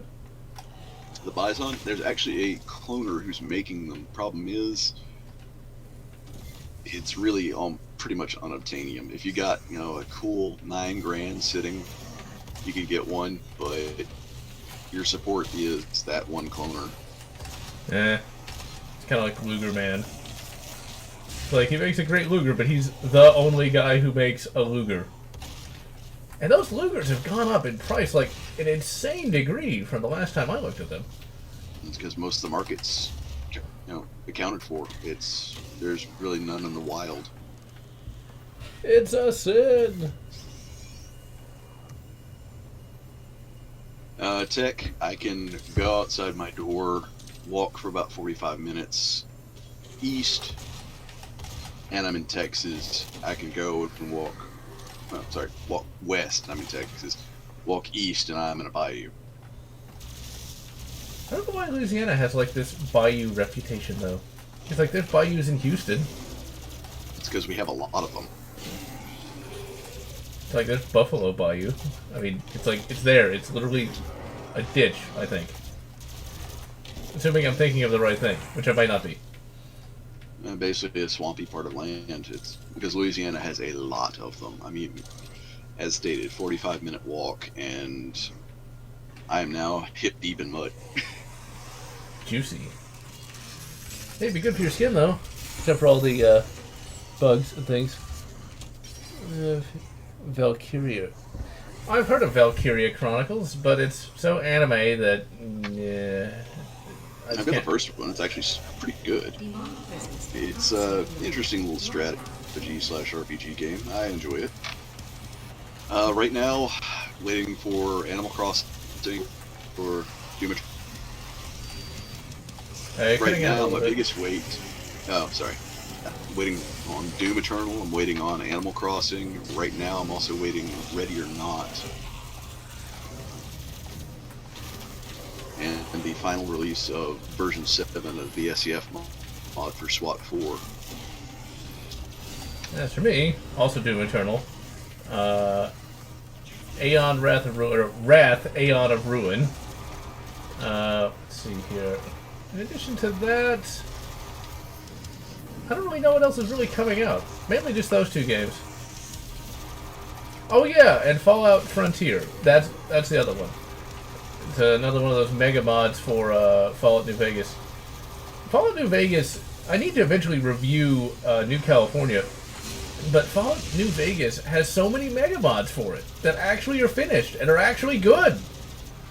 That's because Black Isle, or rather Obsidian, did a really bang-up job of trying to get rid of a lot of the dirty edits. It makes for a better mod station than Fallout 3 does.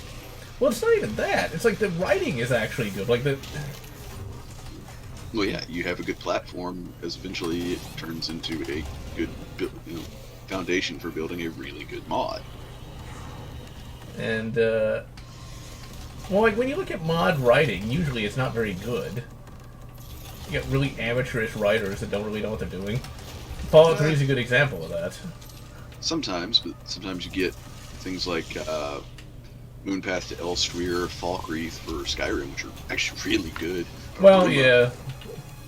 Falkreath is probably one of my favorite mods for the entire, for all of Skyrim. There's another mod that I played that I liked a little bit more, but I'm not sure what that is. There was something. There's so many mods for Skyrim. I remember when Skyrim first came out, I was like, well, Skyrim's not bad, but without any mods, who cares? Then, well,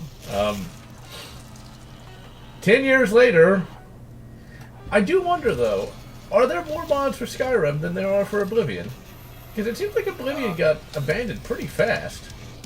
I don't know. I want to say there probably are some, because it's had a little bit more time in the oven in terms of actual available, script extenders. But that's a really hard one to call. And tech, if it's not really post-apocalyptic, because the apocalypse hasn't happened, although you'd be hard-pressed to make that judgment call given on the environment you're in. But Stalker, the entire Stalker series, you have bayous.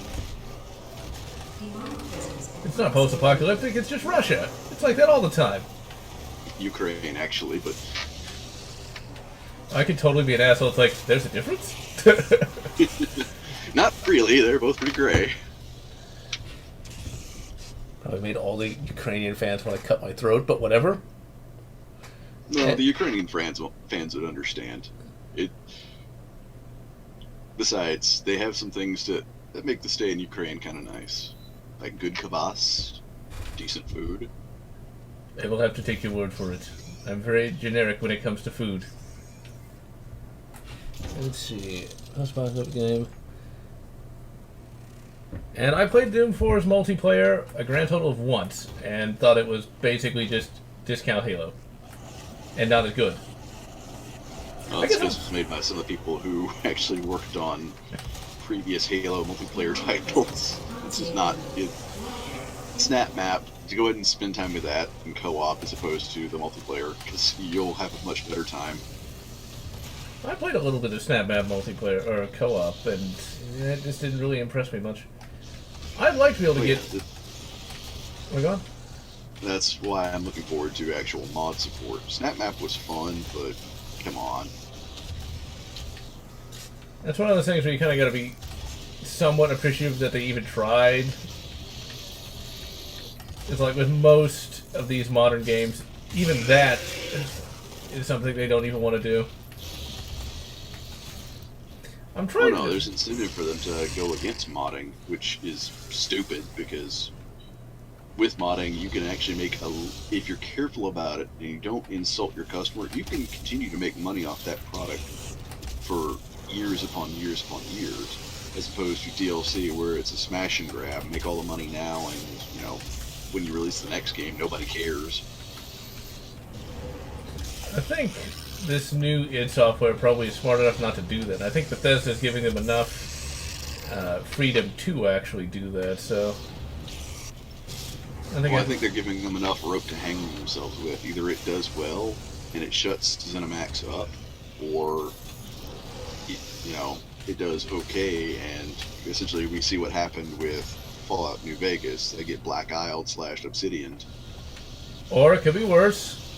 It could be like with Wolfenstein: The New Colossus. The next game is Wolfenstein: The Youngblood, and it's not even a game. I'd prefer that not to happen. That was... Doom There Youngblood. are almost no words. Let's see, could they whammonize Doom Guy? It's not Doom Guy, it's Doom Girl.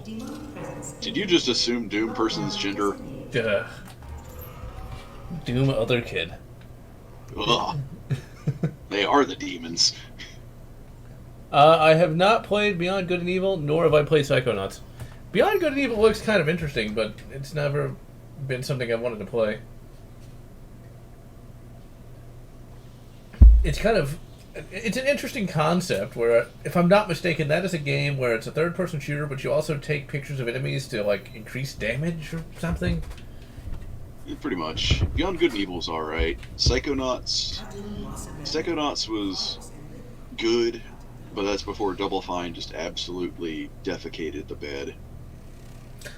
Psychonauts is one of those games that I've heard a lot of the gaming hipsters talk about. It's like, it is the greatest thing ever, but I've never actually even seen the gameplay. No, it's not the greatest thing ever. It's essentially a really solid platformer with some quirky style and a pretty good story. And this is precisely why I do not want a Psychonauts follow-up, because they're just going to screw it up horribly. It sounds like something that would happen. Our body is considered a Louisianian stereotype. No, not when we have a lot of them. Here's the thing. We have as much woods as we have bayous. But if anything, our woods are almost akin to rainforests. I guess it's kind of like Texas and desert. Which I always find kind of funny, because despite having lived here for 31 years now, I think I've been to the desert part of Texas once. Most of it As soon as you get around about El Paso, you're there. The one thing Texas doesn't get recognition for is hill country. Go around to Wimberley and that, it's freaking beautiful, and you get some great hiking there. I've actually been there many, many years ago. I think one of my favorite places to go in Texas was when I was a kid. We went to Lukenbach, Texas. It was literally just a general store and a post office. It was the greatest thing ever. Manual security activated. Nice quiet town. Now it probably town. is. Settlement. Now it's probably just a Walmart or something. No, it's still pretty small. Not quite, a little bit bigger than Bandera, Texas, but not that much. My biggest problem is, like, Houston has grown so much over the past 30 years. It's like, used to be have these little 2-lane roads, now it's like a giant fucking superhighway now. Would you ever do an outdoor adventures to the Alamo? Yes, the next time I get to San Antonio. Speaking of the outdoor adventure, I actually have recorded footage for another one. It's going to take a while to get to, but it's of a military museum in Huntsville that I went to just today, actually. It's pretty nice. They got a lot of cool artifacts. They have a decent small arms collection, although they do not have a real M14. It is totally an M1A, because it does not have the selector lever. You're going to have to No, they have to make do. once you've extracted the And accumulator, Jacob, you'll become I would almost give you that, but I have some issues with enough to send you the Blade Runner sequel. Like, some significant issues. I'm not gonna using the tether system. rain on your parade there.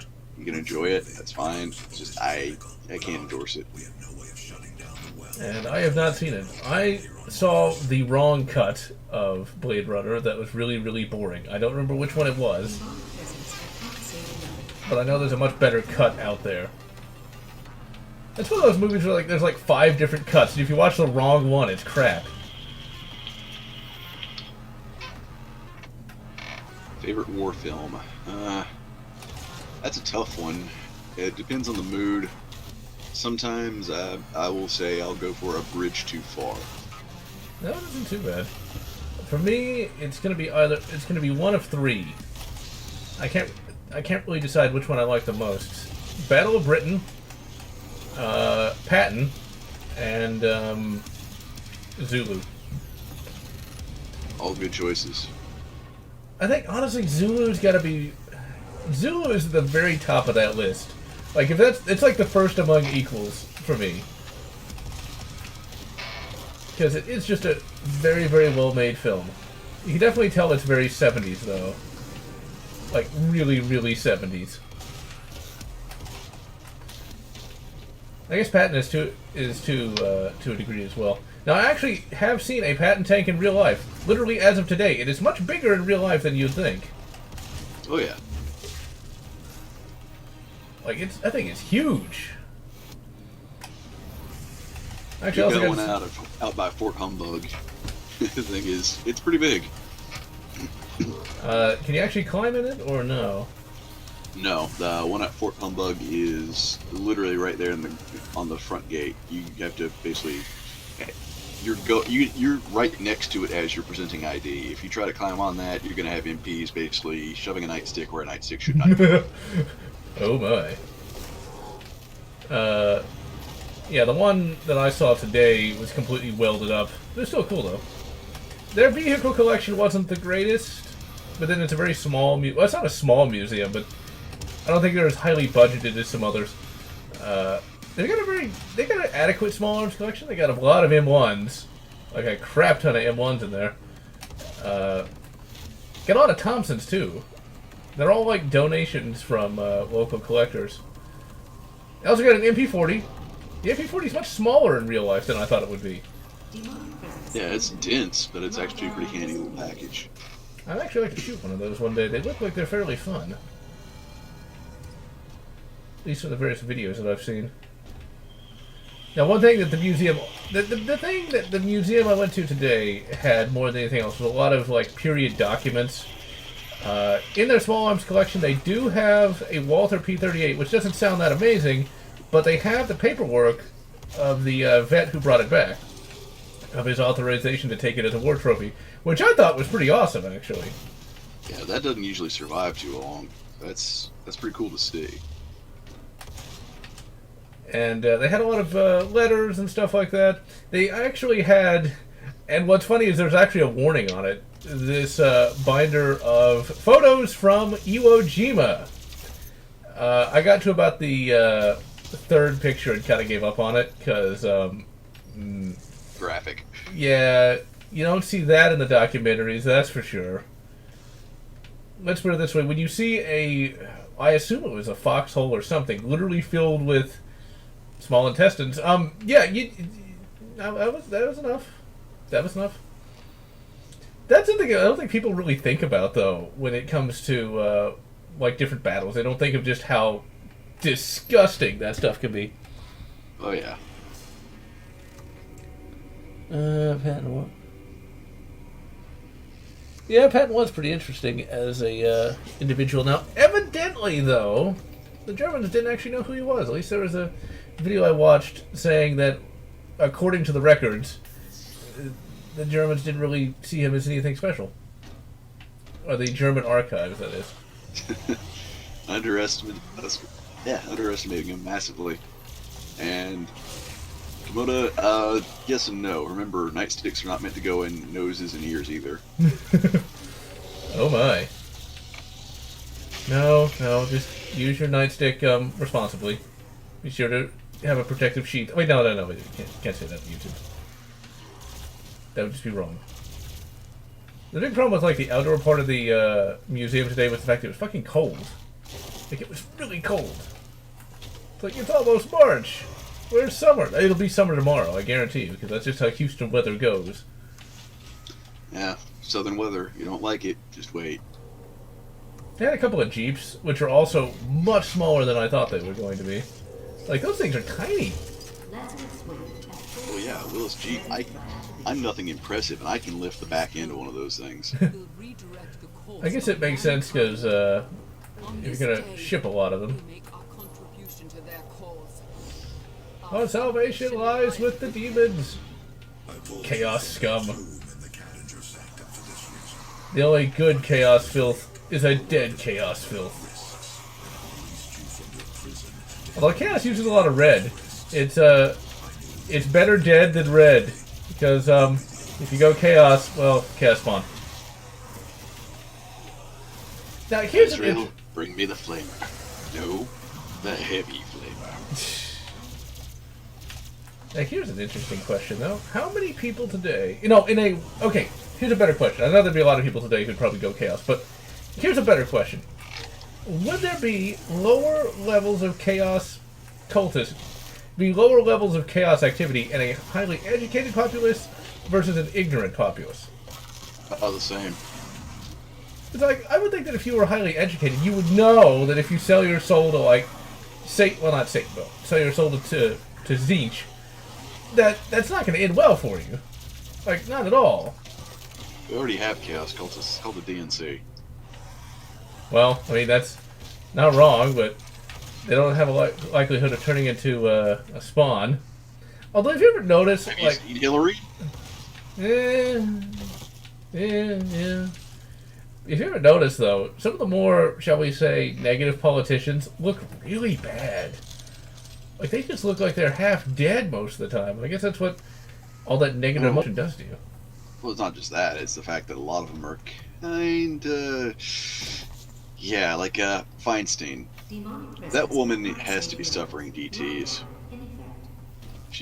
Her liver has to be screaming. Alcoholism. Let's see here. Patton... I have not seen 1917. I've got to see that. I'm aware of it. It's kind of interesting that even after the Centennial, there weren't like a bunch of World War I movies really made. Well, it's because it requires effort and actual good writing, and modern Hollywood seems to be rather averse to that. Yeah. World War I is kind of an interesting topic. You know, like, it got popular, well, yeah, I guess that's the way to put it. It got popular for a little bit. But people still have a hard time actually giving it down, it seems.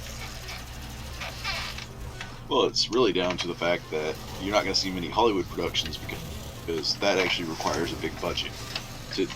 Even what we consider a small budget film requires that you have good solid actors, good solid writers, you have a decent budget, and a good props and costume department. The actor requirement barely have that these days. I mean, most actors are, I hate to say it, wooden, talentless hacks for most mass market movie. Which is kind of sad. I think for me, my two favorite World War One movies, one isn't even a movie, it's a made-for-TV thing. That's the Lost Battalion and the Blue Max. The Blue Max is something that's kind of obscure these days. I actually have that on VHS. CBS Video. It wasn't that obscure. I mean, hell, it is now, but back then it wasn't, because there's even, you could go back in the late 80s, Atari XE computer system, there's a Blue Max video game. Really? Huh. Yes. That is awesome, because that's like, but then again, that's like one of the only World War One movies that addresses aviation, and it's pretty well made. It's actually also one of the few World War One movies from the German perspective. If you haven't seen Blue Max, I highly recommend checking it out. I'm sure it's easily found. It's probably even on YouTube. Yeah, a lot of copies of it were made. You can probably find it in like a Goodwill on DVD. It's got George Papard. I'm sure very... Then again, I don't know what the age of my audience is. Older audience members will... Actually, there's some younger audience members who watch a lot of 80s shows. I remember Darth Chihiko mentioning that he watched Alf, of all things. Alf! Oh, God. Fucking Alf! That was a strange show. About a puppet that is it's an alien that likes to eat cats or something. I never watched it, because... It also has one of the worst video games ever made, and one of the strangest endings ever made. It's almost a buzzkill. Yeah, I remember reading about that. I don't want to spoil it for anyone who might not have actually watched Alf, but he's not back in Pog form. I remember trying to explain to someone what a Pog even was. It's such a 90s thing. Blink and you'll miss it. It's like, yeah, Pogs, it's these little plastic things, and like you do... Now I don't even remember what you use them for. I think like you gambled with them, I think? Yeah, pretty much. It was pseudo-gambling, trying to get them to land face up, and it was somewhere between the idea of, oh, it's trading cards, and, oh, we're dirt poor, we need something to do. That was I never owned any Pogs. I knew they existed, never really cared. It's like the Blue Max is back in Pog form. You can collect a George Papard with the special A-Team variant. Actually, it wouldn't be too hard to print out Pogs for that. This is the sad part. I'm sure they'd probably sell for like 3 days, and then no one would care anymore. I don't even know if they'd sell for that. It'd be just something funny to have. I could see that on ThinkGeek. I think it's actually probably not going to exist in the next couple of years. No, well, I never bought anything from them anyway, so I don't think it matters. Yeah, The Darkness did have a World War One part, which was weird. It wasn't bad. The Darkness 1 is kind of an interesting little transitional phase for gaming. There's that part where it's still kind of advanced, like the early 2000s, but getting more modern. There's actually the entire film of To Kill a Mockingbird is in that film, or in that game rather, which was kind of weird. Because there's a part of the game where the player character can sit next to his girlfriend, and she has it on the TV, and you can sit there and watch the entire movie. If you don't do Which is weird, but it actually probably introduced a lot of people to the fiction of To Kill a Mockingbird, so I can't knock it. Yeah, it's not a bad movie, but you can get stuck there, though. That happened to me when I first played the game. Like, you can't get up if you don't... I think, like, you press X. If you don't press X in time, you are stuck sitting there. You have to reload the save. Pretty much like movie night. Yeah, To Kill a Mockingbird aged fairly well. It's actually kind of interesting, though, that one of the actors in that film actually became a Star Trek actor. It was one of those Star Trek actors that played two different characters. The main character, whose name I don't remember and whose actor's name I can't remember, would go on to play a villain in Star Trek 6, and they became Sisko's dad in Deep Space Nine. The main character of To Kill a Mockingbird is Willie Loman. Yeah, that guy. I remember next to nothing about that movie other than, like, the main character's name is Scout. There's some guy named Boo Radley who I think is, like, some albino crazy guy. That's about all I remember. I've not seen that movie in over a decade. Oh, it was originally intended as a play and as a short story. He didn't, like, the writer, like, make a sequel to that, and then nobody liked it because it was poorly written or something? The writer did follow-ups, but nothing ever struck as big as the original To Kill a Mockingbird. It's like, how do you follow up on that?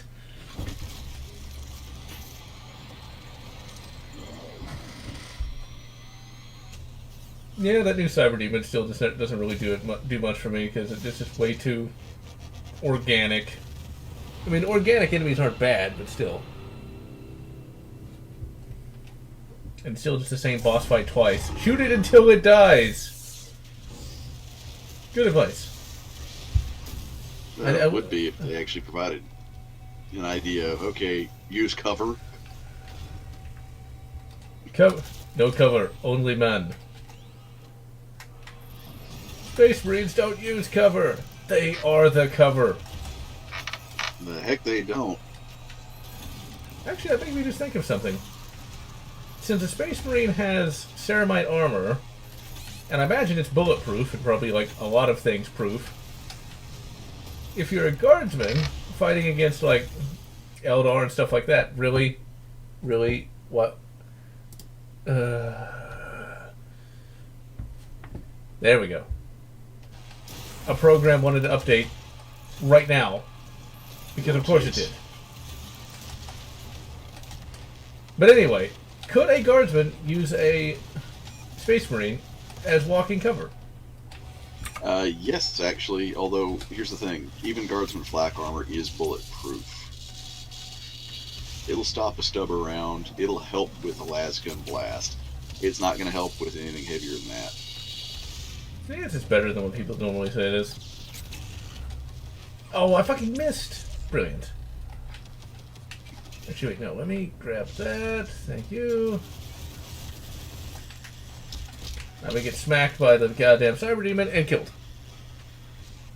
I have not tried martial arts because I never really had the chance to yet.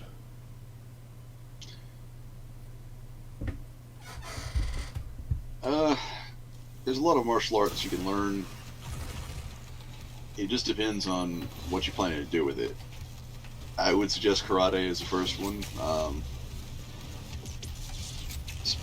I have spent a lot of times in martial arts. Shinryu karate, jutsu, simply because, hey, it's fun and it's a nice alternative to HEMA. That also sounds cool. And tech, I don't mind the models of the Primaris Marines. I hate the fluff. The fluff is just the absolute worst. It is convoluted. It is retconny as all hell, and really, if we're to take it at face value, that means that Robot Gilliman is a much, much bigger heretic than even Lorgar. Yeah, I read the book that introduced the primary Space Marines. I mean, the Super Space Marine concept, that is kind of reaching, but... Well, it's the right idea for the wrong faction. If they just went with, okay, we need new armors and true scale Marines, perfect. I would have no problem with it. But if they're going for the, enhanced Space Marines, there's an entire character that's got 20 years of lore designed around mutating and gene-enhancing Space Marines, and he's not Imperial, he's Chaos. I think they wanted to have more, good guy factions more than anything else. That's just it. They've already had good guy factions. If you're going to up-arm the good guys, you have to have, in basic story writing, if you're going to up-arm a good faction, It has to be an arms race. It's not something that, oh well, you know, let's have a pretend threat and just not care about anything. Fabius Bile should have been the one to receive, you know, oh, here's new Astartes characters, the Chaos Astartes, but still, you know, now you give the Imperium a legitimate reason to up-arm and produce new units, but really, it's a cash grab. The models look great, but everything about it's just a soulless cash grab. You know, what they could have done without, you know, bringing in Belisarius Crawl, that guy. There you go.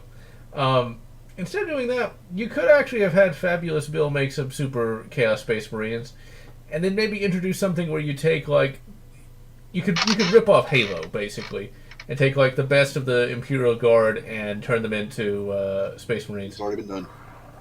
Not so much for Space Marines, but it's already been done. You have what's called the Afriel strain, which is basically, hey, let's take the genetic imprint of all the Guard's greatest heroes and generals and clone individuals. It worked, but you ended up with albinos, which did their job really, really well, but had horrible luck. Yeah, I remember those. One of them showed up in the Last Chancellor's novels. I always found the Last Chancellor's novels kind of, well, depressing and kind of funny because the main character was named Cage. It's like, they just needed him to have a partner named Jack, and it would be perfect. And for those who don't know what I'm talking about, there was a band named Tenacious D, which wasn't really that great, but they had some, like, one or two good songs. And you had Jack Black and another guy whose nickname was Cage, but I can't remember what his name is. It was a bald guy, I know that. I haven't thought about Tenacious D in years. But anyway, it would have been funny back when those novels came out. They're not the best written, but yeah, I think it's like the first novel that introduced Gashgul or Gash, however the fuck you pronounce that orc's name. Gazgul Magaruk Thraka. That guy. I think that's the first one that introduced him in terms of chronology. The first one for a lot of people, sure, not the first one, because he was around since 1994 and the first battle for Armageddon. And he's still trying to kill the dude. Yarrick. Yeah, there you go, Clawman. I think he got some new novels too recently. I'm trying to fill in his background. I don't know how much of those new novels retconned anything, though. That's just it. My thing with the Primaris Marines is, alright, if you're wanting super soldiers for the Astartes, Call is a Mary Sue. Just being honest, he is. If you're wanting to do that, we still have some of the gene rights from Terra when the Emperor made the Astartes. All you had to really do was say, okay, we found some of the gene rights. Instead of having one Mary Sue character, you could have had about 8 balanced characters. Yeah, because like the whole idea of like, oh, he's been around 10,000 years and he invented better Space Marines and all this cool stuff. It's like, really? Come on. Well, that goes against... Okay, here's the thing. The Space Marines are not... Even though the fluff says, oh, they're the Emperor's ultimate creation, ultimate wars, they're not. We know this not to be true. I mean, you have the Custodes. The thing is, there's a reason why things aren't really invented in 40k for the humans. And that's because when your entire religion is essentially a cargo cult, and it's because the tech could be so corrupted that if you build it, it will try invariably to kill you or drag you to the warp. You generally don't invent things. You go very, very slow in terms of reclaiming technology. I actually read an interesting little bit from 40k fan theories where, like, humanity invented a weapon so powerful that it could actually take out the Chaos Gods, and that's why the Age of Strife started, is the Chaos Gods kind of did a preemptive strike to stop that. Yes and no. Chaos, essentially... We did invent weapons that powerful. We invented weapons that were powerful enough to literally eat stars. And by eat, I mean take a freaking bite out of it. Yeah, The whole Men of Iron thing came really of the Men of Stone. see, I want that to be explored a little bit, because I remember that. There's a short story in one of the early 40k books talking about that. We're like, what the hell is a Man of Gold? I want to know what that is. Essentially, Man of Gold is...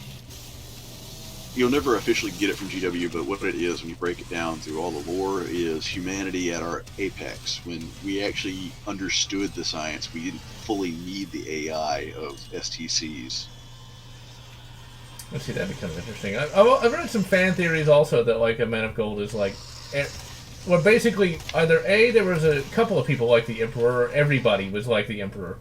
But then by that logic, then how do they lose? That's not the case. That's confirmed not to be the case. We had high-end level psychers, and but there was no one as powerful as Emperor. It's just not even the psychers he was born from were as powerful. That's why they had to basically all kill themselves for that.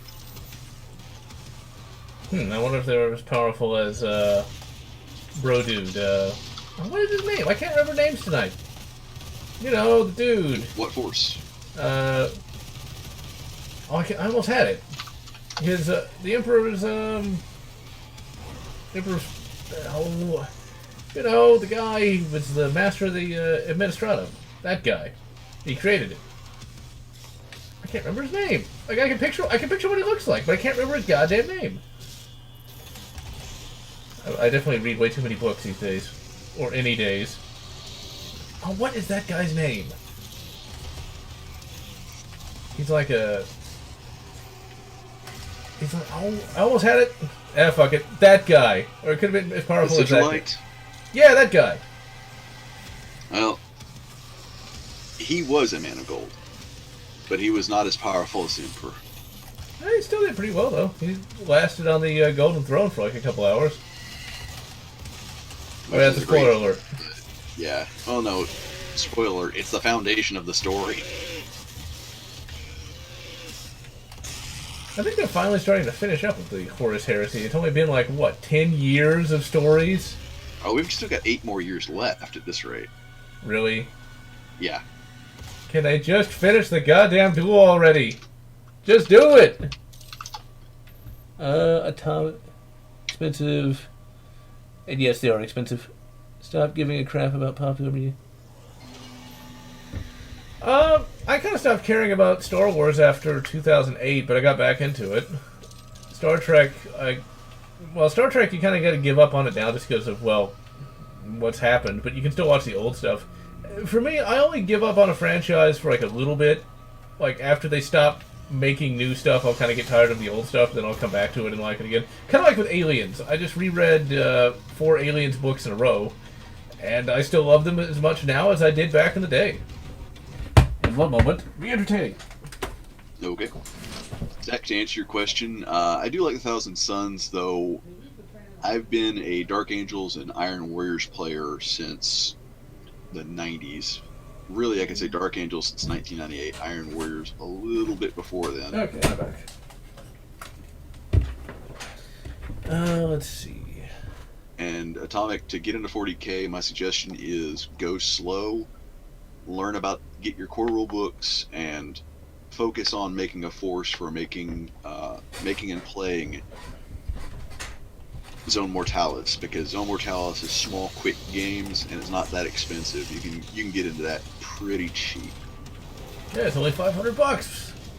No, Zone Mortalis is small scale. You can get into that for about, counting your paints and paints, glue, hobby file, paintbrushes, scalpel, and clippers or X-Acto knife set. You get in that for about just under $100. That's a lot cheaper than I thought it was going to be. I haven't even tried to get into 40k. Eventually, I'm going to try BattleTech because it's way cheaper. BattleTech, yeah, it's a lot cheaper. And it's mechs beating the shit out of each other or blasting the shit out of each other, whichever the case may be. Well, they can do both. If you got hand actuators, you can do both, or if you got jump jets. Or both at the same time. 2 mechs, 1 human. Wait, no, that'd be wrong. The only Might be problem, squished very, very quickly. indeed. The only problem I've got with BattleTech is the fluff is not that great. At least so far. It depends. The short-term fluff isn't. The long-term fluff is essentially, it makes Game of Thrones its bitch. You know, I've read some TV Tropes articles on that. But like, I've read 2 of the novels. They are not that great. At least the first No. 2. I'll admit, there are some weak novels in there. There are some good ones, too. I mean, It's just like, it's kind of hard to root for anybody, and yeah. They're not... Okay, I'll actually give them this. The first 2 novels, which were written in the 80s, aren't the worst books I've ever read. But they're not... pretty weak. Yeah, they are. I mean, when it comes to like mech books, it's pretty good. Because one of the things I really hate about modern sci-fi, especially like the Amazon stuff, is they follow one character and one character only. And at least the BattleTech books didn't do that. Because that's so boring. It's like, can we have like more than a guy who's evidently good at everything? Or better yet, I've complained about this in so many videos, but I'm complaining about it again, because it still annoys me every time I think about it. In 1 year, I must have read no less than 10 books that had the exact same plot of dude joins Marines, and you get to hear about his entire boot camp experience, and then he's got to fight something, and then he learns a lesson. It's like, oh my god, just... Really, origin stories are nice, but are origin stories really even important? Like, do we need to know? It's a little bit. You shouldn't spend so much time on them, but a little bit of background is important. Storyline-wise, by the time you get to the original Amara Civil War, that's when things get really good. And that was ironically written after, books-wise, after everything else. It was like in the middle of the novel series. It's like, oh yeah, let's finally cover the Amara Civil War. Well, eventually I'll have to give it a look. Thankfully, right now I've got... The Battle of Tukiyid is pretty good. One thing I did like about the 2 books I did read also is that they didn't have the generic military dude who is about as flat as a goddamn cardboard cutout. There's a lot of books with that. It's like, they have no character. Yeah, that's a sad trope in a lot of pulp sci-fi. Like, after rereading Aliens, a few things like that recently, it's like, I don't know if I can go back to, like, really, like, modern stuff, because it's just so boring. It's like, there's a book I'm reading right now, and I don't even know what year it is. It's gotta be old, because in the year 2018, the first space colony was created. It's one of those.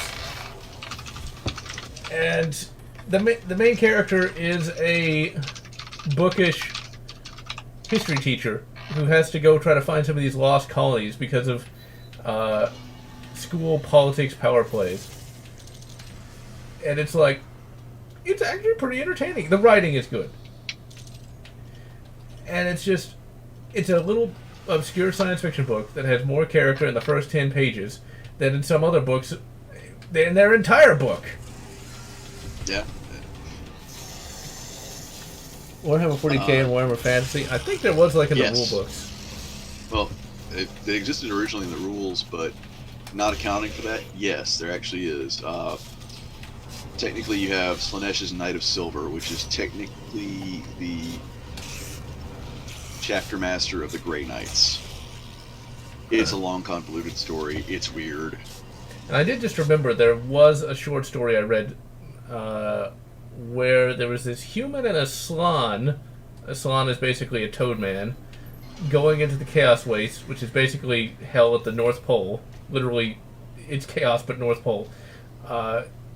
In like this armored tank kind of thing to find a crashed starship. There's a very, very early Warhammer Fantasy book, so there was a little crossover.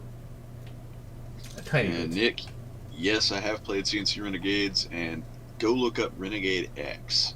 It's a fan-made project recreating Renegades in the multiplayer of Renegade in the Unreal 3 engine. It's actually pretty good. Why am I just hearing of this now?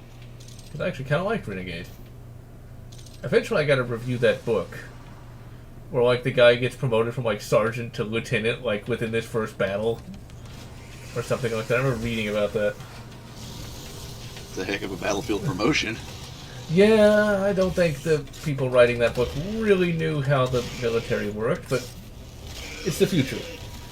And sci-fi novel recommendations. Oh my, there's like so many, I don't even know where to start. Well, if you're new to it, my first recommendation is I Have No Mouth and I Must Scream if you like horror, or if you don't, there's always I, Robot, which is an Asimov classic. My first thought is Footfall, as that is one of the... is an alien invasion novel done right. And it's not going to bore you with a lot of... It's going to have science, but it's not going to have that much science. To the point where it'll get boring. Let's see. It's like just pure science fiction, or like science fiction action, or genre. It's like there's all the be action. That's a lot right there. If you don't mind, veering into the oncoming lane of science fiction comedy, Hitchhiker's Guide to the Galaxy. That's a must-read for everyone. I still need to read that. I've read a few of the Discworlds, but I've never read that. Discworld is fantasy, but still. It's good fantasy humor. I actually watched Hogfather this past Christmas. That, it's like, why have I just heard of this? Why have I never seen this before? That's because it was mostly a British thing. Thankfully, I lucked out, and I found Hitchhiker's Guide when I was very young.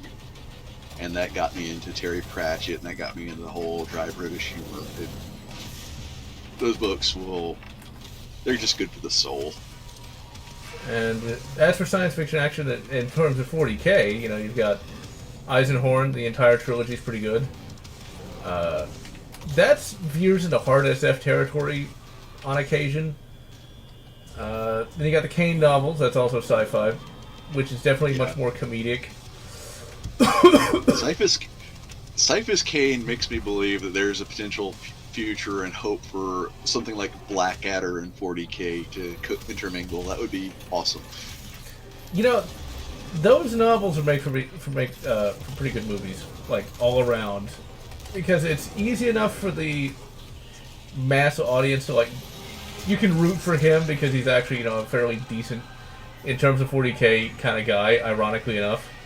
My theory when it comes to him is he thinks he's a coward by 40K standards. He's just smart by modern standards. Which is kind of interesting in and of itself. He's one of the School of Virginia's best students in terms of actually learning the lessons. Maybe not in application, but actually in learning the lessons that should have been taught. Oh, yeah. Well, see, here's the thing, though. He thinks more like a modern kind of person in some respects. Which would be frowned upon, or just executed, in 40K. So, if people thought, less hidebound, the Imperium might actually make a decent stand against, everything trying to kill it. But that's not going to happen. Essentially, Cyphus Kane is that decent guy who's oddly enough, in a Thieves' World campaign. You figure he'd be as dead as a doornail, but no, he manages just fine. Yeah, he's smart enough to know when to keep his mouth shut.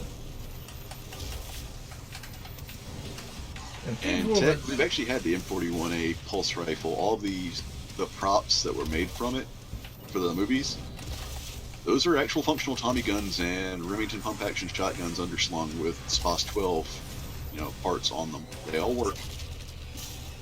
I think you could probably make a 3D printed SPOS 12 parts though these days. Well, you pretty much have to, because they haven't been in production since 2000. It'd be nice if there was a cheap Chinese clone of one of those SPOS 12s. I mean, they would sell, I would think. That would sell, but it wouldn't be cheap. The SPOS 12 actually, talking on how many machining passes are required to make it, and having owned one, having held every part in my hands individually, it's a lot of machine hours. Why must all the cool stuff be expensive? Like the goddamn MP5. Oh yeah, also when it comes to sci-fi, I recommend the first 3 Halo novels as well. That is actually some of the best military sci-fi I've ever read. Like, the big problem with military sci-fi, absolutely shit characters. Just dull crap. Whereas the first 3 Halo novels, it's classical military sci-fi with good characters. Like, really, really good characters. Those first 3 novels really expand upon Master Chief. They really make him to be, like, one of the... Basically, Master Chief in the Halo novels is more or less Space Captain America.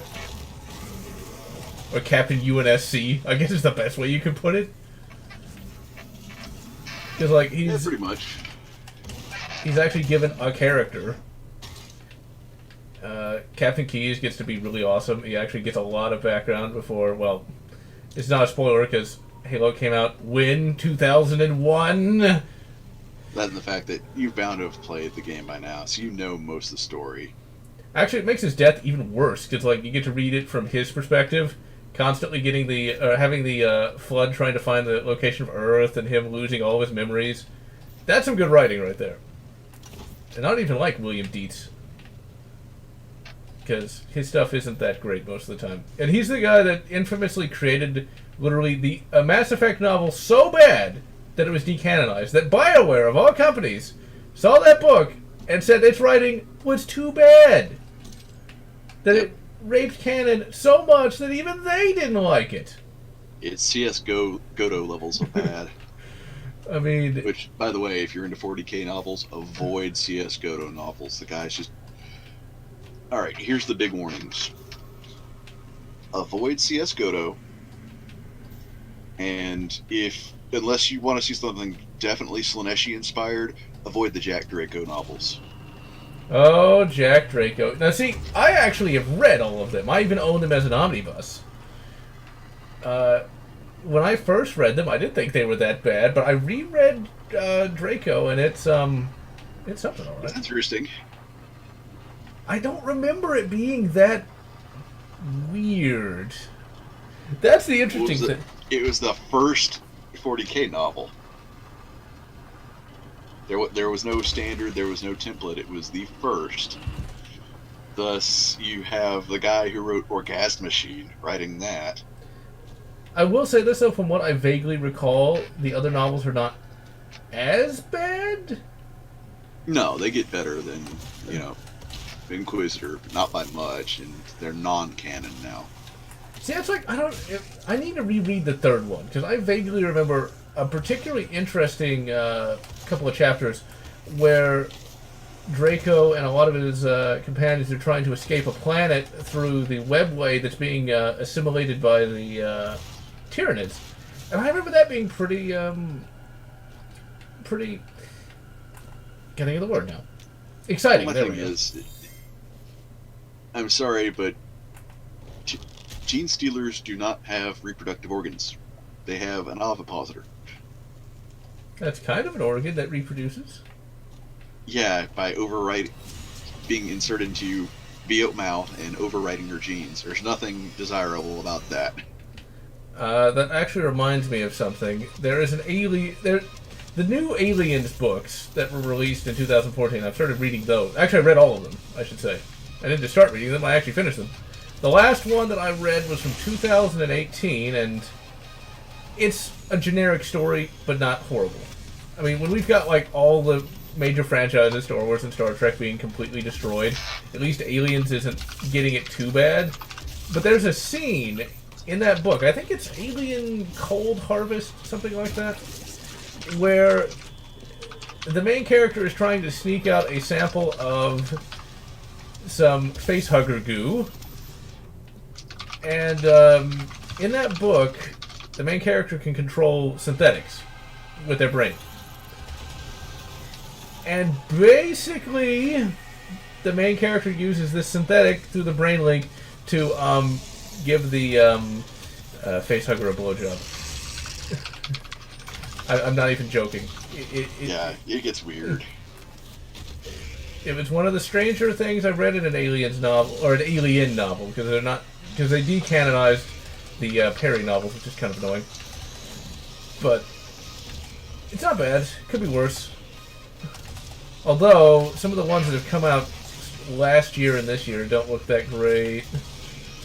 Because there's actually a young adult Aliens novel now written by Mira Grant, the same person who did the Newsflesh trilogy. A series I've never read, but bloggers fighting zombies. That's very YA. I don't see that being too viable. I grew up after the whole YA thing became a thing. So when I was a YA, I was reading a lot of classic science fiction like Fahrenheit 451, among other things. So it's like it was lost on me. YA it wasn't even a notion when I was a kid. Some of my first novels were The Silmarillion. And yeah, it was Alien Cold Forge. Not bad. I actually can recommend it, but it's just kind of generic. The Silmarillion. That sounds like that is super nerd territory there. I Lord of the Rings. It just can't get into it. Blame my brother. He got me the D&D. Blame my brother. Is that just stuff bore? That stuff just bores me though.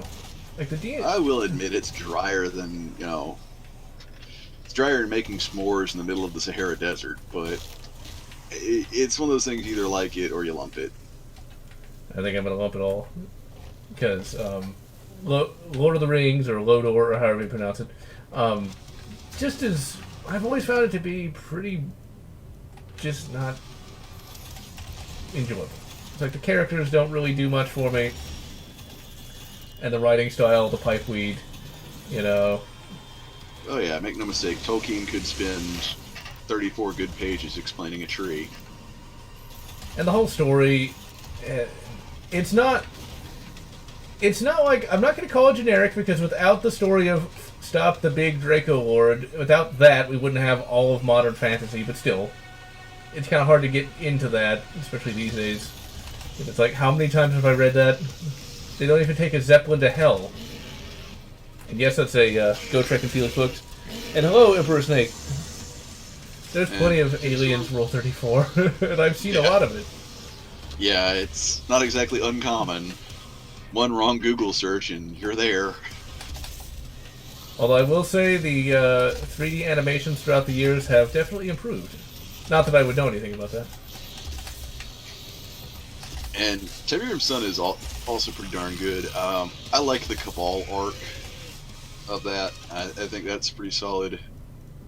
It's because it shows, even in Kane's absence, it shows that there's definitely something, an ulterior motive there. Let's see. Master Chief is Captain Earth. Yeah, I can agree with that. Poor Halo. It had potential to be more than it was, but well, alas, it wasn't Disneyed, but it might as well have been. No, it was Disney is a special level of hell. This was just Halo was just watered down. There's a lot worse fates being watered down. Yeah, I suppose, but like, I don't know what happened to Karen Travis in the time between writing Republic Commando and writing Halo. Like, what the hell? Because like, she went from fairly intelligent to really kind of demonize, somebody who literally is responsible for saving all of humanity. But whatever. They tried to retcon that. Because they kind of had to. One of the things I'm going to start trying to do is read some of the books that some of the major Star Wars writers wrote before Star Wars. Just to see what they were doing that got them popular enough to get picked up by LucasArts. Because Karen Travis wrote some kind of weird book series from like some aliens perspective. It sounds interesting, but you never know. And Timothy Zahn, who did Heir to the Empire, wrote an entire sci-fi trilogy that I actually have, called the Cobra Trilogy, which, from what it sounds like, I've not read it yet, from the various bits of information I have on it, it sounds like Bungie might have been inspired by it. Yeah. Basically, I wish that before CNC4 happened that they would have just sold the Westwood studio back to Joe Coogan. That would have made me a lot happier. And then it was EA'd. Because everything good is EA'd. The only good thing I can say about how Command & Conquer 4 ended is Joe, at least in his final moments on camera, got, before the character he played for so many years was finally unceremoniously removed, was he got to thank us. That was pretty touching. The rest of the game was horrible. That moment was pretty nice. And I'm glad I never became a fan of some of these things, because it sounds like anything EA touched, it just completely destroyed. Oh yeah. They completely destroyed Maxis, they completely destroyed Bullfrog, Westwood. They destroyed a lot of good. But thankfully, a lot of indies are out there kind of recreating it. I mean, City Skylines is awesome. You got some of the Bullfrog games getting spiritual successors in Satellite Rain and in War for the Overworld. It's kind of lost on me, but thankfully, Obsidian still exists, so I finally have an RPG that's worth playing.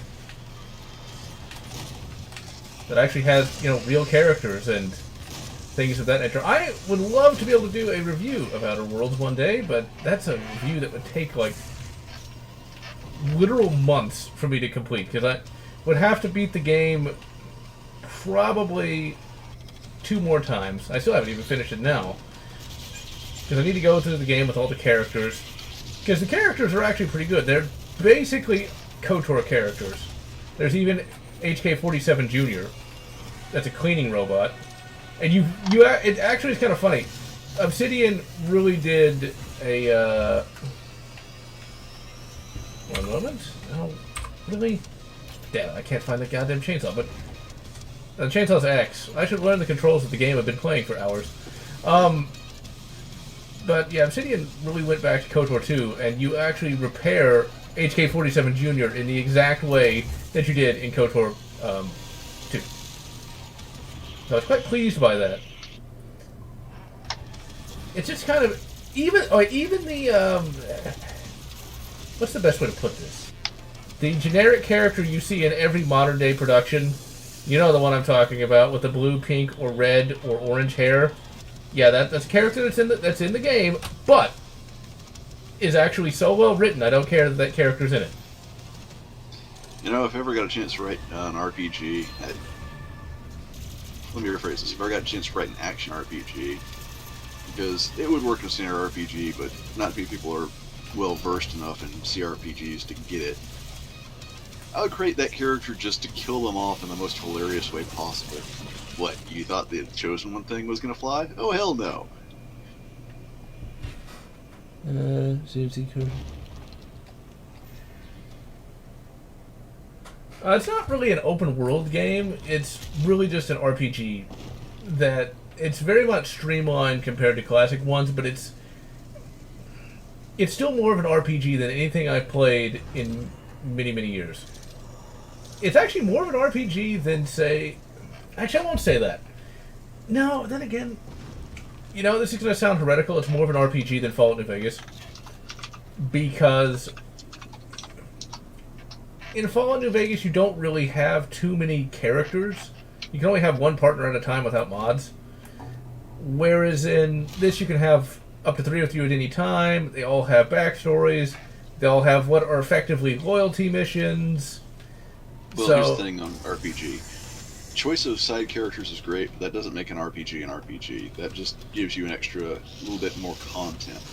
RPG is just designed and defined by its choices, i.e. your choices have weight.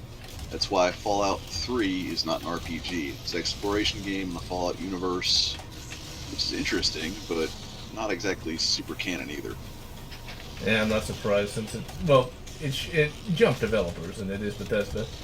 I would still say that from my opinion though, Fallout 3 is still an RPG because there are, you're railroaded at the very end, and that's an infamous gaming thing. Most of it, at the end of it, none of your choices really have any hardcore significance. You're still the savior at the end. Even if you decide you want to play a snidely whiplash mustache twirling bastard, you're still a savior at the end. Well, yeah, they kind of do that. However, I would still say it's more of an RPG than, say, Oblivion or Skyrim is. Well, that's a pretty low bar, because those aren't RPG games. No, they You really can are. make them in RPGs, but they're not RPG games. That's my biggest RPGs, problem I'm with talking both like of those. Ultima. See, I would actually play an Ultima game if it could be ported to a much more, well, graphically impressive, like engine. Well, you're simian luck. There's the Dungeon Siege mods which recreate Ultima. I've seen that, but never actually tried it.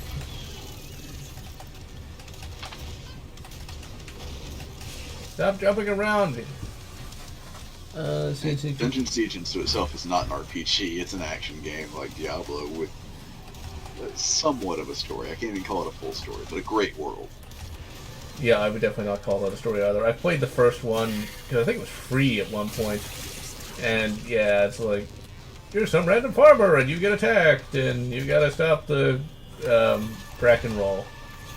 The best way I can put it is it's the medieval version of the medieval fantasy version of Falling Down, the video game. Oh, You're a farmer. You get really fed up by dealing with the random baddies taking and destroying your land. You just pick up the nearest instrument. You say, "Screw this! I'm taking it out myself."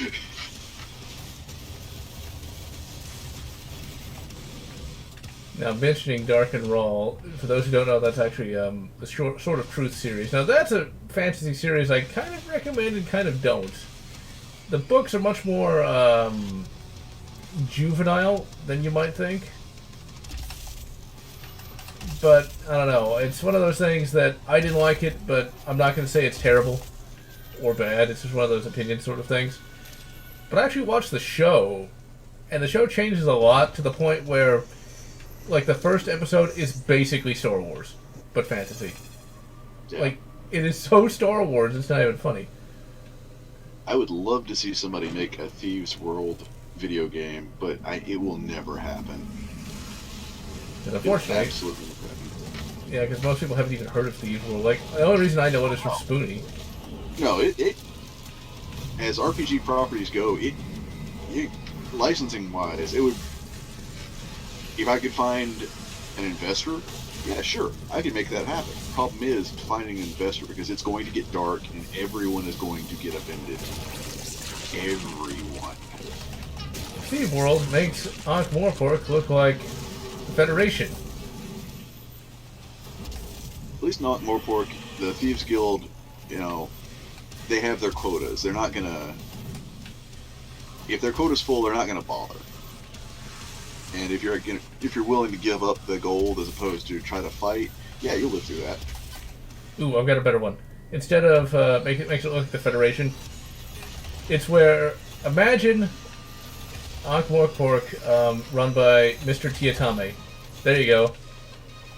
Yeah, that fits. You have no idea what I'm talking about. Watch Hogfather. It's good. I'm not even a big fan of BBC stuff, and even I liked it a lot.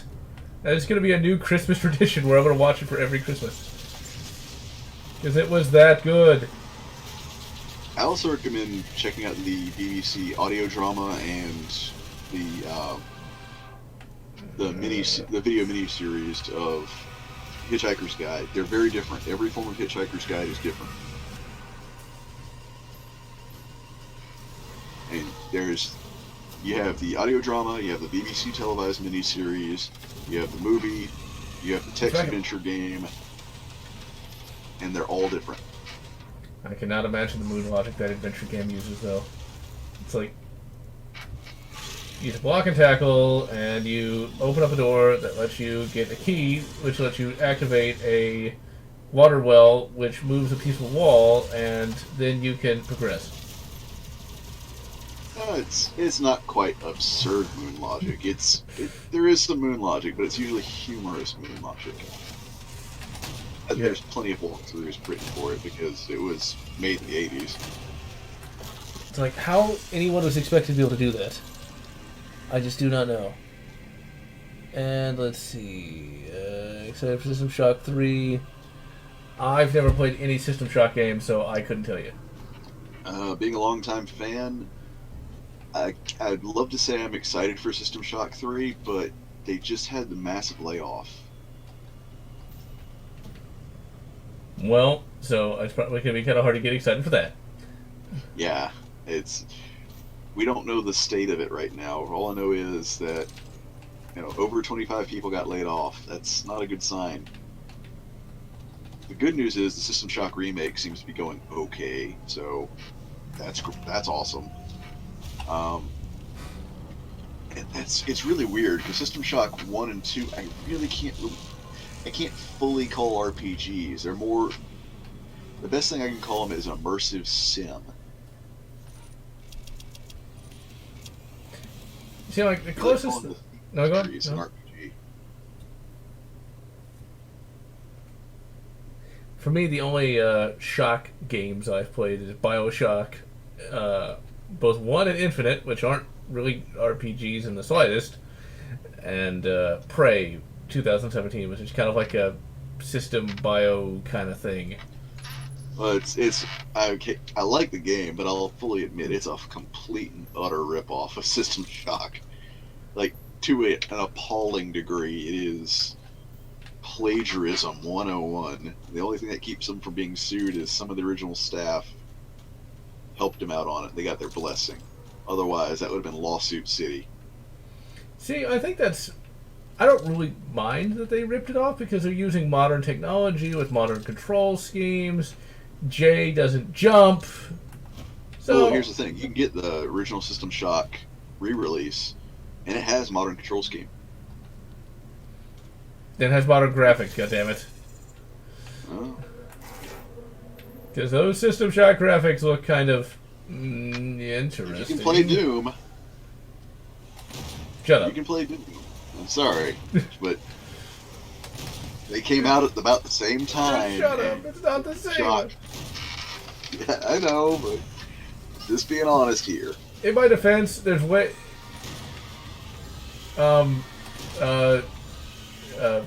It's sexist. There we go. We're just gonna say it's sexist. We're gonna leave it at that.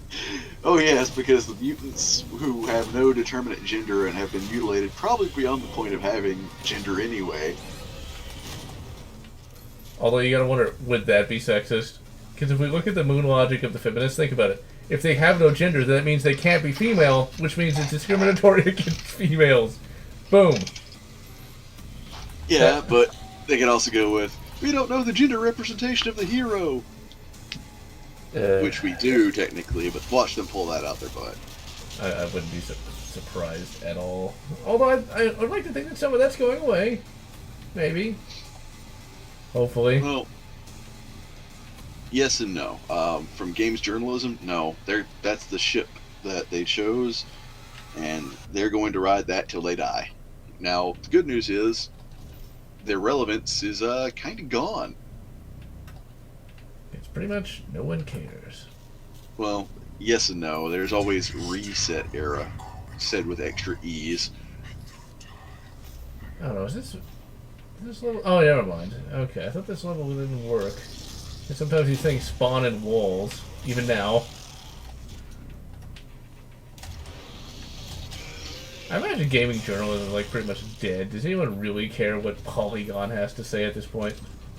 Apparently enough to keep Reset Era up and running, which, honestly,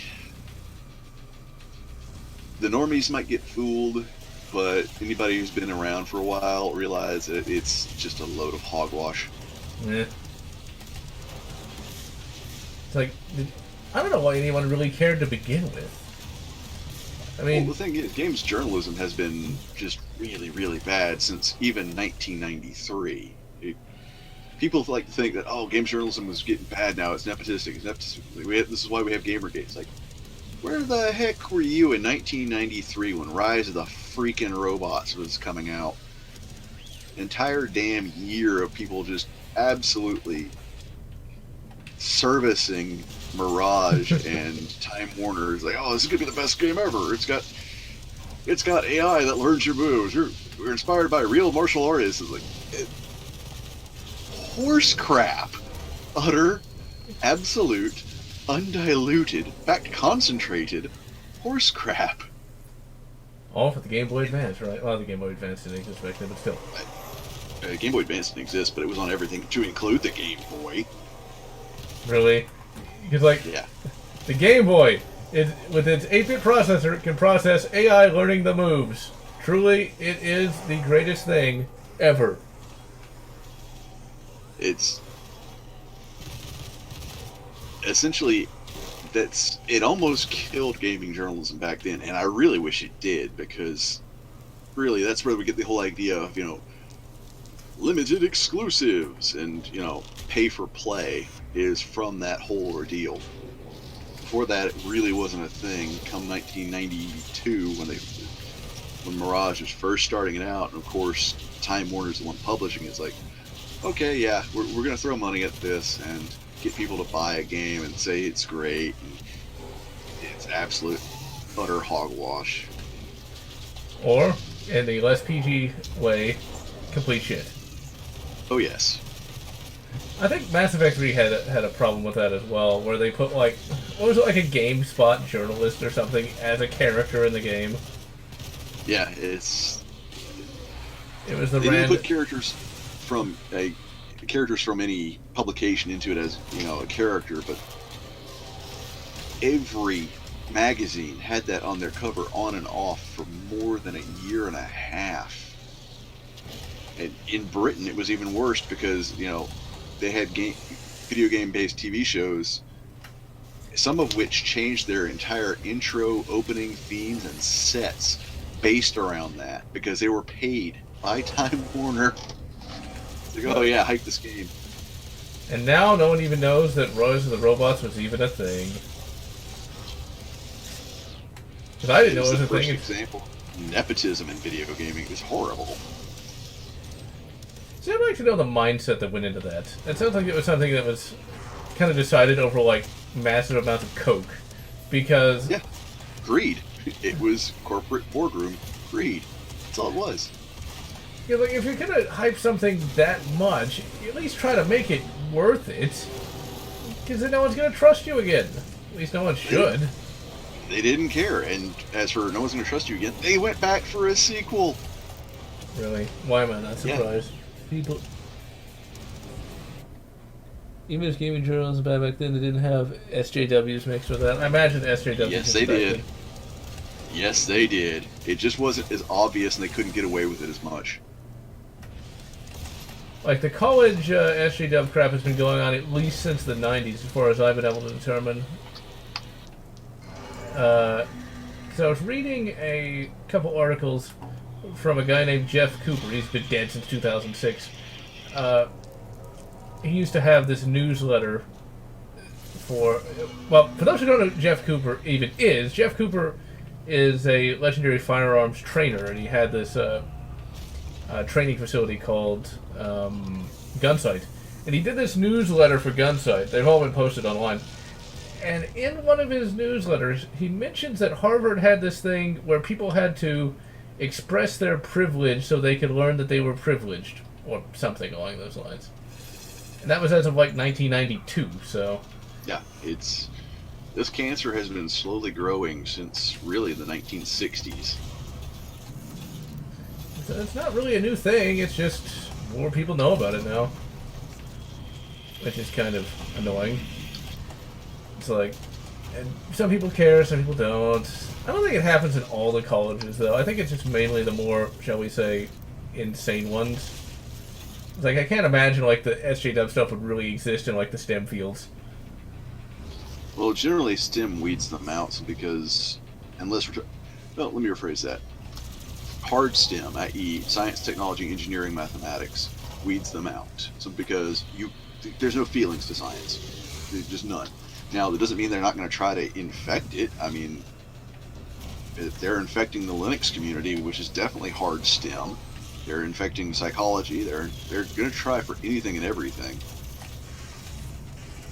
This makes me wonder, though, could they try to infect the gun-owning community? I feel... Yes, they've tried it.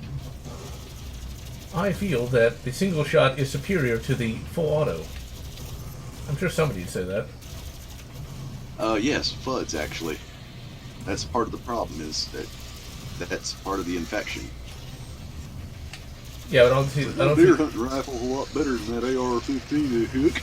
Well, guess what, Bubba?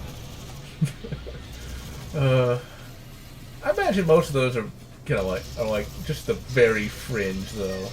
No. Look back to Jim Zumbo. I mean, we've had this. We've gone through this. We know what it's like, and we've excised most of them. Well, do they at least know that there's not more than 2 gingers? Please tell me they at least know that.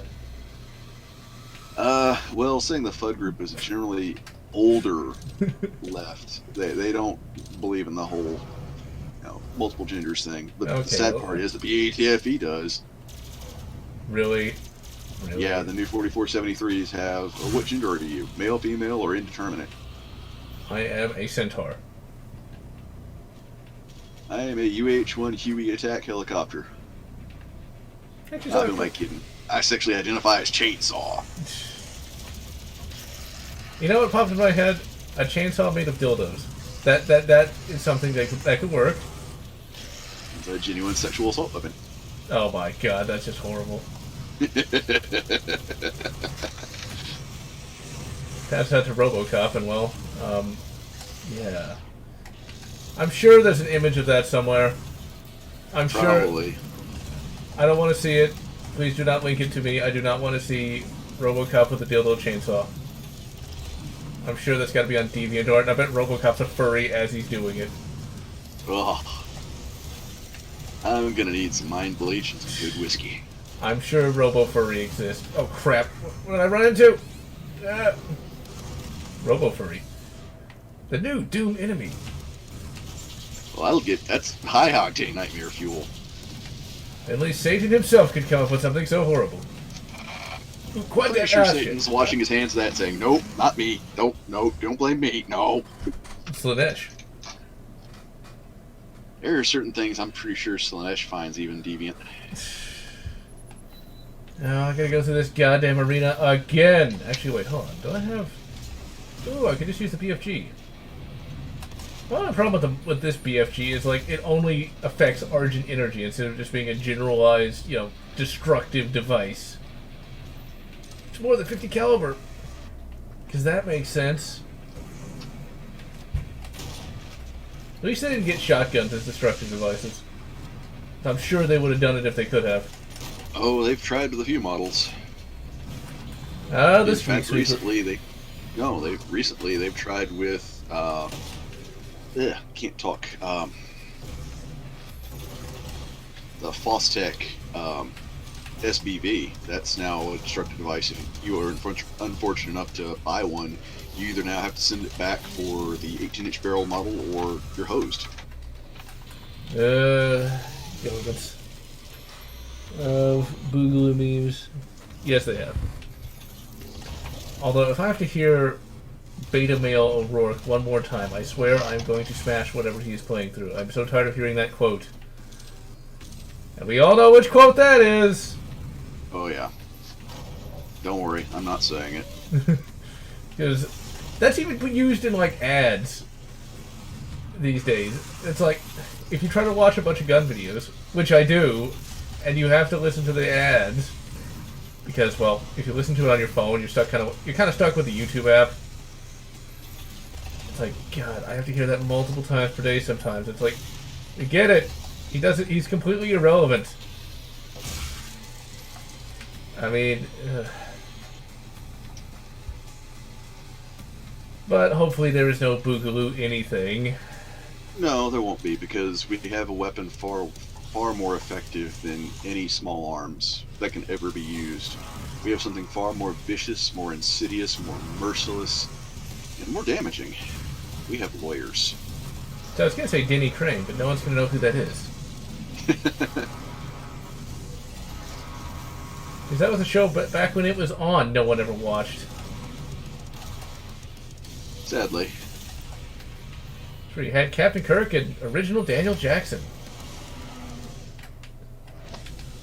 Are there any more legal dramas? I don't even know what's on, like, normie TV these days. Closest thing there's been lately has been Better Call Saul, and that's about it. Yeah. There used to be a lot of those back, like, in the late 90s, early 2000s. You know, but procedurals were pretty easy to write. Boston Legal is the name of the show that I was referencing. That's one of those shows where that was on the cusp of the SJWization of TV, where you actually had differing viewpoints and things of that nature. It was obvious that it was, you know, it was biased in one direction, but it wasn't so in your face that it was annoying. Well, that's just it. If the so-called tolerant left was actually tolerant and actually adopted a live and let live attitude, it'd be fine. But they don't. Although more people are starting to wake up from that, though. There was a news article recently where a person that was originally on that political side actually attended a Trump rally and found that they weren't all insane cretins and learned that, oh, perhaps they've been lied to about a variety of things.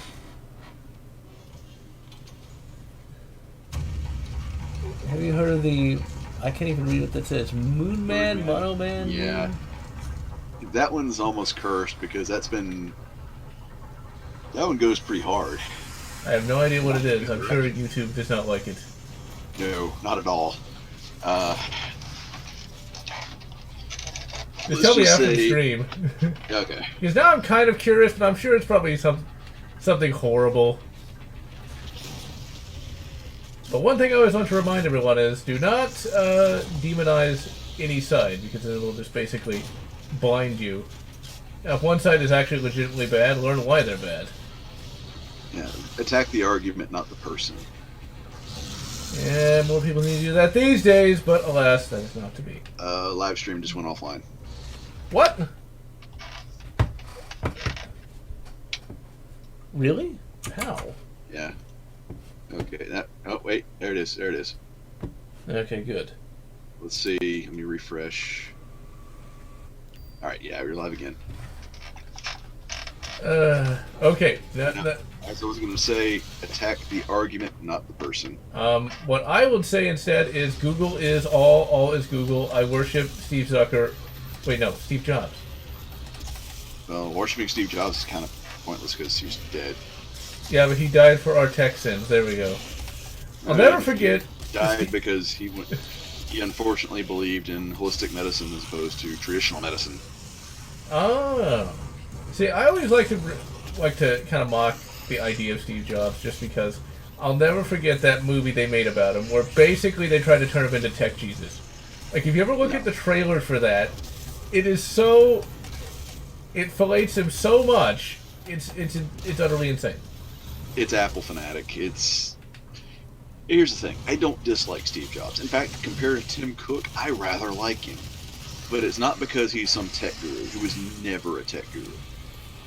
He never had an original idea in his head in his life, barring sales ideas. He was a wonderful salesman. Oh, please tell me I have He was no guru of anything other than sales. And cut him! Not Steve Jobs, seeing as how he's dead, unless he comes back as a zombie. If he did, he'll probably come back with a great sales technique, but that's about it. Give me your brain. It will make your life way better. We'll plug your brain into the iCloud. Hey, don't joke about that. That could happen one day. It's like, are you afraid of forgetting all those great childhood memories? Go to iBrain. It'll store your memories for you. Great, and we're going to relive the movie Overdrawn at Memory Bank, but just without Raul Julia, because that would be awesome, but yeah. Actually, now that I think about it, you could actually do that at some point. Where you basically have to pay to store your memory on the cloud. Although... Yeah, but then you're actually getting into mind-reading tech, which has a massive invasion of privacy. Mind reading. I think the technological sophistication needed for that would be considerable, though. Oh yeah, we're not there yet. To the point where it's like, what is the point at that point? I mean, like, is it really worth the sheer resource investment you'd have to do? Oh, the rich would love it, because they'd have, they'd be able to back up everything in case of their death. They've got now essentially the blueprints for a program where they can still have their plans from beyond the grave, which is a frightening idea unto itself. Now let's see. Have you seem to have heard of all the movies that I have, but let's see. What movie are you inadvertently referencing? I'm actually referencing a few books and, oddly enough, an episode of Batman Beyond, but go ahead.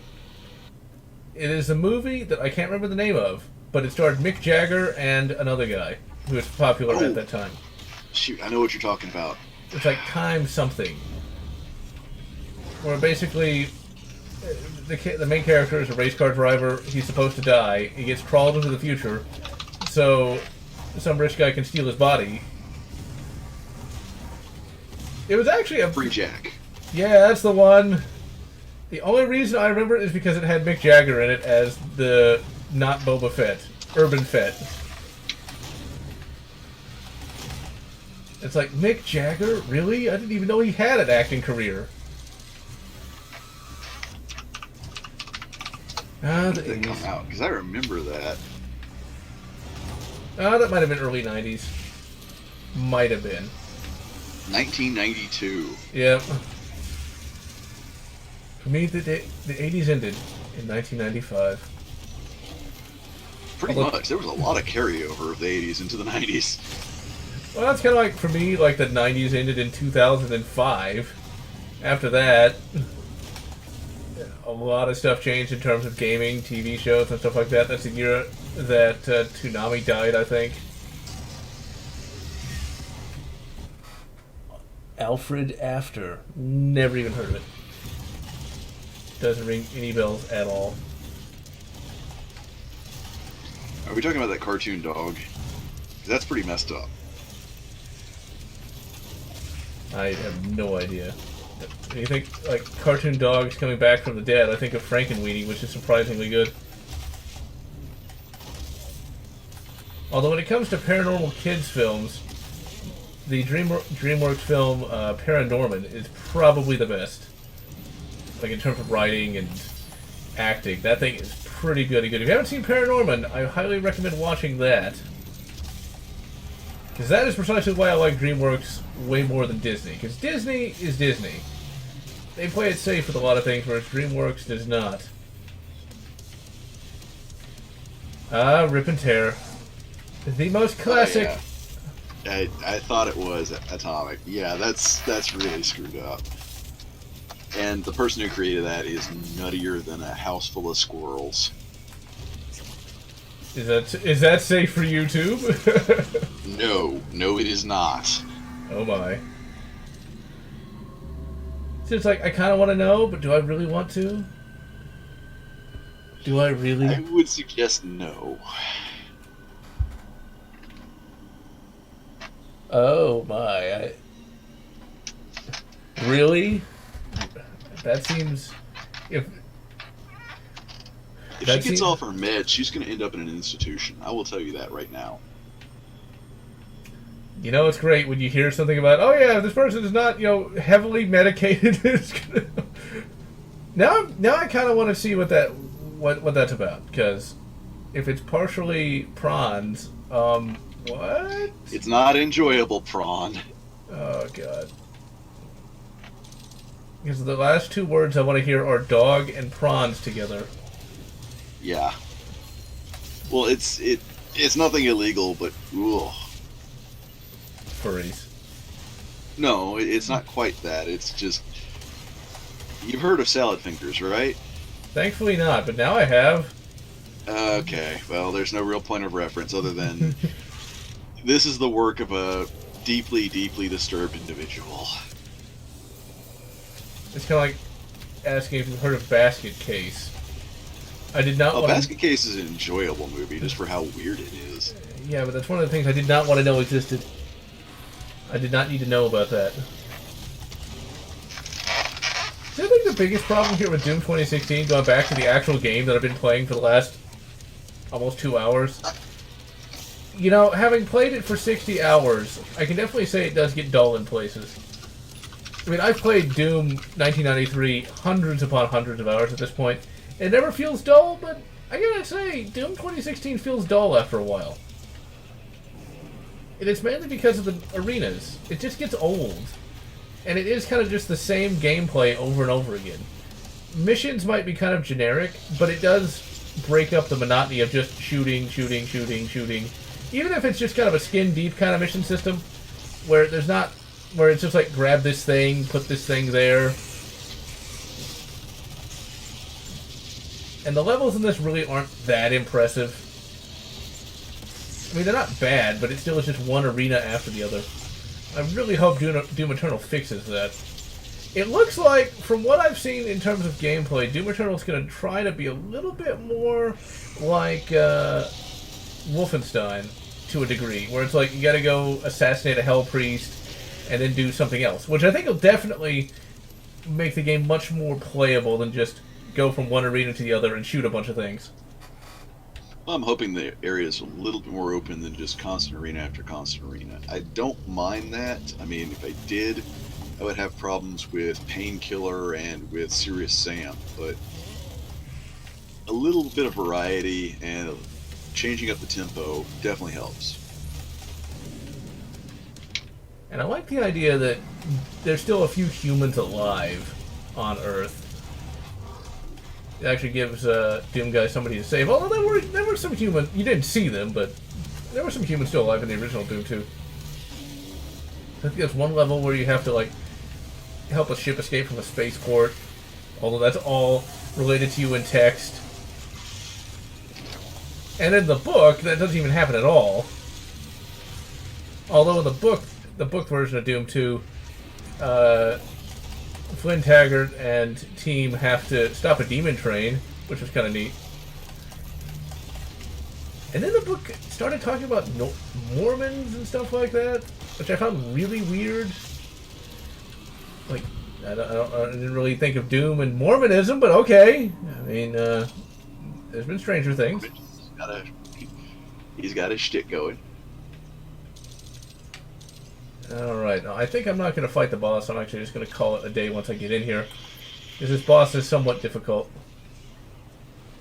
At least I remember it being difficult. I've been going for 2 hours. No normal person can make those cartoons, unless they're Japanese. Although... No. As I said, if she gets off her meds, she's going to be institutionalized. So it's too weird even for the Japanese. Now that's when you know it's strange. Oh yeah, it's special. Alright, so next time we're going to fight the Hell Guardians and continue trying to beat Doom 2016. And the fact that they've got something silicone over said pincers, otherwise, yeah, it's not going to last long. It's going to be very painful, unless you're like a Cornate demon and then maybe it's like made out of stone. Or some sort of demonic adamantium. Yeah, they're more into brass, but it'll work. See, like the cheap demons or steel case. That's the best I got it. Oh wait, it's still early, and I actually got sleep. And hello, Nick Yim. Remember this boss being somewhat difficult? Somewhat. This was definitely one of their more unique-looking designs, but ultimately doesn't have much character. I'm quite looking forward to Doom Eternal's boss design, though, because they definitely... Now that this game was successful, they actually let id Software do something different.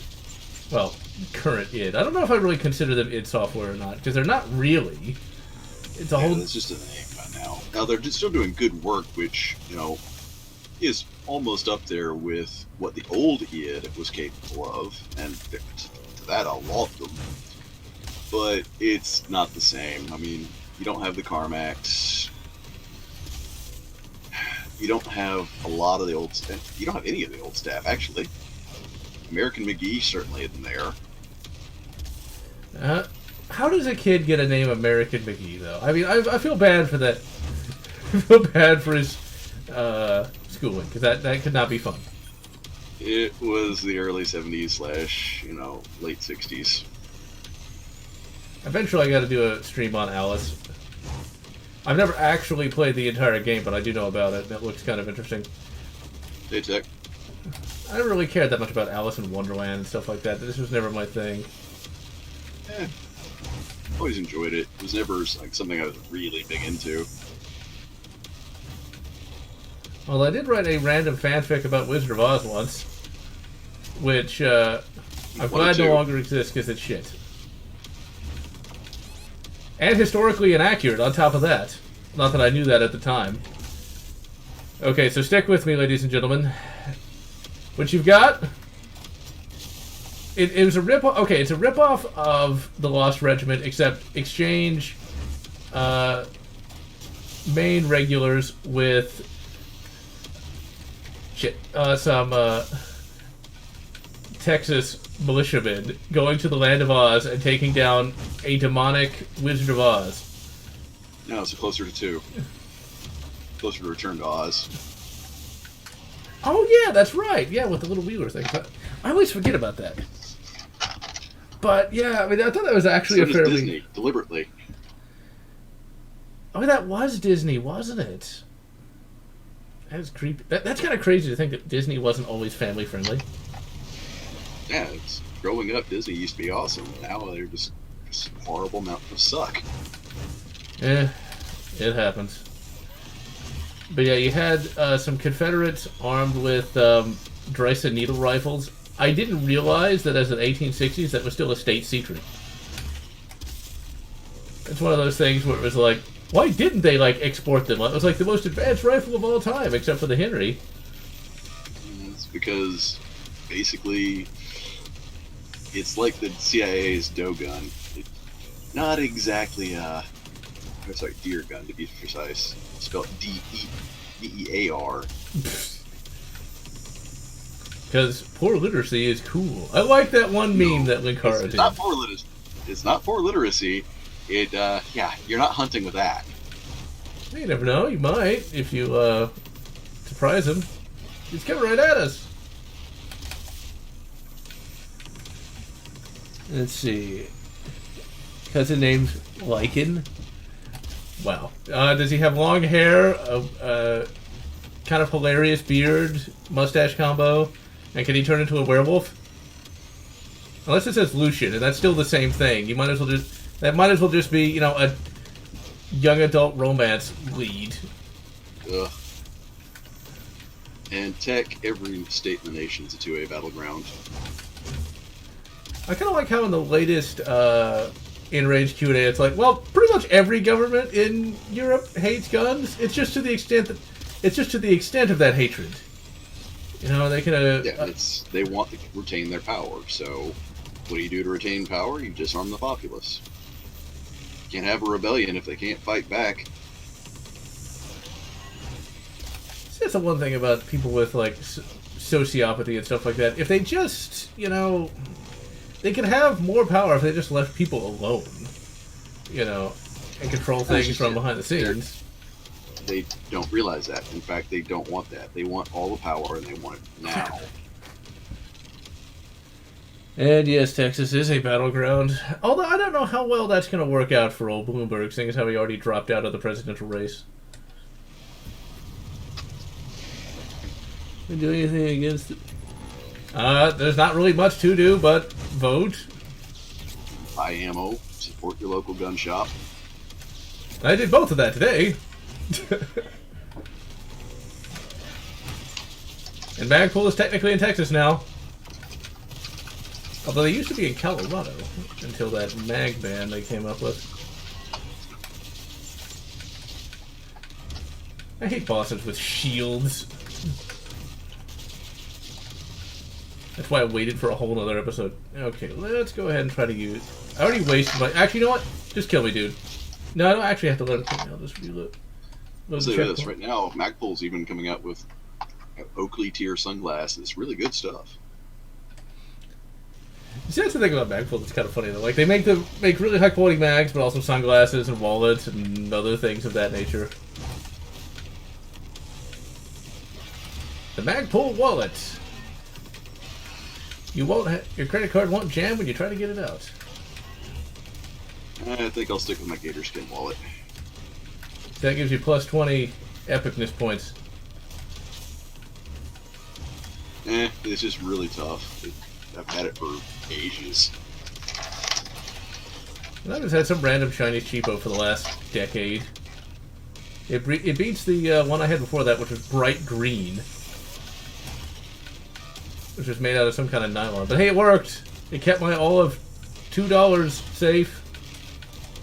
And then now these days nobody even really uses cash anymore. Depends. I'll carry it on hand because, well, there's some things you don't exactly want a history for. Eh. Legal things, mind you, but still things you don't want history for. Yeah. Like, silicone sleeves for the demonettes. But I'm fish. 55-gallon drum of lube. The less said about that, the better. I didn't say it was for personal use. It just The cake is You oil. will. Tennessee constitutional carry. Okay, I'll be right back. Be entertaining. we're trying for constitutional carry in Louisiana as well. Don't know if it'll pass, but we're giving it our best. Okay, and I'm back. It's barely cold, and the heater's on. Alright, so on a Doom-related note, ladies and gentlemen, I've currently been rereading the classic Doom novelizations. I gotta say, those books have held up remarkably well.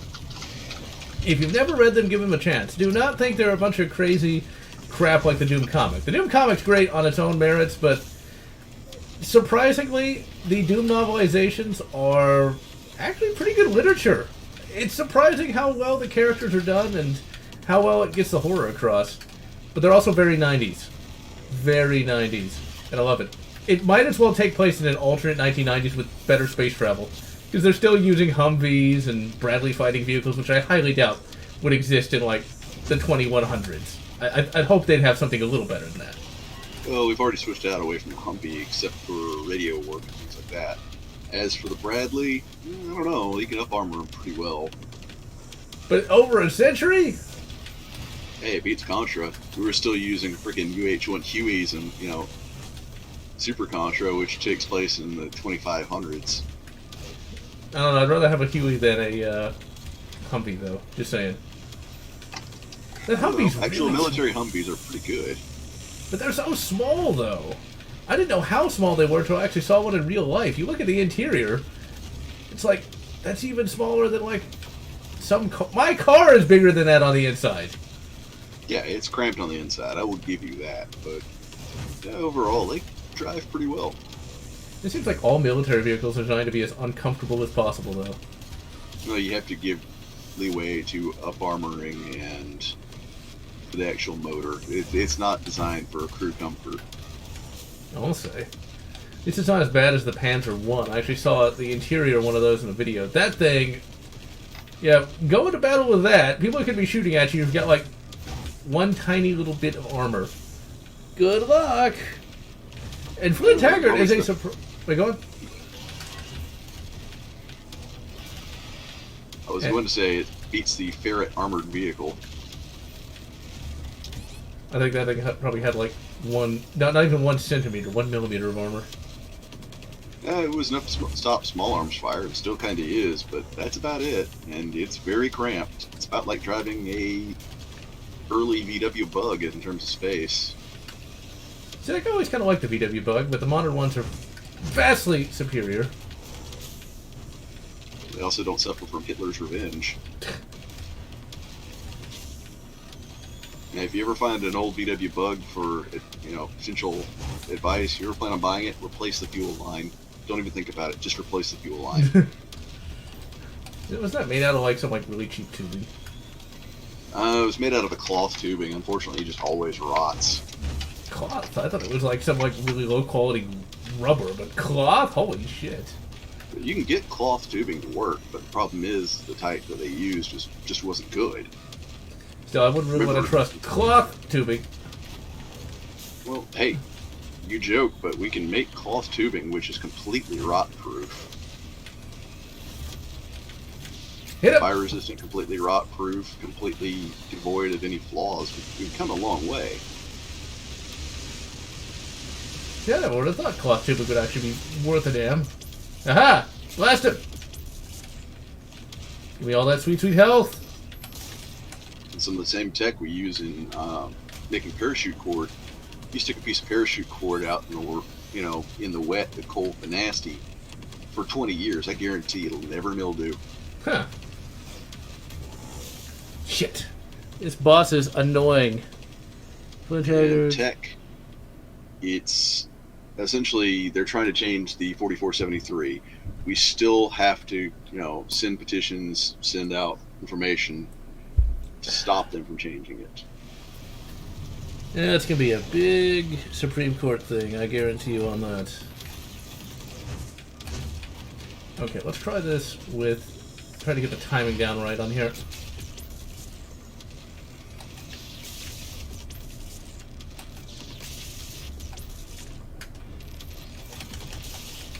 Instead of just, like, fucking up terribly. I would blame being tired, but I actually have sleep.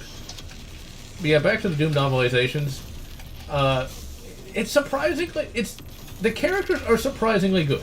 It's really quite annoying to try to find a good military science fiction book that actually has legitimate characters that aren't just, dude bro wants to join the Spec Marines, and he does, and goes through training. If I've mentioned this in a wide variety of streams.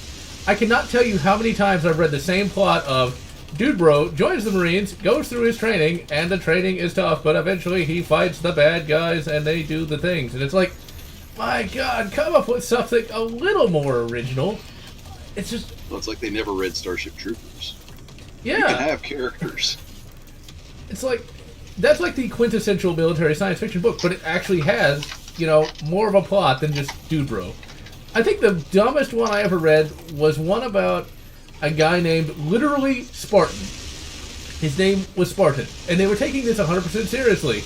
And of course, the military is corrupt and the government's bad, and it's like, only Spartan can save them now. And they got like multiple trilogies out of that. And it's like, my god. The one thing I really hate about military science fiction today is their preoccupation with minutia. It's like, and he was an E3, and you can't do this as an E6. It's like, okay, but is this actually serving the plot? Is it serving the character, or are you just showing off that you can read? As in, like, you can read the different military designations. It's more like they're trying to show their, designation cred than anything else. And it is most aggravating. Hey, Victor. And hello. And go ahead. I was going to say, Sweden! I've always wanted to visit there. And I've never owned a PSA Air-15, sadly. I'm not really a big fan of... using their parts, and I have sold a few, so yeah, I will claim they are good. Though, if you can, if it's within your budget, go ahead and spring to get the FN barrel. Those are really nice. Because FN is awesome. It's mainly down to their machine gun steel. I will warn you this, if you plan on accessorizing, i.e. changing out handguards, yeah, they torque their barrel nuts on tight. So I've ruined a cheapo tool trying to get one off. Now the Magpul barrel wrench tool will handle it, but the El Cheapo Tapco ain't up to the task. No, I've ruined a cheapo tool once trying to get one off. But, you just gotta pick the right stuff. That's a sex joke. That's why it's funny. Laugh, damn it, laugh. I'm not lame. But sex jokes aside, I can attest to the quality of the PSA AK, though. They're quite excellent, so long as you use proper magazines. And the Croat steels are not really very good. Like, they're pretty crap. I've never had a magazine jam on me before, and one did today. Like, it literally jammed. It's like, that's the weirdest thing to ever have happen. That's why we practice sports. So it's like, I would honestly recommend Magpul mags. I mean, yeah, the original, you know, like steel military ones are always probably the best, but I wasn't able to find any of those, to be perfectly honest. Well, for a reasonable price, let's say. I'm not paying $30 for a magazine. Come on, come on, come on. No! Haha! And Kubota, you're not going to notice the difference on AR. Unless you have well over 25,000 rounds worth of training on the M4, the M16, you're really not going to notice the difference between accuracy of a chrome-lined hammer-forged barrel and a nitrided button-cut rifle. I think it'd only really be that big of a deal for like really, really long-range shooting, which, depending on where you live, that's not even something you can even really do. Well, it is for long-range shooting, but for short range, we're talking you have to be almost bench rest levels of good to be able to notice the difference. Yeah, it's no real practical concern. Sort of. It just depends on, number one, your level of training, and number two, your intended role. If your intended role is to punch one ragged hole at 300 yards, I would honestly say save up. As much as I like the PSA, skip the PSA and go to PRI and pick up either a Mark 12 Mod 0 or a Mod Holland. See, I don't even have access to a 300-yard range, so all that would be lost on me. Not that it really matters. Because if I'm going to shoot 300 yards, I'm just going to use the Garand. Yeah, if the Joint Service Pistol Trials were held today, the M9 would still beat the Glock 17 in terms of sheer durability. I'm not knocking Glock, because they could be made well, but there's ways to break Glock that will not do anything to an M9. And let's not forget, the Beretta 92 was able to take something like 3,000... No, was it 3 or 30,000? It was some ridiculously high number. Rounds. Before breaking. And I think that was like the Super Plus P stuff, too. Yeah, it was plus P plus ammunition, which thankfully we've gotten away from, because, you know, near to proof loads, if not proof loads, is kind of retarded. So, yeah, I mean, that's one of those things where that's just insane. Now, Beretta has just recently done the pistol durability trials test again, just for giggles and to prove that, hey, guess what? It still does it. And that is Beretta. And if they still... The only more tested handguns outside of it, the P226 and 228, now the 229, is the USP and Mark 23. It's the only pistol's more durable. And even then, more durable, it's like, what, 50,000 versus 30,000 or some ridiculous number like that? Well, it's more than that. The fact that they intentionally have wedged bullets within the barrel of bows and fired them out just fine. That's approaching Arasaka levels of insanely overbuilt. Now, one thing I want to mention about this level here is on my old PC, it would crank down to about 40 FPS. Like, I don't know what it is about this level, but on my older PC, it would always lag to 40 FPS. They got a lot of lighting going on. It's still just a basic arena though, but it is a basic arena, but you have a lot of object source lighting. Yeah, I guess there's kind of all those vectors have to be calculated. Way to go, Ryzen, indeed. It's like, it actually is a fairly decent looking arena. I always like the more tech-basy looking things anyway. Hey, isn't there supposed to be something wrong with the SIG that the military went with? Like, it's not drop safe? It's been changed. The ones that the military were presented with didn't have any problems. The ones the civilians were being presented with did. They changed the design for the civilian model, so it's in spec with the M17 and M18. It's kind of weird that they would change it. Well, since it's a pistol, I can't imagine they'd have to change too much from the military design to the civilian one. Just because, well, it's not select fire, so... That's mostly the hammer and striker and seer engagement on this the fire control group. That's not that hard. Yeah. See, where the hell As is for replacing the 1911 with a Desert Eagle, never going to happen. As an ex-owner of a Desert Eagle, and I probably will buy it again, to be fair. It filled my fridge pretty well, but that's all it's meant for. It's a hunting handgun. It will not stand the rigors of duty. And, of course, you would know that from a number of video games where evidently the Desert Eagle is the service pistol, apparently.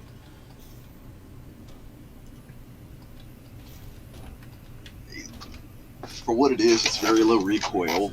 And remember, you are pumping out either 44 Magnum, 37 Magnum, or 50 AE. Those are not exactly light recoiling rounds. Well, don't forget, Leon Kennedy in the Resident Evil 2 novelization, his service weapon was supposed to be a 50 AE Desert Eagle. Why? I do not know.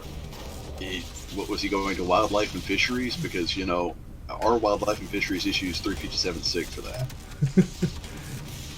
Because it's like, RPD must be taking on some... God damn it. Must be taking on liquors on a regular basis, because, damn.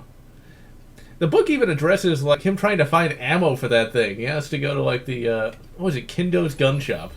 It's like, surely somebody must have bought one of these. It's like, dude, it's 1998. How many people are going to have a 50 AE Desert Eagle? You'd be surprised. They were selling pretty popular back then, but it was still just a hunting handgun. See, like, that's such a, I won't say a lame excuse, but at the same time, it's like, who is being fooled with, yeah, I'm going to go hunting with the Desert Eagle, totally. That's why I bought it. Actually, yeah, it was too expensive to be a cheap temp gun. It's not intended for any form of defense, and it's actually pretty good at, killing deer. So if you don't want to carry a large, heavy rifle, you can carry a large, heavy pistol. I know, but even like, when you say that, though, it's like, yeah, you don't want to carry one of those large, heavy, 7-pound rifles. I'm instead going to carry a 5-pound pistol. It's the weight thing. Hunting rifles back then weren't 7 pounds. They were. This was the era of wood stocks and heavy blued steel. The sporter profile was there, but sporter profile doesn't matter when your stock is, heavy burl walnut. Okay, then maybe, but I don't know. It just seems like that's a flimsy justification at best. I mean, it's a cool gun. Don't get me wrong. A 50 caliber semi-auto, but still. It's like, back then the big seller was 44. 50 caliber was brought in with the late Mark 7, early Mark 19, and I'll admit I liked it, but the big advent around 98 was, hey, we got 41 Action Express, which is not a bad round, but it went nowhere. Yeah, because I've never even heard of it. To get Unforgotten Weapons, the 41 Action Express, but. I'm playing on Hurt Me Plenty for this. And tech, it's military designation per class of item. M14 was the 14th trialed item. So, M14. Such as M16, 16th trialed item. And for that classification. And speaking of the M14, that actually reminds me more of Doom. I'm reading the Hell on Earth novelization, which also is pretty good. Well, actually, I would say it's more than pretty good. It's actually a decent piece of literature on its own. It actually touches on concepts of religion, people who follow religion. It also touches on some other high-level concepts as well, which is kind of surprising from a book about a game where you shoot monsters in the face. It's weird. That's the best way to put it. Because one minute you got Flynn Taggart shooting a demon in the face with a double barrel, and that's also a '90s thing in and of itself. Because like if I'm going up against the demonic apocalypse, well technically they're aliens, but whatever, I would much rather have a select fire rifle instead of a double barreled shotgun. But in the '90s, I guess a double-barreled shotgun was still considered a viable combat weapon. Which I guess it kind of is, but still. It depends. It was mainly rule of cool, I will give you that, but 2 rounds of buckshot to anything at close range generally is going to leave 2 fist-size holes. And it is Flynn Taggart. He doesn't need an AR or an AK. Now, with that in mind, though, the book also talks about how, like, the AK could knock somebody down due to the recoil. It's like, no, 7.62 is not that powerful.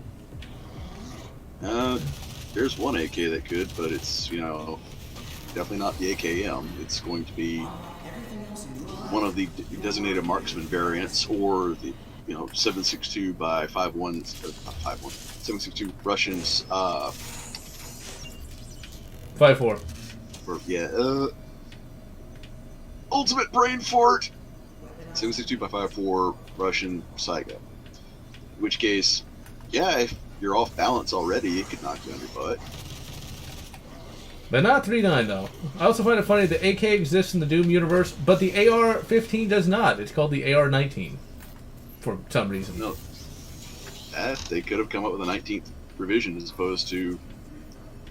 Because remember, at about that time, it wasn't until like 93 that the SR-25 was made, and Eugene Stoner came up with that name because Stoner rifle, let's combine the 15 and the 10. And also it's sort of like an alternate history, alternate 90s thing, where like most of the technology is the same, except they've got space travel, so it could happen. And besides, it's not even the U.S. service rifle. The Sig Cow is, which is a pistol caliber carbine that also has a bayonet lug on it. And yes, Flynn Taggart in the novels does get to rip and tear with a bayonet. Which actually, I'm going to have to mention this in the review, but that actually was in one of the alphas of Doom, where you could get a bayonet, which was another melee weapon. They took it out basically because they just wanted to. It's like, okay, that's one more thing we got to program. Let's focus on making good foundation first. Yeah, it's like it's not even really that necessary. I'm sure there's a mod that adds it back in anyway. And tech, you won't see an M0 because that can be easily confused with a first-line item defense product, such as the Mark 12 Mod 0, Mark 18 Mod 0, etc., ad nauseum, ad astra. Basically, anytime the government has a designation, it's always going to be overly complicated because, well, government. And stab him! No, Mod 0 is applied when there's a development which either alters, improves, or changes the current loadout. In which case, the original is denoted in, let's say, for the Mark 18 and Mark 12. Those were expedient-made items made by Sergeant Holland of Naval Surface Warfare Center Crane Division for the Navy SEALs. Those weren't line items. They were items that were made on spot. And also, of course, he had a cool name. I'll never forget one of the hilarious... Well, it's not that hilarious, given the context, but it was kind of hilarious. There's a name for somebody who was a paratrooper on D-Day with the name of Pine Box. Now, how somebody gets the name of Pine Box, I do not know. I'd like to find some of the etymologies of some of these weird-ass names. Because that just doesn't sound like somebody just comes up with that randomly. And I am being completely pummeled by I think there was a brigadier general by the name of France Holder, but we didn't use him to actually hold France. Well, France Opportunity Holder? lost. How does that even happen? I don't know, but we should have made it happen. We should have. He should have been the one in control of retaking France. Sorry, this should have happened. We were denied. That would be pretty good. That would be pretty hilarious. See what? There's another name. Oh yeah, like what's the deal with like Hollywood actors? They get better. They get their names changed to something more marketable, but they all have boring names. I'll never forget like Edward Furlong. It's like you know that kid's not gonna have much of a career. It's like, at least my name's nice and simple. It's got a grand total of like 3 letters in it. With a very long middle name. Difficulty is my middle name. Okay, where's that goddamn Revenant wannabe? And stab up. That's not a Revenant. I mean, what the hell is that stupid thing called? Archvile. There we go. Let's see. And yeah, XM is pretty much shorthand. It's not officially shorthand for experimental model, but it might as well mean that because it's still in test phase. And it's always kind of interesting when service rifles get adopted and they still have the XM moniker. You know, you could have some troubles with that. No, because the last XM model that really got adopted was essentially, the rifle used by the Sante Raiders, and even then, we adapted the hell out of it.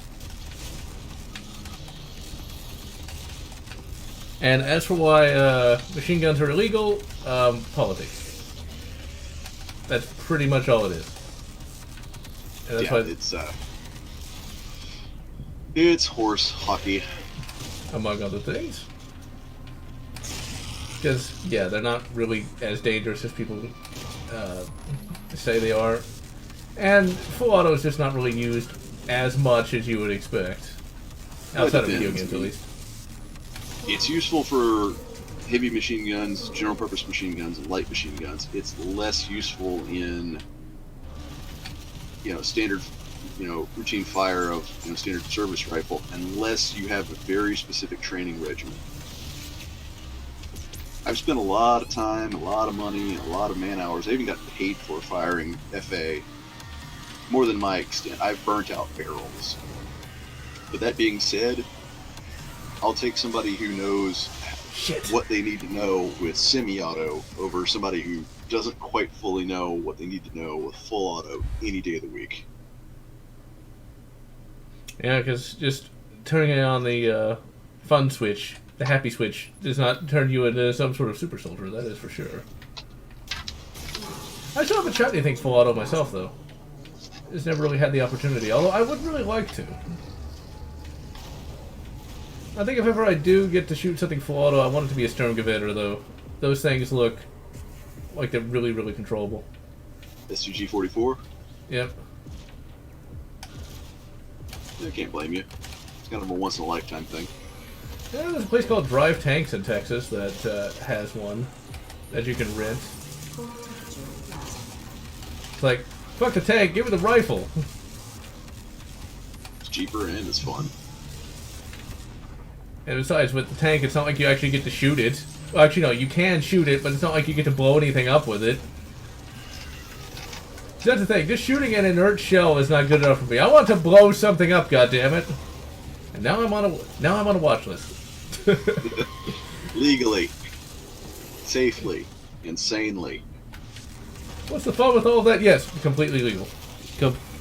And no, I am not Greek. According to one of the fans, evidently I must have some Swedish, and no, not Swiss ancestry. The other S country. Because Lotz is apparently common over there. And according to some documents that I've read, there was a guy named Lotz that came to Texas, actually, in the 1800s, and they called him Dutch John, and evidently he was from Switzerland. And he is long since dead, as you would expect, unless he was a vampire. Maybe. There's an alternate universe. John Grant was named John Slaughter. I like that universe. Although then, wouldn't Sergeant Slaughter the wrestler be named John Garand if his name was stolen? Okay, having met quote-unquote Sergeant Slaughter, that would make things very, very different from my point of view. Oh yeah, is he actually really tall? He kind of looks like he's... like there's some camera work for him.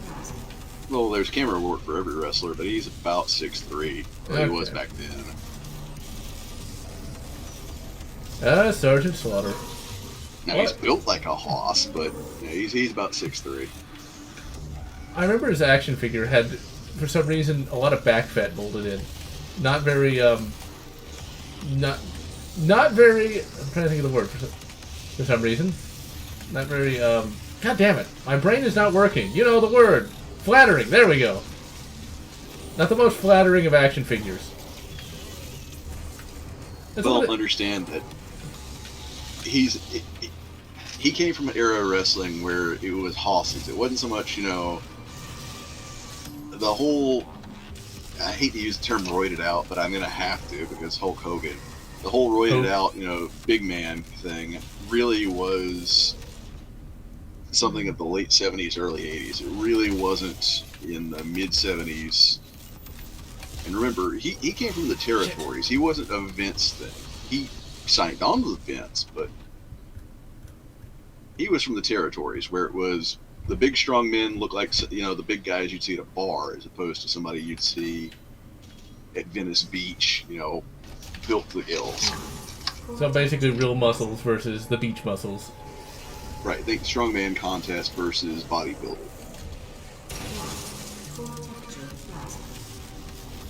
I think, didn't they make Slaughter a villain at one point? I think. Or Not successfully. They tried to. They tried to make him a heel. See, I know very little about wrestling and things of that nature. I never really got into it outside of a little bit. Then again, they tried to make, Iron Sheik a hero for a while. I was like, dude, he plays a heel so much better. It's the Iron Sheik. He's got a personality which just goes for days.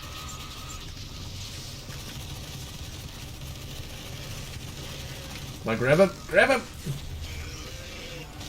The only problem I have with this game... God damn it! Fucking Hell Knight. Bastard. And no, I've never been in the military. Komodo, I come from a military family, although my background is civilian LEO sales of firearms.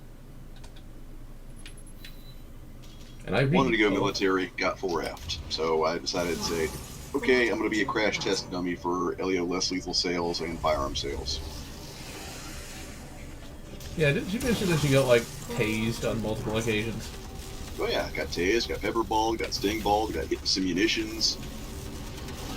If it was a less lethal munition, I got hit with it. Yeah, I think I'll pass. I mean...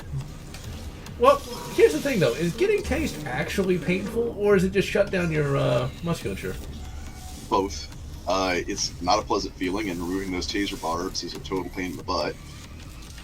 And imagine a really bad Charlie horse. Imagine that all over your body. Okay, yeah, I guess it is kind of painful. Because I've always been kind of good curious. Advice for everybody listening: don't eat Taco Bell right before you're Oh, going to be tased. yeah. You decide to go into. Crap, shoot him! You decide to go. You want to go into LEO, less lethal work, because essentially you'll get a machine gun fart that sounds like Daffy Duck. Ouch.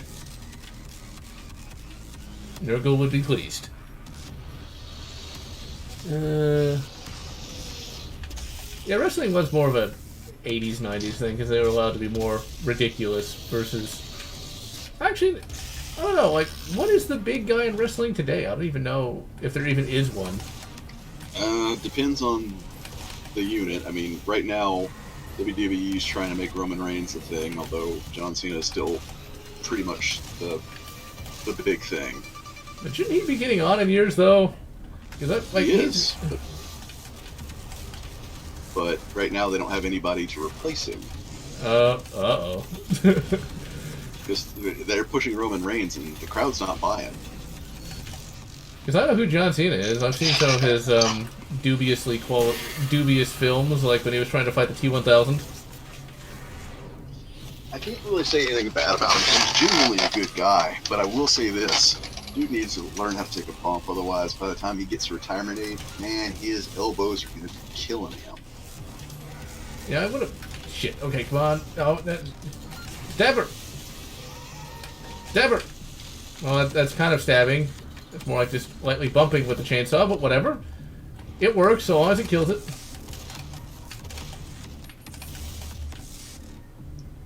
Chainsaw tickle. That sounds like something that's absolutely horrible. Sounds like a fetish. It sounds like something one of the cool kids would say. Now, going back to the Doom novelization, one of the other ways it's really 90s is once the demons take over the world, spoiler alert, even though if you read the title, it's obviously not a spoiler. It's like, did they take over the Earth? No, hell on Earth, that means they just go to a feminist rally. But anyway, Or Detroit. That too. The Foul Xenos, because it's not demons in the Doom novelizations, are able to get all the various governments to surrender, thinking that they're going to be the ones that actually control Earth. Obviously, it doesn't work out, but the last humans alive, well, not the last humans alive, but the last human resistance is the Mormons. Now, I did remember that, but it's still just so weird. It's like, Mormons? I mean, it makes sense to a degree, but it just... And also it gets kind of 90s in that the Mormons are still seen as kind of creepy back then. These days, I don't think anybody really even cares about the Mormons at this point. It's magical underwear, man. And, but since it's also a 90s book, the Mormons get attacked by a combination of the various Doom monsters, zombified soldiers, and the ATF and IRS. Because back in the 90s, for those of you who weren't alive back then, the IRS was seen as like the Great Satan, which it still kind of is to this day. But the ATF was also seen as that, which it still kind of is to this day, but to a much greater degree than it is today. That's just it. The IRS was very well armed back then, and they still are. Which is a weird thing. Now, in the book, they say that like the IRS has like their own armored cavalry regiment, and they've got like. Almost do. They have Bearcats. Yeah, but in the book, they've got like tanks and Bradley fighting vehicles and shit like that. Well, a Bearcat can compete with a Bradley AFV. Can't compete with a tank, but it can compete with a Bradley AFV. And for those who don't know, the IRS is the United States Internal Revenue Service. I'm not really sure why they taxman. Why they actually need any of that, but okay. It's just kind of hilarious in that regard. They've had a few people who didn't quite want to pay their bills. And I just immediately threw myself off into the abyss and exploded. Went to the U.S. It was Marines. Try out but haven't for one reason or another. Yeah, the Nier series.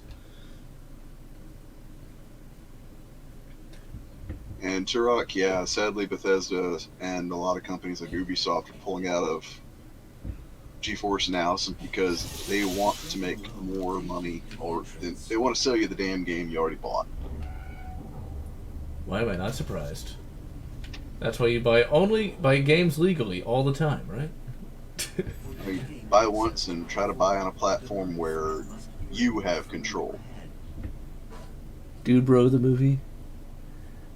I pre-ordered Doom Eternal on Steam. And it's just the regular edition. Because I only pre-ordered it for one reason. Since the game is expensive, I wanted to just buy it when I actually had the money and not when I might not have it. Because, well, $60 isn't cheap. Now, thankfully, it looks like it gives me $60 worth of content, but still. I always find the pre-order bonuses really stupid, though. It's like, you have the original shotgun skin. Oh my god, a skin I never would have imagined. And then a super secret level. It's like, oh god, that feels painful. It really does. It's like, that's the best they got. I never did buy no, I'm not even gonna dignify that by saying day one DLC. I never bought the extortion that came with Mass Effect 3. Yeah, that. It's like, and they had it. And I got it at GameStop because GameStop was close by, but they had the little sheet of paper that they could scan so you could have it right there. It's like, do you want that? No, I don't even care what it is. And it turns out they cut out an entire character, fucking character, a plot critical character, just so they could get a little bit more money. So you spend $60, and then you got to spend another $20 on top of that to get the rest of the game. I didn't do it. I still haven't. I know who the character is, Javik, I think his name is. But I would not do it. Because that is ridiculous. It's like, imagine KOTOR, but they cut out HK-47. Well, the funny thing is that it gets even worse, because by the time 3 came around, it's like, oh, guess what? All your choices, they mean nothing. Oh, don't remind me. Because, yeah. Currently, I'm trying to play Dragon Age 3. It's not as egregious, but they did much. Dragon Age 3 feels very much like they're trying to do a soft reboot of Dragon Age. I'm not really sure why. The only thing I'll say good about Dragon Age, from my vast experience of it, is the pen and paper RPG. And nowadays it's kind of moot because you can pick up D&D 3.5, all of those books for pretty cheap.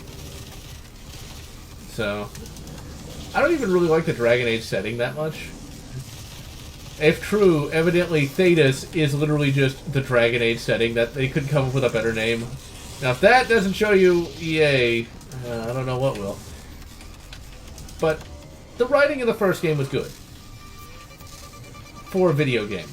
See, that's interesting. You know, when it comes to, like, fantasy stuff, the books are always better, but Dragon Age 1 really kind of nailed dark fantasy. Dragon Age 3 feels way too light in some respects than Dragon Age 1. But then again, Dragon Age 1 started life back in 2004, back when games were still good. Well, games are getting better, but still. And Rhoda, right now, nothing fancy at all. I'm running an old, socket AM3, 16 gig of RAM, and RX 480. It's not exactly mind-blowing, but for the most part, I play a lot of older games, so I've got a backlog of over 3,000 games. I'm pretty good. My God. But are any of those 3,000 any good, though? Most of them, yes. There are a few bad ones I choose just because they're so awful I can make fun of them, but the majority of them are some of the better games out there. I'm not even counting, it's my console games and stuff like that, which if I do that, I'm closer to like 4,500 games. God. Eat, sleep, play, indeed. Alright, and give it a shotty. Well, I've been gaming for over 30 years, so... That's why for me it's sometimes hard to go back to older games, because I need to finish the new ones. Sometimes hard to go back. Now, one thing that's kind of interesting once you reach a certain age, go back and try to read some of your books from when you were a kid. Some of them don't hold up, and some of them do. Most of the ones I've currently reread have. All those Aliens books thankfully held up really well. All the Aliens books that I hated still are pretty crap, but the Steve Perry Aliens books, still damn good. If you haven't read them, read them. They've been re-released in omnibus form, and they're really the only Aliens books truly worth reading. Some of the ones that were written by the other writers are interesting in terms of their plots, but often they default to the typical evil military commander or evil scientist guy. Stuff like that never made much sense. It's like, that's where it basically became more, well, since most of those books were based on comic booky, and it's kind of fitting. That is a lot of assholes. Not anymore. But the biggest problem with the... Wait, go on. Kyle, yeah, I'm a big Mike Pondsmith fan, so I'm looking forward to 2077. And when do you get a name like Pondsmith, though? Like, seriously. You got Mike, that makes sense, but then, oh yeah, Pondsmith. It's like, his family make ponds? Just like digging... Don't know, but he's a damn good writer. I will say this, the Cyberpunk 2020, the book, the rules are great. The art, not so much. The art, like Spoonie covered, is the Valley of the Cyber Dolls, which I don't know what was up with the publishing company then, but that's what they got. They had a budget running in the tens of dollars. And they could afford action figures, and that was it. Well, dolls. For those who don't know, there's a difference... expensive action figures. There's a difference between dolls and action figures. Action figures have to be 3 1/4 inches and fully posable, whereas dolls do not. Dolls are routinely 12 inches. No, these are bigger than 12 inches, but they're definitely fully posable, and they're pretty expensive Japanese import figures, so I don't know why the person that was hired on for art chose that, but Mike Pondsmith's rules and setting were good. Yeah, Bandai figures are ridiculously expensive. Like, insanely. And my build cost somewhere around $700. It was not cheap. So yeah. Oh no, this isn't about 2077's art style. This is about the rulebook Cyberpunk 2020, which is now outdated because Cyberpunk Red's coming. I would tell you that I love all your videos. Look forward to you. Well, I'm glad you like the videos, and I'm looking forward to talking about Doom Eternal. I'm going to try to get a video out on that like a week after the game comes out. I'm just going to binge through it and just do an audio video where I give my thoughts on it. And yes, Kyle, Cyberpunk 2020 is pen and paper RPG. Now, I thought this was going to be a boss here. I thought Vega was going to be Satan trapped in this thing here, and that's how they had the whole thing set up. Sadly, it was not. Vega is not Satan confirmed. And then I thought that, Samuel Hayden was going to be Satan as well, and he was going to be the final boss, but once again, he was not. I don't know if it would have worked well if Hayden had been Satan, but I just think Vega should have been a little bit more than he was, because he's just a computer. I would have thought, like, a trapped demon, something, or a trapped angel, that could have worked too. I don't think you would need an AI core this huge, and of course, how do you back him up? Don't you need all this stuff to work? It just doesn't... How can you back him up on that little disc? Doesn't make any sense. And I have read 1984. I actually read that as a kid. Metal Gear Solid is a game that I could never really get through. I tried playing the first one, and I sucked at it, and I gave up. That's kind of a... I've played all of them. Played through all of them. I'm going to be honest, Kojima's a bit, well... How do I put this politely? He's batshit loco. But that being said, the games are enjoyable. I prefer the older games, especially 1 and 2 on the MSX. But generally, they're enjoyable games. It's like, for me, I barely got past the credits before I got controller smashingly frustrated and gave up. So yeah, I tried to give him a chance. I never got off the container ship on Metal Gear Solid 2, and well, that was it. In fact, there was a video from many years ago that's no longer on the channel of me trying to stumble through Metal Gear Solid 2, and yeah. The video wasn't that great, and it was basically me just sucking tremendously at that particular game. 1984. I actually read that when I was a kid. It's like, it was supposed to be a cautionary tale, not an instruction manual. Yeah, between that and Brave New World, they're saying, oh, hey, here's our instructions. Now, I wonder if they show the Wave anymore in, like, schools. I would highly doubt it. For those who don't know what the Wave is, basically, it shows how Antifa is formed. You've got a charismatic leader, you have a way to exclude others, and, yeah. It was also meant to be a cautionary tale.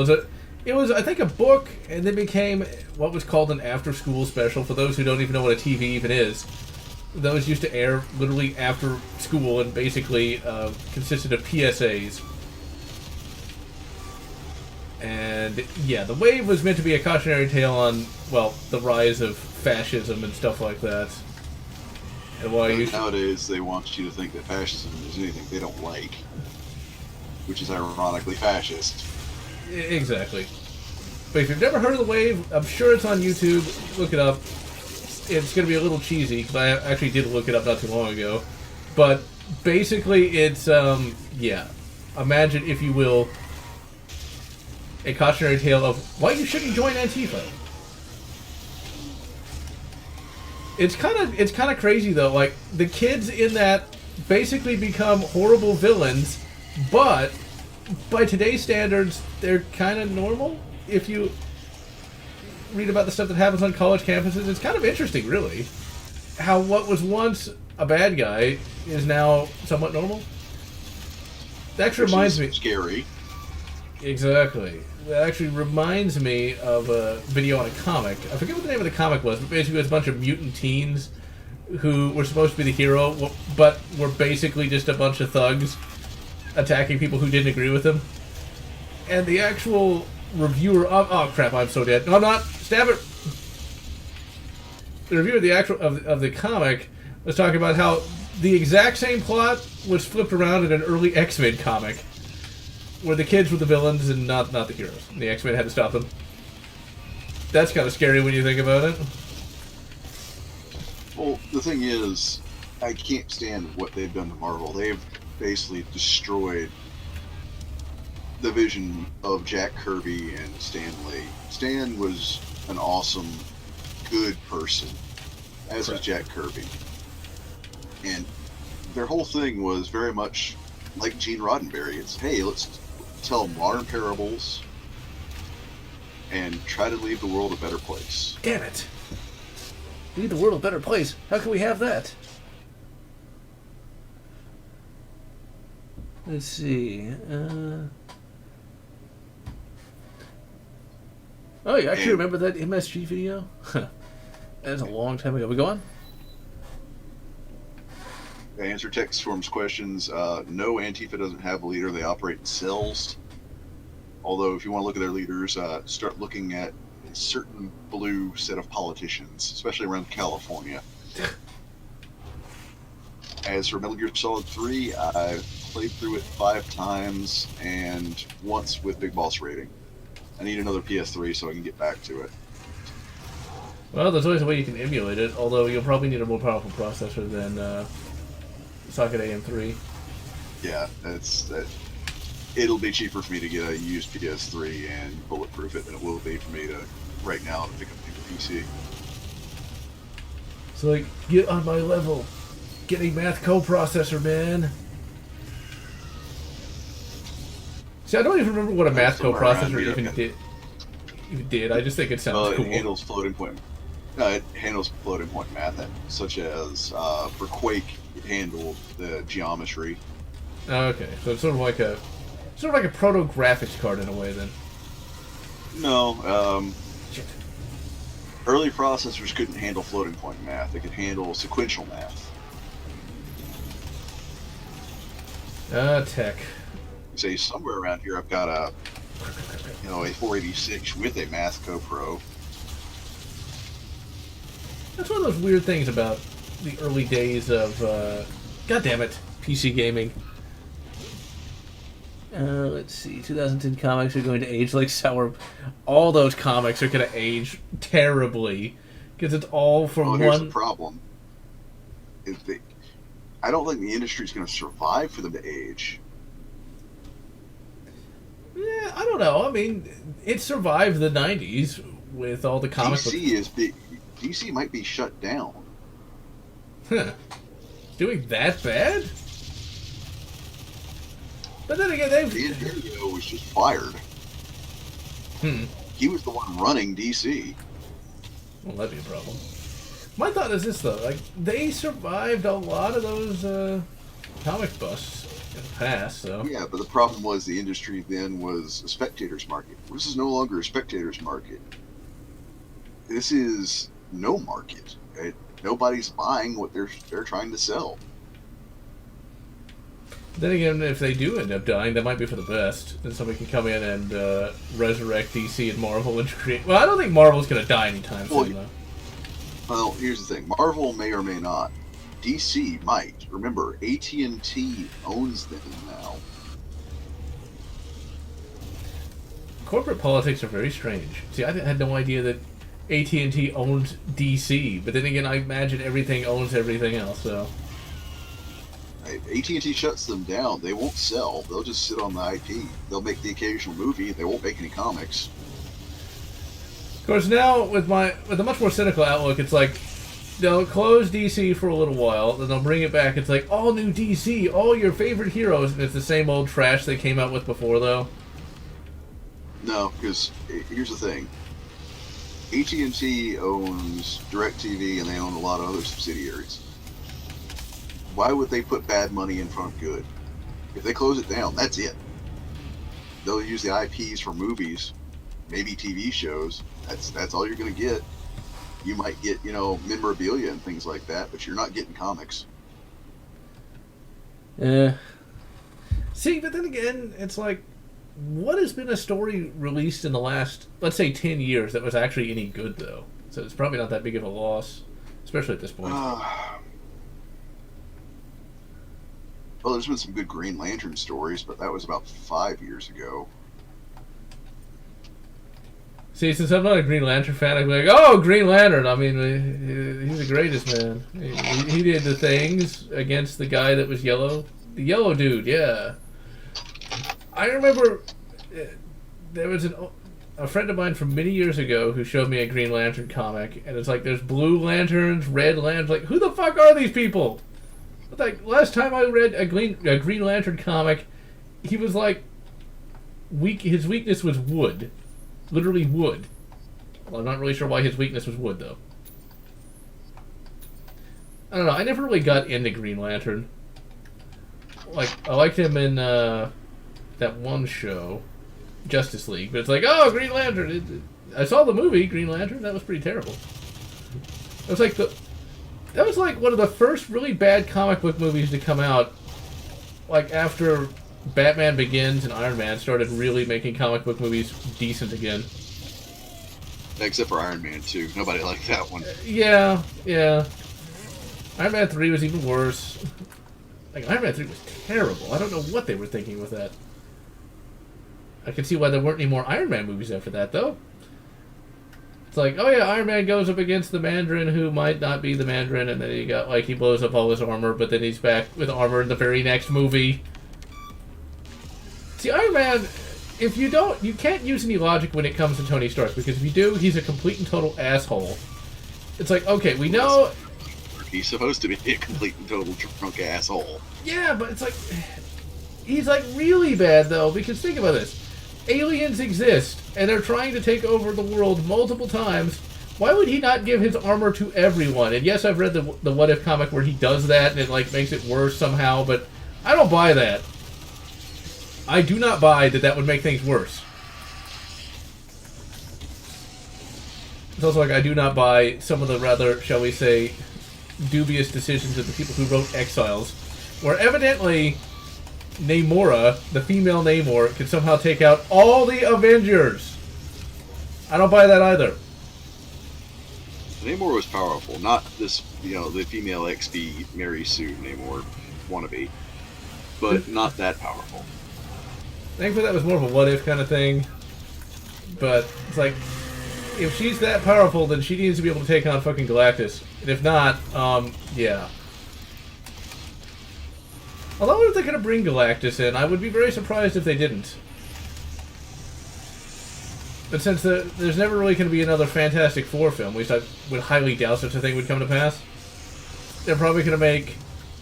Like how they made Venom, a good guy from the beginning. I guarantee you that Galactus will always be an Avengers villain in the Avengers films. Well, that's just it. The sad part is Disney's next thing is they're going to further urinate on Jack Kirby's creations. I have no hope for the new phase of Marvel movies, and yeah, I think it's not good. Yeah, it's gonna be interesting. Although Black Widow evidently might not be that bad. I think they're trying not to go for a more, shall we say, feminazi angle on that. So you never know. And I think Cap could get some good use out of an Iron Man suit, though. Because he's still a squishy human, even if he's slightly less squishy than normal. Black Widow could definitely make use of some Iron Man armor. Of it, Thor, no, he wouldn't need it, but still. See, Thor's always an interesting character when it comes to Marvel. It's like, they always try to downplay his power. Like, always. That's why he's, like, off trying to... It's kind of like Superman, in a way. If you want an interesting story, Thor needs to be, either incapacitated, off, helping an earthquake on another planet, or something, Because once he shows up, he can basically just stomp everything. That's one of the big problems with Iron Man 3 that didn't make any sense. Like, where are the rest of the Avengers? Like, this is a major problem that could be solved by literally any one of them in addition to Iron Man. It's kind of like, why doesn't Thor show up? Why doesn't Superman show up? Eventually I need to watch Superman Red Sun. I'm hoping it's actually decently faithful to the comic. DC animated stuff usually turns out pretty good. And they do have Russian Batman. Like what? Bruce Timm does generally good work. As for the movie Red Sun, it's not bad. Like I say, I'm trying to avoid DC because I'm just not seeing good things coming at this rate. Things are looking pretty bad. There is that big disconnect between the comics and the movies. The comics are usually sajubby, but then the movies are your traditional superhero fare. Because that's what people... because they can't afford not to release something that is somewhat decent in a movie form, because that's a lot more money than dropping down. Yeah, because people don't want to see, you know, Batman talking about white privilege or some shit. They want to see Batman either fighting the Joker or some other villain. Also, TMNT versus Batman, excellent. I highly recommend watching that. The story is remarkably good, and the animation is really fucking good as well. Hey, come on, it's Batman fighting first against the Teenage Mutant Ninja Turtles, and then with them. It's... I think they do overuse Ra's al Ghul way too much, though. I mean, it's like... There are plenty of other villains they could use. Iron Patriot. Originally Norman Osborn, and then now Rhodey, because reasons. Hey, I wonder if they're ever going to make Osborn a villain again. Because in the last two Spider-Man movies, they focused on anything but him.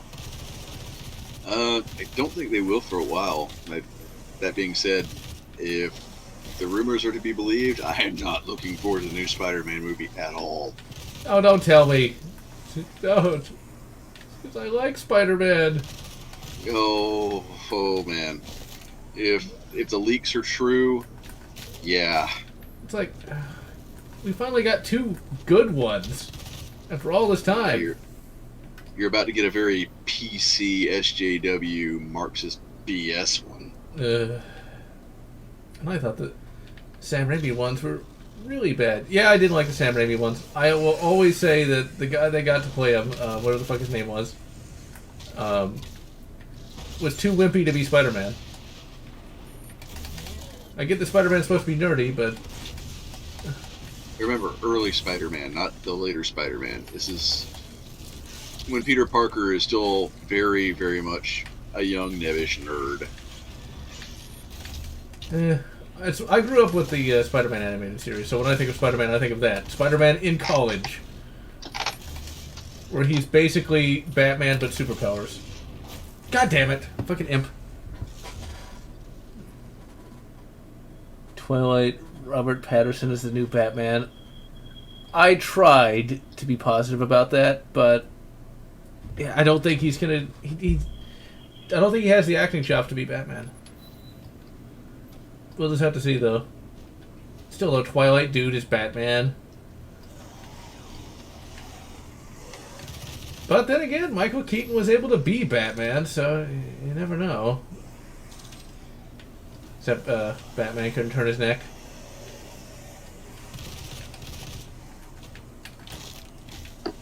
And back to the Hell on Earth novelization. Since we're in the 90s, the AR is not nearly as popular as it is today. So people are talking about how great the Mini 14 is and how great the M14 is. It's just kind of funny to read it from a modern day perspective. It's like, sure it is. Well, remember, during the 90s, Colt would not sell AR-15s. Yeah, I guess Palmetto State Armory didn't exist. No, PSA wasn't a glimmer in anybody's eye then. You had DPMS, which Randy Luth did okay work, and you had Bushmaster when it was, the Wyndham crew. They did great work, but they were small fries back then. DPMS wasn't. I mean, they actually sold to the U.S. military. No! Don't sell to the military. They sold to Colt. They sold to the U.S. military and to Colt, so they kind of were important. Colt. Let's see. I've not seen the new Obi-Wan thing, and I've never seen the Lighthouse, High Life, or the River, whatever that might say. I only know him as the Twilight dude, so yeah. How am I to know? And Tin Man, I will say this. The Mini 14 I have a love-hate relationship with. Nowhere near as much as the actual M14, but that being said, thanks to Samson, we can now get the A-Team stock trolling on those things, so I'm happy about that. Yeah, those things always look pretty nice, but yeah. My biggest problem with the Mini 14 more than anything else is the price. Those things are ridiculously expensive for what they are. Well, here's the thing. Since the materials changed, the price has gone up to reflect the cost of manufacture. Yeah. And I guess that makes sense, but it's like $800 for, just a basic semi-auto rifle when you can get an AR-15 for less than $5. Well, you're dealing with economy of scale. Almost everyone and their parents make AR parts. And as much as I like Ruger, I'm sorry, they don't make their receivers. I can tell you who makes their receivers, but I don't think I'd want to face a lawsuit. So I'm going to keep that kind of hush-hush for now. Now, wait a minute. I'll answer if it's in private, but I'm not going to say that on a stream where it can be trailed back as evidence. No, wait a minute. Ruger receivers or PSA receivers? I'm confused. Ruger's AR receivers. They don't make their own. Oh. Now, I know they have Colt Hammer Forged barrels, but... Yeah, they make their own barrels, they make their own parts. They don't make their own receivers for the AR-15s. Okay. Let's see, I'm not even going to guess. There's no shame in not making your own receiver for an AR-15. It just makes prudent sense, but revealing who makes their receivers, having it be able to trail back as evidence, might not bode too well if I want to get back into the gun industry. Yeah. Now, one thing that's kind of interesting that I didn't know is evidently some of the super cheapo ARs actually are manufactured in China, or at least some of the parts are. So yeah, some of the parts are, and avoid Chinesium. If you're going to go for a parts kit, then go ahead and get the parts that are made in the U.S. Go through Luth AR, go through any known U.S. manufacturer. That's the one thing, though. If Norinco could still import guns, I would totally love to get one of those. The Canadians can get one.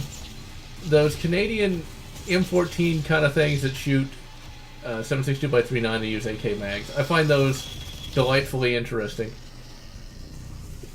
That, and I wouldn't mind getting one of those Colt Woodsman clones, just because I like the look of the Colt Woodsman. And would not want to have to spend the kind of money to get one. Yeah. They didn't sell ARs to the civilian populace because of... Right before the Clinton ban, it was elitism and a really bad corporate decision. And then the ban happened, and it's like, oh great, we can't buy it. But that being said, Colt 6920 blue box rifles, we did sell up until 2004 unofficially. You had, vendors who would pick up a few spares that were intended for LEOs. It's like, well, the LEOs didn't want them. Okay, we'll sell them to the civilians. I think it's stuff like that that kept the AR from really blowing up until somewhat recently, though. Well, yes and no. What really caused the AR to explode in popularity was the bid for SOCOM Block 1. From 2001 till 2004, when the Ugly Guns ban finally died in 2004, SOCOM Block 1 was going, and everybody was making accessories to try to get in on that. And as soon as the ban lifted, all that research turned into, well, we got to sell it somehow. All that research turned to dollar signs. See, if I actually had the money back then, what I would have preferred to have gotten was a Kalash. I still prefer the AK and Soviet designs to ARs and things of that nature. I like both. There's just something about that AK that I absolutely just adore, even if I can't hit anything with it because I can't goddamn sight in my fucking red dot, but that's neither here nor there. Neither here nor there. I will say this. I wish that Stig had actually taken the time to move the tooling for the 550 series here to the U.S. I can still get a Stig 550 if I want one. The problem is, I gotta have a fat wallet for that one. I need to actually see what that looks like, because you've mentioned it in the past. But I'm not entirely sure what it is. Tech, it's completely possible to buy SPOS 12s on the market. You expect to spend about $800, but here's the thing. Having owned one, and having run and cleaned one, they look cool. They're a pain in the butt to use, especially if you're right-handed. As for me, I'm just not a big shotgun guy. I mean, I have a couple of the average 12 gauges, and I was like, yeah, whatever. For me, I like my rifles and pistols. More pistols than rifle, though, just because going to that rifle range is just so... hour there, hour back. And if it fucks up... And if you can't hit anything, like today, it's kind of a wasted trip.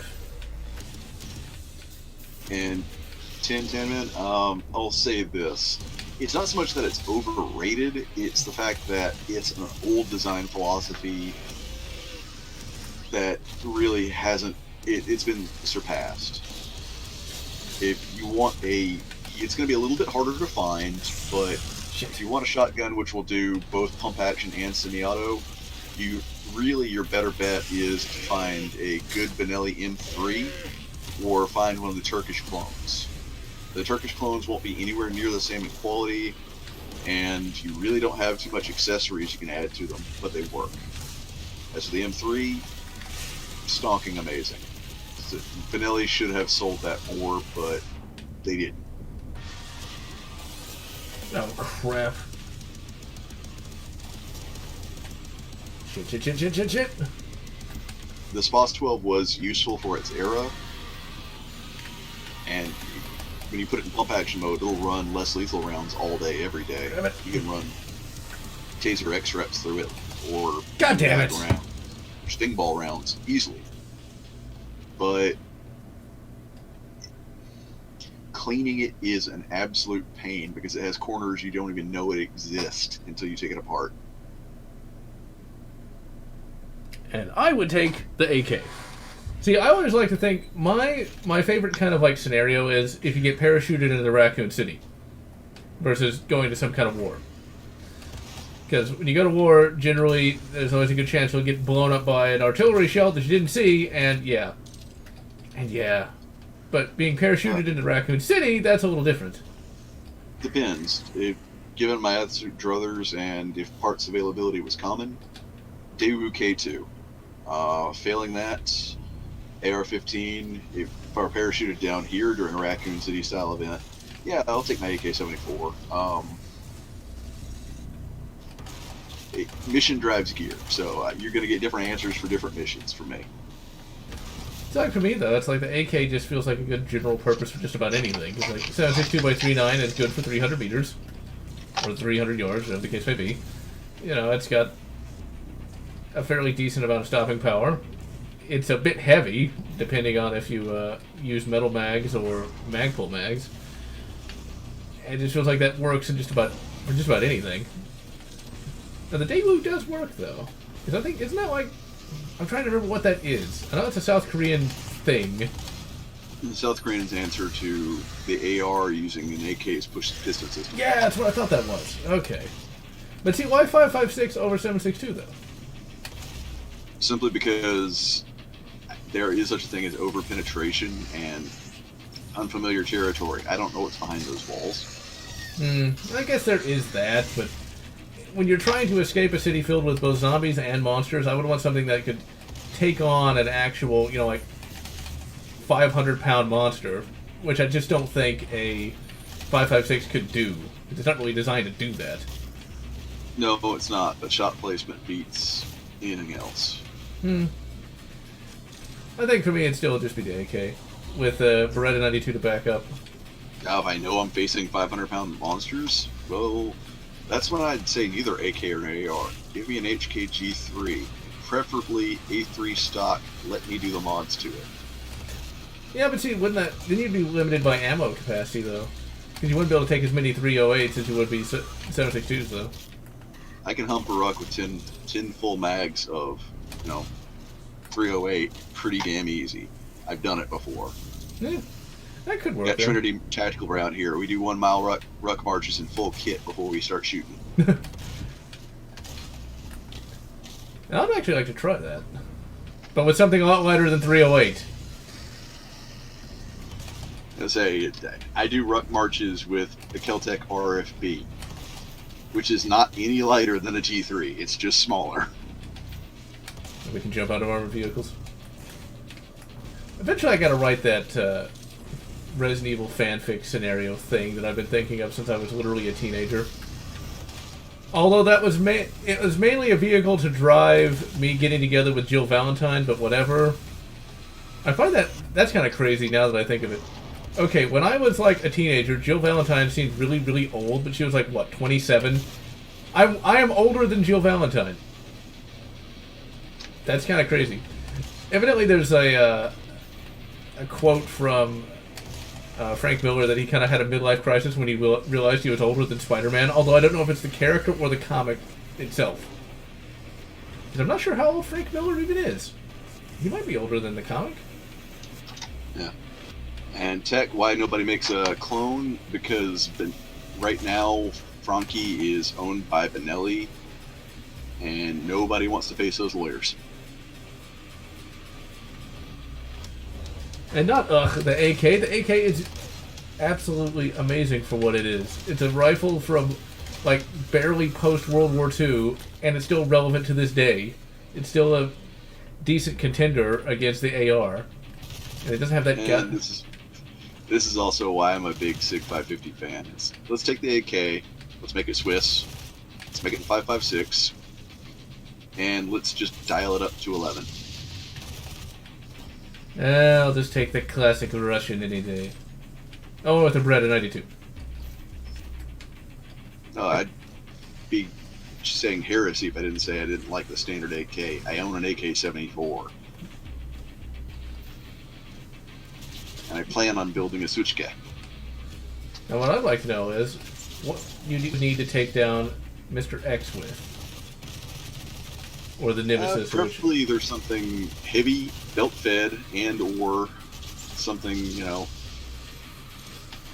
given absolute druthers, a Humvee equipped with, HK's GPMG. I was thinking more like Barrett 50. 40mm high-pressure belt-fed grenade launcher is generally what I would bring to the party. Yeah, it works too. I was thinking something more man-portable. Well, Barrett 50 is not really what you would call man-portable, but still, it's more man-portable than that. It's man-portable. I've run a mile with one. Really? That thing weighs fucking 10 pounds. No, it weighs 25 pounds before you add ammo and before you add the scope. I thought it was 10 pounds. Oh no! God damn it! Not again. By the time you've got that thing equipped and ready to shoot, you're talking 35 pounds before you add ammo. Do you have a powered exoskeleton?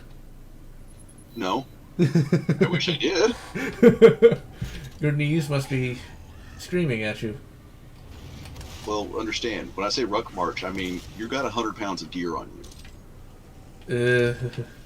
Not just counting weapon and ammo. You total out to about 100 pounds of gear. See, that's one of those things where what would be all that you would need to do the Raccoon City escape? Now, for those who don't know what the Raccoon City escape is, you wake up at the top floor of a hotel in downtown Raccoon City. You have... Originally, this goes to show you how old I am. Originally, what you're supposed to have was a PDA loaded with maps of the city and objectives that you have to complete.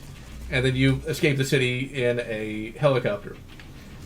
Now, originally, it was supposed to be a UH-1 Iroquois. Then I changed it to something bigger, a Chinook.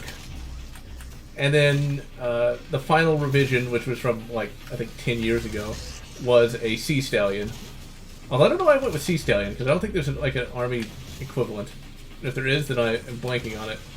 but I selected Sea Stallion for some reason. I'm not really sure why. But anyway, you're supposed to do that. Now, your objectives are, you've got to not only survive, but you have to rescue Jill Valentine. Oh, yes.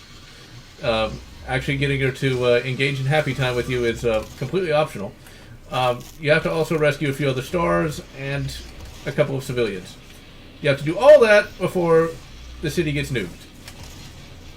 Now, when I was a teenager and thought that I was completely bulletproof, it was like, I could totally do that with an SKS.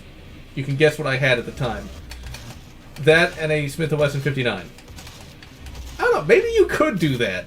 I don't really know what you would need to do that, outside of a lot of luck. Given druthers, you wouldn't need the 100 pounds of gear, but you would definitely need well over 300 pounds of ammo. You're going to plan on clearing the city. Well, the idea is you're not clearing the city. You need as much ammo. Wait a second? Just escape. Yeah, well, and also rescue the people, but you get the idea. The idea is that you're not trying to fight every zombie. Just be able to hold your own against them. Now, my thought about the SKS was that I would have a bit of an advantage because the SKS has a bayonet, and so you could stab some of the zombies versus actually shooting them. But if you're going that route, you might as well just go LBE and take at the very bare minimum a K-bar strapped to your non-dominant side. I would take something a little bit bigger. I would go with a decent Bowie, or at the very least a Hudson River knife, but... See, the only problem with like a knife, though, is just like you still have to get kind of close up to the zombies, and you don't get bitten. Whereas with like a bayonet, you've got a decent amount of reach. In which case, I say Tomahawk. Yeah, I don't know. Would that really fix the reach issue, though? I'm going to give you almost as much... Here's the thing. A Bowie, at the very least, has a 10 to 13-inch blade. A Tomahawk will get you out to about 14 inches. 14 inches over your base arm. You're coming in right at about the same swing length as your average bayonet. Well, that at least equipped on an M4. It could be said that's just one more piece of gear you have to take with you, though. Whereas with the bayonet... Yeah, but with Tomahawk, it's multi-purpose. It's also a rescue tool. I suppose that could work. Yes, I am aware of the Jill Sandwich meme. Now, see, when I think of Jill Valentine, though, for the Raccoon City Escape, it's not the video game version. It's the one played by that French chick, whatever the fuck her name is. I thought she was, like, the sexiest woman ever. And tech, as for terms of Saigas, I used to convert them. I made a fair amount of money doing that. The clones are actually pretty good. Here's the thing. When you build one, you have to determine, are you going to be running heavy loads or light loads? Because you're not going to be switching easily between the two. Your main spring, your recoil spring, will determine what you're running. Right. I'm saving the quad damage for a little bit later.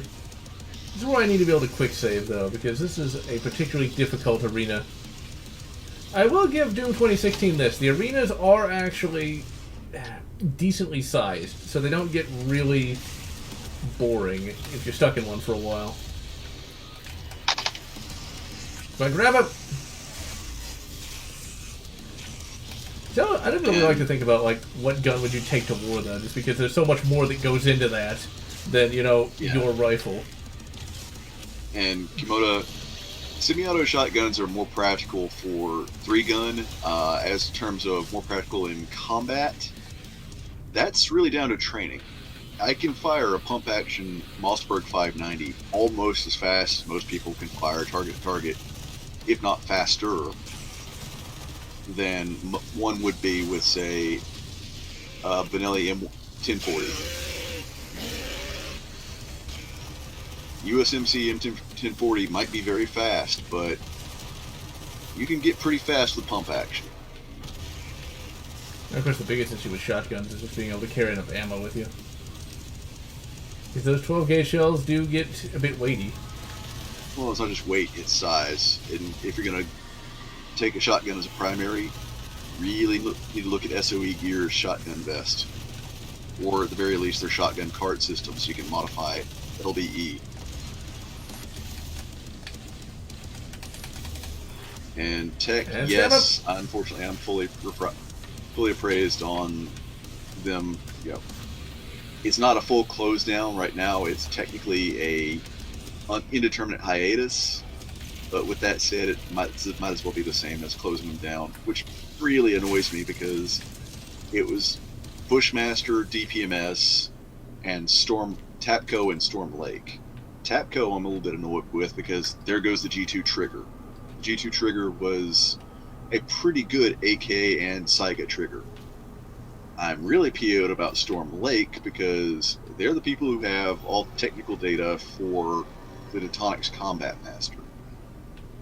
Meaning, nobody has that technical data now.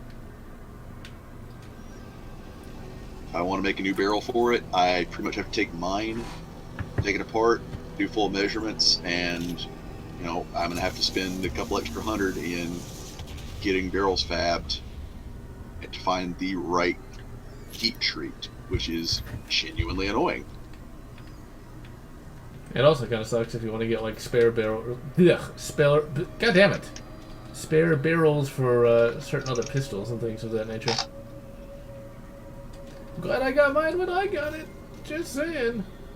Oh yeah, Ray, do you think there'd ever be a way to convert a 45 1911 to a 9mm? Actually, yes, but you're going to have to hand fit the barrel. Okay, that's what I thought. You will be using different mags, you'll be using different mainspring, you'll have to hand fit the barrel. It's not impossible by any means, Yeah, but it is going to be work. Yeah, it's one of those things where it's not really economically viable. It'd be better just to buy another 9mm pistol. It depends. You can say if you do it yourself, yeah, it's economically viable. If you have a smith do it for you, just buy another 9mm. Yeah, that's what I figured. Yeah, one of these days, eventually I do intend to get another 10mm, or not, I'm going to get another 1911 in 10mm, there we go. I would actually recommend against that. No, when are they going to stop making 10mm again? No, it's just the fact that there's a lot of 10mm 1911s that are not up to task. If you're going to have to go that route, go with Rock Island. That's what I was planning on anyway. Because I think one that's double stacked. I have no reason to buy it, but it's cool. Well, they shoot pretty well. But, like, the Colt Delta Elite, avoid. I would avoid anything Colt these days. If only for moral reasons.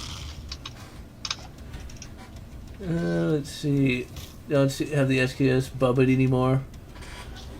Well, mine's Tapco, so yeah. And Well, here's the thing. As much as I am at times a rifle purist, unless it's a permanent mod, you can always go back to the original configuration. Yeah, that's generally where I draw the line too. But like Tapcoing an SKS is not a bad thing. I mean, so long as you fit the stock properly. I think that's the biggest problem people have with those things is they never fit the stock appropriately, and thus it throws off causes a lot of issues. The big problem I think people have with mags is they don't ever seat them properly, and that's where the jams come from. Because Moda, you can defend yourself against a bear with an AR-15, although you really want something better. Yeah. If you got At like the a very headshot, least, you can take them down. consider. No, to the chest, one to the head will take it down. I mean, you're not going to one-shot a bear with 5.56 unless you get one right in the eye socket. But that being said, if you're going to go with AR-15 against bear, well, you got 458 SOCOM, 450 Bushmaster. You've got options. As for the high power, love the high power to death. Nobody outside of the Turks are making anything resembling a high power that you can buy right now. I've considered getting a high power on a number of occasions. Just they're generally a bit more expensive than I would like to pay for a 9mm though. I wish the Bulgarians would bring back the Arcticus 9DA here to the US, because that was, while it's not visually a high power clone, it fires a lot like a high power without the mag safety. They were really good guns. I still don't get the mag safety though. It's like, what was the point of that? And they still have them. Essentially, it was a law enforcement requested item. And why did they want it? Essentially, if they were disarmed with the mag out, couldn't be shot with your own gun. Yeah, it still seems kind of limited though. Well, it is very limited. That's why I don't like it. But that being said, it's a moot point. Yeah, they're not going away, that's for sure. But my biggest problem with those is they lull people into a false sense of security. It's like, oh yeah, the gun is unloaded. And then they always leave the one in the chamber and they end up shooting themselves in the foot or shooting somebody. Oh yeah, you never trust the safety. Yeah, engage it, treat it as it's supposed to be treated, but never trust a safety, no matter what the gun. Safety is not a free pass to act like an ass. Yeah, that's sure how people are in any era. Although gun safety is definitely improved. I mean, there's those period pictures of people just wandering around with a loaded gun with their finger on the trigger. No, you mean Hollywood? Hey, in real life, I've seen some period photos. Oh yeah, but here's the thing. In the 1800s, those are single action. You have to cock the hammer back. I've also seen some stuff from the 20th century where they walk around with Garens like that. But I guess they might have the safety on, but it still looked kind of odd. Risky as hell, yeah. Teaching somebody to shoot is always kind of a interesting experience. And tech right now, the best SKS you're going to get is the Yugo. At least for the money. That was kind of the case back in the day, though, in some respects. I was able to get mine for $140 at a gun show back in 2007.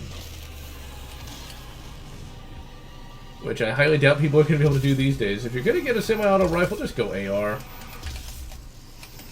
Especially if it's your first one. It's just, that's the cheap option now. It's just ironic because when I was younger, that was the most expensive option. At least that's the way it seemed to me. Actually, no, the most expensive option would have probably been the FS2000. Because remember, that was like $2,000. Here's the thing. The FS2000 was interesting. Had one of the worst bullpup triggers ever. It wasn't a bad gun. It was just Crap. the whole time I had it. It's like, why didn't I just get a Steyr AUG? Is that even made anymore? I'd like to think it would be. Yeah. Steyr AUG is. The FS2000 isn't.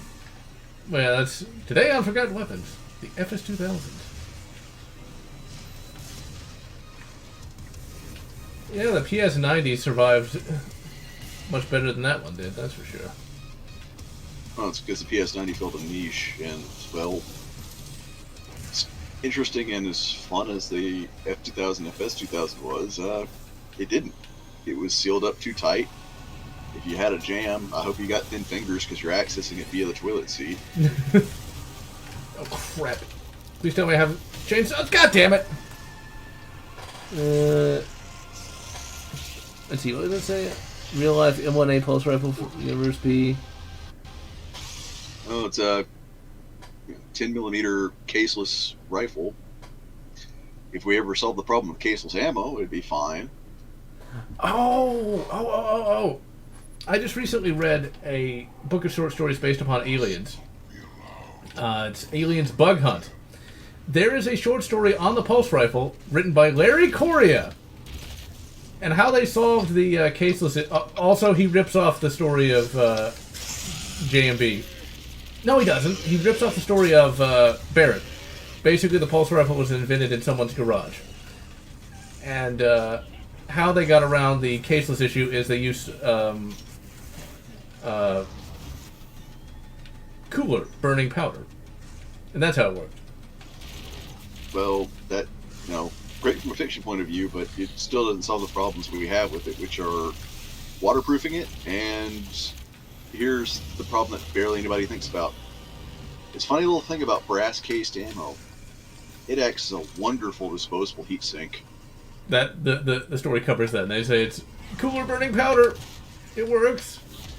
Yeah, I'll grant it, but still, you'd still want something like a forced air induction or something to keep that system cool. I think the story might have talked about that. I need to actually do a video potentially on that. But he rips off Barrett, as in building it in the garage, and then the getting it adopted is based around The Well, Barrett's not AR-15. the only one who built it in the garage. I mean, let's look back to the Green Meanie, you know, the Accuracy International. Crap. That was two guys who built rifles in their garage, and they managed to produce one of the finest sniper marksman systems out there. What wasn't built in the garage? Although the AR-15 wasn't built in someone's garage, though. No, that was built in a lab, in a very controlled, 1950s style lab. Men in suits with ties, smoking cigarettes around the drawing board. For every cigarette they smoked, it got one more decade of life. Well, I guess that means we'll be using that by the time of Colonial Marines. Well, in the one of the comics, they had a whole rack of them. So yeah, I'm not surprised. They might survive that long. Although I wonder if like the AR-15 could ever like take up the role of the AK in that regard, where it's just the most common rifle that even low-level militias can have. And I think that actually is the case today in some respects. Almost. I mean, even Russia is seeing a pretty big boom in AR-15s. We still have rockets. I absolutely despise this guy. No! God damn it! Sure, it depends on the firearm you're running. Sometimes drums are not a great option. Like AR-15, right now, there's pretty much one drum that's worth its money, and that's the Magpul D60. And you only want to run one. Yeah, drums do have that cool aspect. I do intend to get one for my PC Carbine at some point, but yeah, I mean, they're hard to carry, they're expensive, and take So let me rephrase it. There is one more drum for the AR-15 that's worth it. Though you're not going to like the price at all.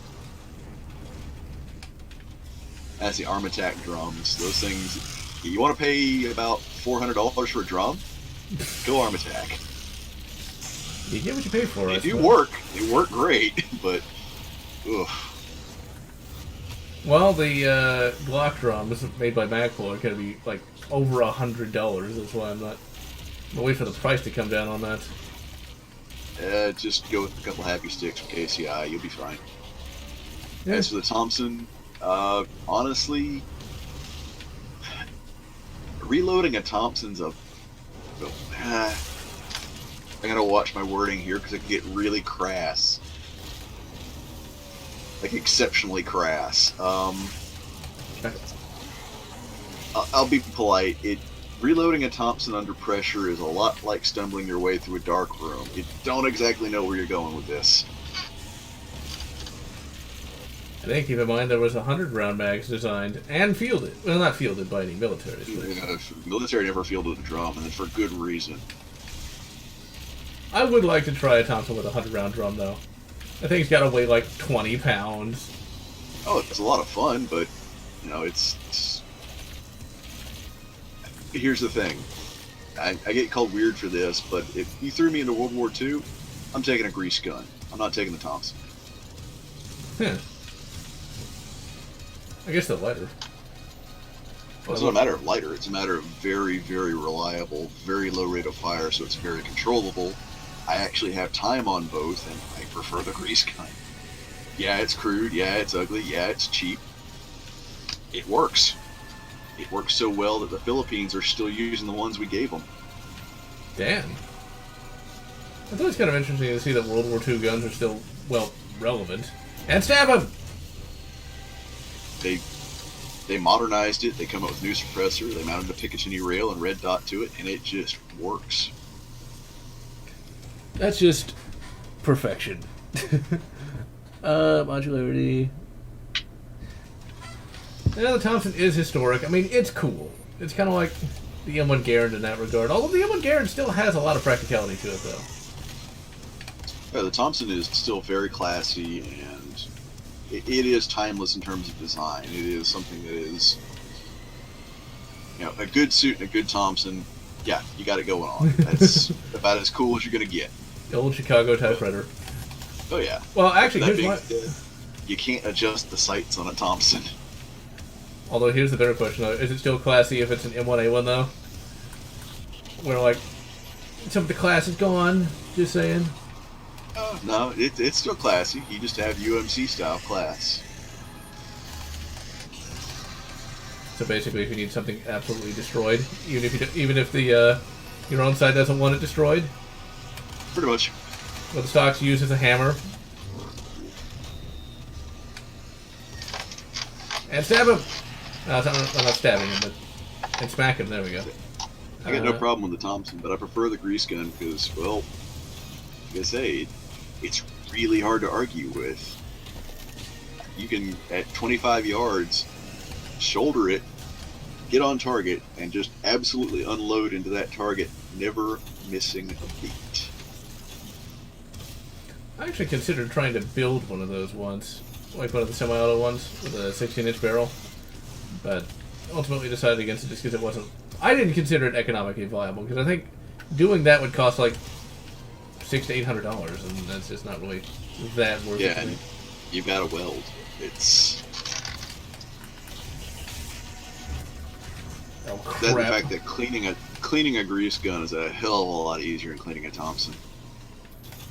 All I got to do to clean a grease gun is remove mag, check for clear, pull down on a detent, unscrew the barrel, boom, everything comes out. Right away. Now the interesting thing about the Thompson was like the early ones had the Blish locking system where they thought like metals of different types would have a different friction. It's like, and that was as of like the 1910s. They weren't wrong. I mean, they do have different friction coefficients, but it really didn't. That and the cuts compensator didn't quite help out as much as they thought it did. It did help out a little, but ultimately it just added expense more than anything else. Come on, come on. I hate to admit it, but some of these checkpoint systems, I guess, are somewhat more satisfying because you are overcoming a greater challenge than just hitting the quick save key. But it's so much more tedious. And river apart. Now the top World section. War II non-American submachine gun. I'd have to take a look at really at the PPSH or really what the Swiss were doing. They were doing all right. That being said, I'll stick up and say, if given no other choice, give me a Sten. I know it'll work. Stins are just kind of weird, though. They're so cheap. Oh, they're cheap, they're horrible, they're ugly, they're downright hideous. But they work. Now, do I have to kill 3 of these things? I think so. We're gonna finish this level and call it a day. And talking about the Thompson reminds me of something. I recently read a book by Aaron Alston. For those who don't know who that is, he was most famous for writing some of the X-Wing books and some of the latter-day Star Wars books. A fairly decent writer, but I read something that was non-Star Wars that was surprisingly... It's a book that's not good, but I didn't hate it. It was poorly written, but it had an interesting concept that was handled kind of well. It's weird. I don't really know how you describe it. I mean, it wasn't written very well, but I don't know. Do you know what I'm trying to say, Rain? It's a bit like a train wreck. You know it's not good, but you can't look away. No, it's not even that. It's like, I know it's not... It's on the cusp of being bad and good, I guess is the best way you put it. Because it's not a train wreck. But it just wasn't as pleasant to read as it probably should have been. It's weird. Because I couldn't put it down, even though I kind of wanted to, because it was so poorly written. But it was poorly... I don't even know how to describe it. But anyway, it's obvious why it's kind of obscure. It's called Doc Sidhe, or... You know, like the elves, I don't... S-I-D-E-H or something? I'm sure Right. you've heard of the word. Probably could pronounce it better than I can. But whatever that word is. Anyway, Well, here's the thing. It's pronounced different by different languages. Like, it could be taken as dark side. I wonder if it was, because that'd be a perfect joke. But it's basically Doc Savage, but an elf in the 30s. It's I'm pretty sure most of you don't know who Doc Savage is. Imagine Batman, but without the costume, and you're not too far off. Pretty much. It's it's one of those things where it's a multi-worlds kind of thing. You've got Dude Bro living in the 90s. He's a failed boxer. And one night he's attacked by some thugs, and he's thrown into this mystical portal that takes him to an alternate 1930s that is basically an adventure world, but instead of humans, it's elves. And here's the interesting thing. It takes about half the book for the plot to even get started up with. None of the characters are particularly interesting. You're supposed to care about them, but they get no development whatsoever, and yet, there's just enough there to really be kind of interesting. I don't know. It's the weirdest book I've ever read because I can't really describe it as good, but I can't describe it as bad either. The world is well thought out because it is literally adventure world but with elves. The plot, once it gets going, is decently... I'm trying to think of how to best describe it. It's weird. There needs to be another word for... There needs to be like an in-between word between good and bad. I don't think there's an actual word for that. Genuinely awful, I suppose, would fit. I don't even know if I'd say awful. It's just a mild form of awful. Let's say that. It's awful, but back it off to like a quarter of awful. There you go. Because he didn't do that bad of a job, but it's an interesting world. The characters should be interesting, but aren't. And it's basically, it's a book that if you're into elves, if you're into like adventure fiction, you might like it. But you're probably going to think it's kind of crappily written because the characters don't get enough development. There we go. That's the best way to describe it. It's not a lost opportunity because he does deliver on what he wants to deliver on. He just doesn't do it very well. But back off that doesn't do it very well to like a quarter of that because he's like that close. It's that close to being good. It's like literally that close. If he gave his characters a little more development, it'd be good. But it's not bad either. I don't know. I'm just rambling at this point. It's a book that I didn't hate. There we go. It's a book that I didn't hate. General Lotz 2020. But anyway, Potential is what it sounds like. But he kind of delivers on it, though. It's just the thing is, there we go. It's got a lot of filler. Boom. It is a book that would probably make for a better short story. Instead, he filled it with a bunch of crap, like the character going to get jeans made because jeans don't exist in the 1930s. No, and they did exist in the 1930s in our world, but they don't exist in elf 30s. Okay, that makes no sense because the whole reason jeans were made was because they were made for miners in the 1800s. They used something else in elf world. Also, elves can't touch iron for whatever reason. Or steel. Okay, steel I don't get. Iron I can because that's going by the old Fae. You know, the old Fae lore is, supernatural beings are, dealt with by cold iron.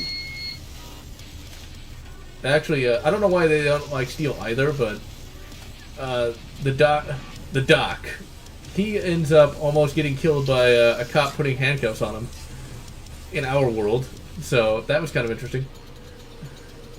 But then he just like immediately recovers from it like it was nothing. Basically, it was a book that could have been better.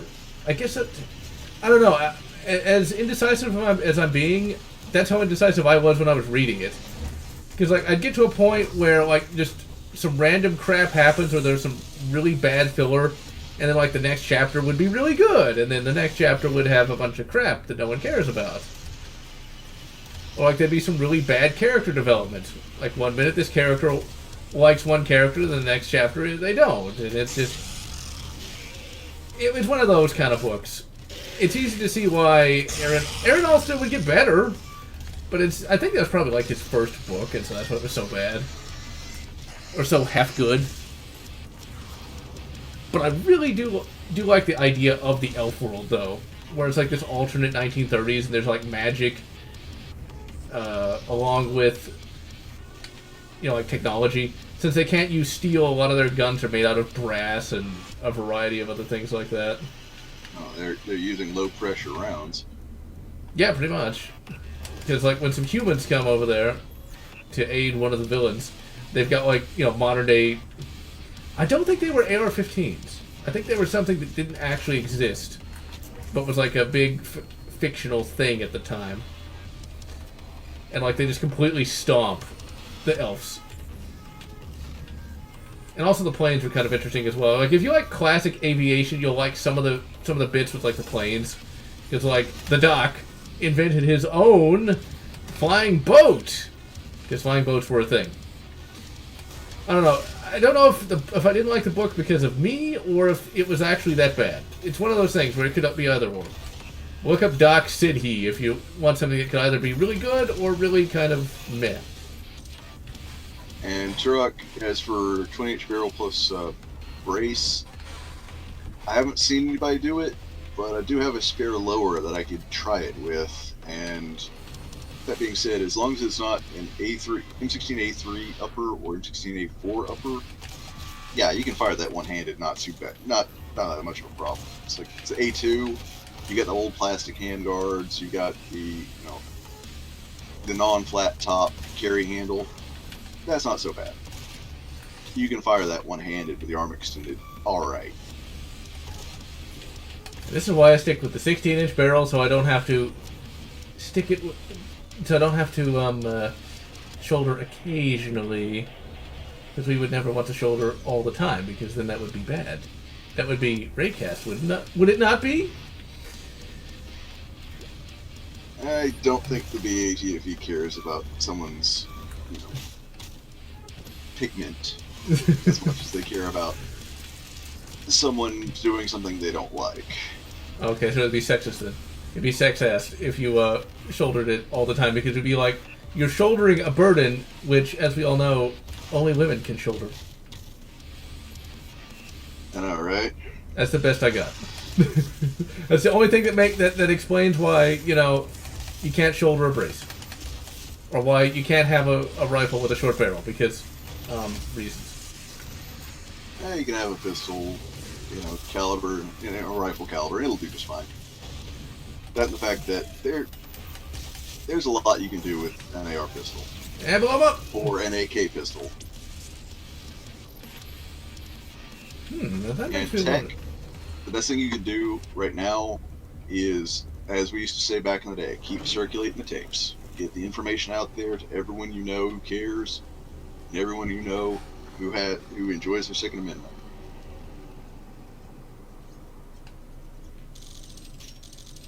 Let's see. You recall the gun was making it a bit harder to fire? Yeah, wait, Oh. But yeah, Doc Sidhe. It was a cool idea, but not that great. I could definitely tell the writer was, shall we say, a bit horny. Why? Because the elves, part of their culture is you can just walk up and say, "Wanna fuck?" and they'll do it, apparently. Which I guess you could kind of do today, I suppose, to some extent. Yeah, but the results usually aren't that good. I wouldn't think. Let's put it this way: that's not something I would do. Oh, we're at the end of the game. Fuck it. Let's just beat the game. They promised me. And so yeah, much. I've built an 80% lower. That being said, unless that's your only option, just go with a PSA lower. It's cheaper, it's easier, it works. Now, see, like, this is a very tame way to do this. If this was 40K, they'd be describing her arms growing, like, really huge, and her body turning into that, Instead, it's just she falls in the blood and turns into the Spider Mastermind. Yeah, there'd be bones cracking, flesh rending. It would not be a pretty sight for 40K. But thus, what happens to all the followers of Chaos? That or they just die. Either or. Yeah, but this is more entertaining. So that's the thing. I don't know why anybody'd follow Chaos. I mean, I get why they do it, but it's like, what do you expect? It's an evil space god. What do you think? You're special or something? Well, they probably do. No, some of them don't even care. It's pretty much, well, I can either be a slave to the Emperor, or I can, be an immortal slave to a god who occasionally gives me what I want. See, my thought is this. Of course, working to become that slave to a chaos god is a hell of a lot of work, and there's definitely no guarantee of survival. or happiness. And so that's the thing. If I was stuck at 40K as like a factory worker, I would rather live like that than have to be a follower of chaos, because it's not. Because at least as a factory worker, you just die. You're not gonna have your soul constantly devoured by Slanesh for all eternity. Well, that's an Eldar thing. The humans don't have their souls devoured by Slanesh. We get used as playthings. Well, that still though, either or, it's not something that I would want to have to deal with.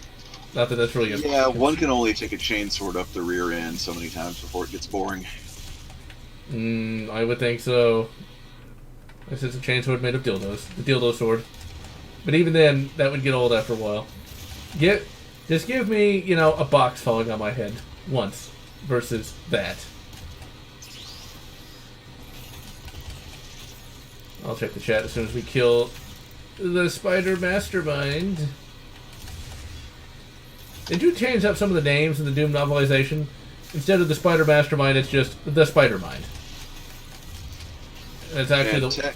Oh, fuck. Yeah. No! I'll be blunt. I am one of the biggest detractors of Doom 2016. It's not a bad game. It's just, it's not Doom to me. The guns are a little weak. They sound a little weak. And there's just a bit too much focus on the old rip and tear.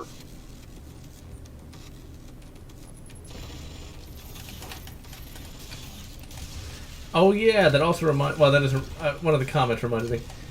One of the other things about Doc Sidhe, though, is you can tell the writer had a tiny bit of a political bias. Tiny bit.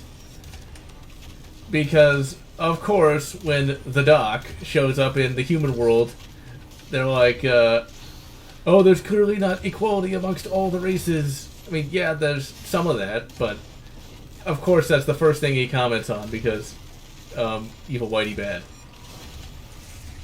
And elf's good. Here's the thing about equality. It's there. Whether you like it or not, it's there. We're all equal. Nobody ever said life was going to be pleasant, going to be easy, going to be nice, or going to be friendly. We're all equally treated like garbage. Exactly. Enjoy!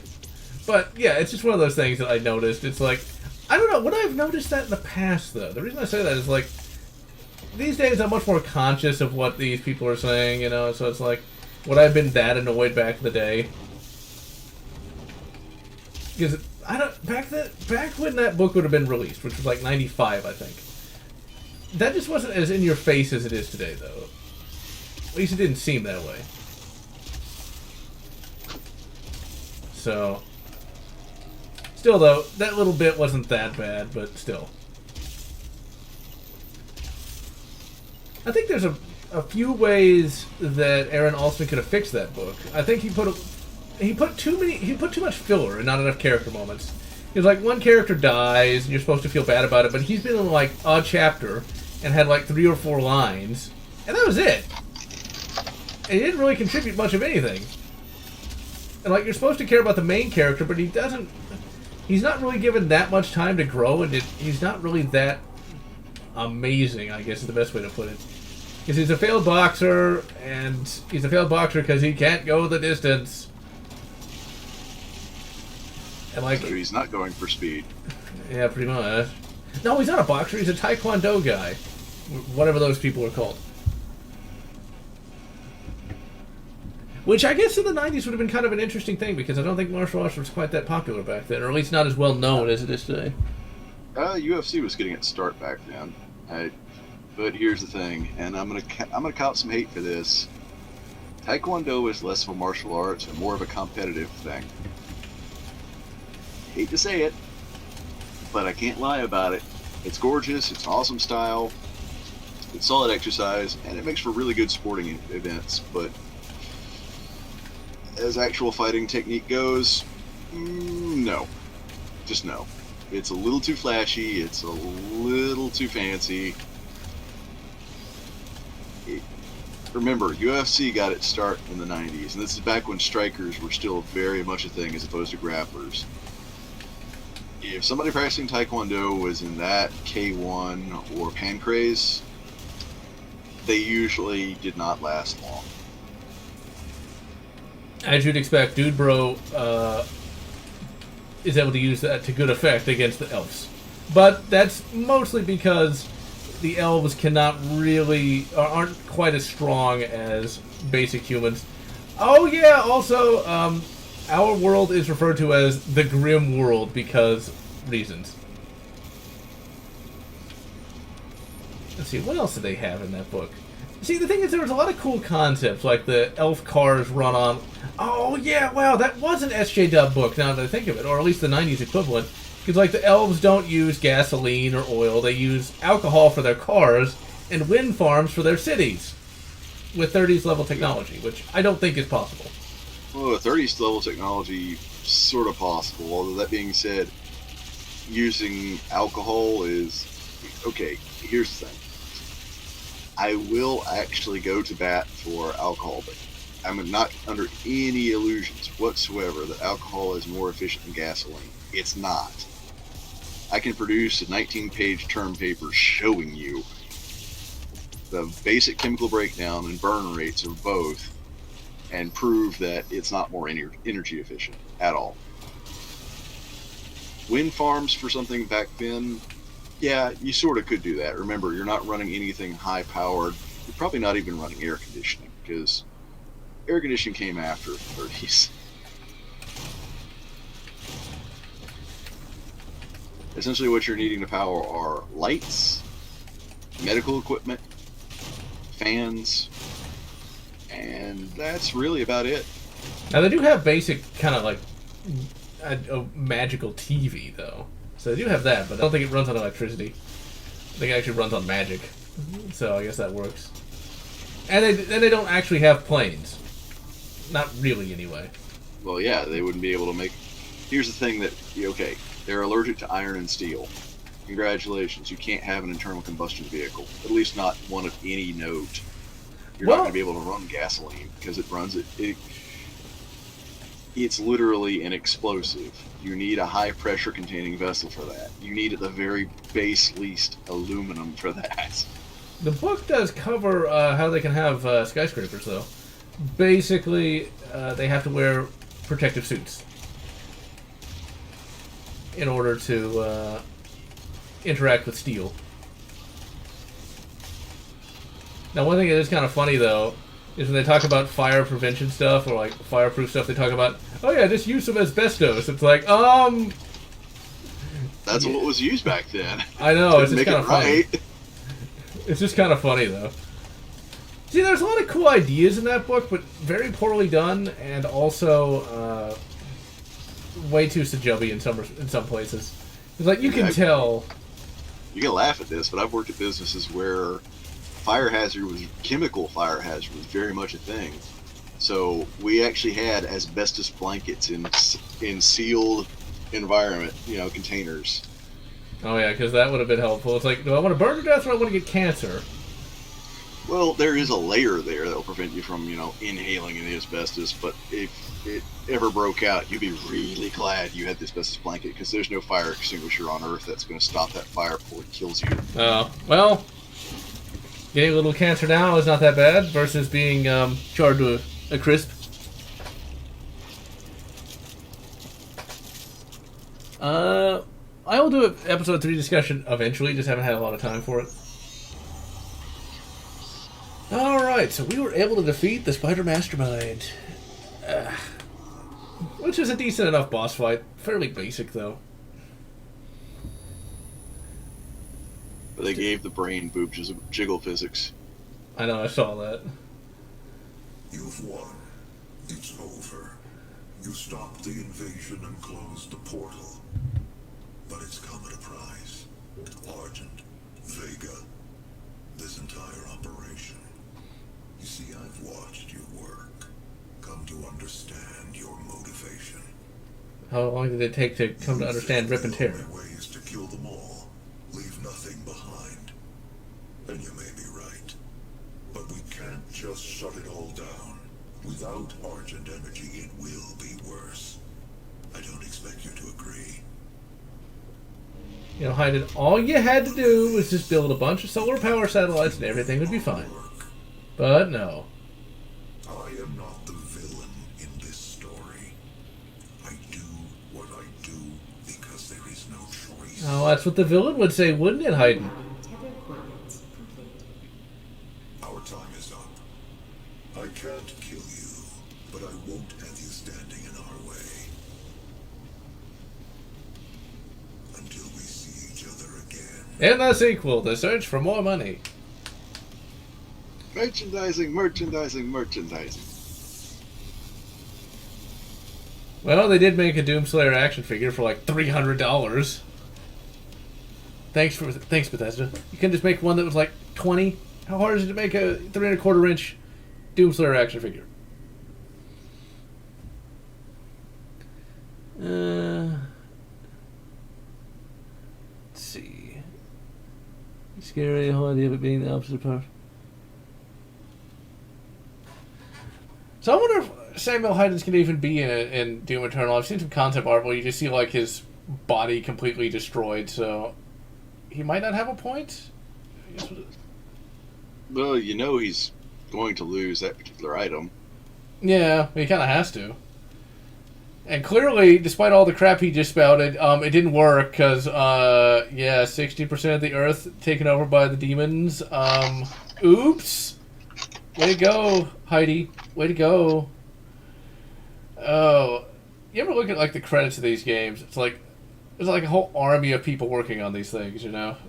Whereas it used to be a room with like 4 guys. It kind of makes you wonder though, like, how were those really small teams back in the day able to do all that? Very gifted programmers, very gifted artists, very gifted minds in general. You can still do that to this day, but here's the thing. Designing your own game engine versus taking an extant engine and working off that, there's a big workload difference. Because I guess like the original id just did all of their own, concept art and stuff like that. Yeah, you had Adrian Carmack who pretty much handled all the art. It's just kind of interesting to see, though, how gaming has changed to this point. Really, Doom 2016 for me, this is like the 5th time I played the game, so yeah. It has, if this is the first time, when you play it for the first time, it's like, oh my god, it's the greatest thing ever. They really played this safe. Like, this was played so safe, it's not even funny. They wanted to be a little more... I can see what they wanted to do, but I can guarantee you that Bethesda really kept trying to rein them back a little bit, Because this is still very much sort of a modern game versus anything classic. It's really kind of interesting. It's sort of like a hybrid between, like a game you would have found around the 2010s. And the big difference between this and something more modern is it doesn't have constant cutscenes. So... yeah, it's still good. Cutscenes wouldn't fit. It still has cutscenes, but making it like a modern game completely, it would not fit. It would just 30 minutes of we're going to dump exposition at you. Yeah, that clown shoe man just does not fit. Well, here's hoping Doom Eternal actually does well, so like Bethesda doesn't invent Doom Youngblood. Because they just want to do that so badly. So, that was Doom 2016. I gotta say, it still holds up to a degree. I don't think this is nearly as memorable as the original. I think this will be forgotten a lot sooner than the original, or even Doom 3. Because it still feels kind of generic. I think the best thing... Wait, go on. I guarantee it will, for the simple fact that no mods. What keeps Doom alive is the community. I think really the only thing that this really contributed to the Doom lore is the Doomslayer concept. Because that took, Doom Guy from being like, the big guy when it comes to first-person shooter characters and made him into a meme. So I kind of like that to a degree. Because it makes him like, oh yeah, the Doomslayer can take on Korn and win. I kind of like that. the music was quite good. Mick Gordon did an amazing job, and I think, honestly, if anything, I get the feeling that, like, the song Rip and Tear and BFG Division will probably outlive this game, especially once Doom Eternal comes out. If Doom Eternal is as good as we all hope it is. My thing is, Mick Gordon did a good job here, but somebody hand that bastard an electric guitar. You know he wants to shred. Yeah, probably. Alright, so I am General Lotz. I'm Radic. And we can wish you good Doom Eternal, whatever makes you happy. If you enjoyed this video, please consider subscribing, and please consider leaving a like or a comment, as the algorithm desires your soul. And I want to thank all those fans who have supported this channel, both past and present.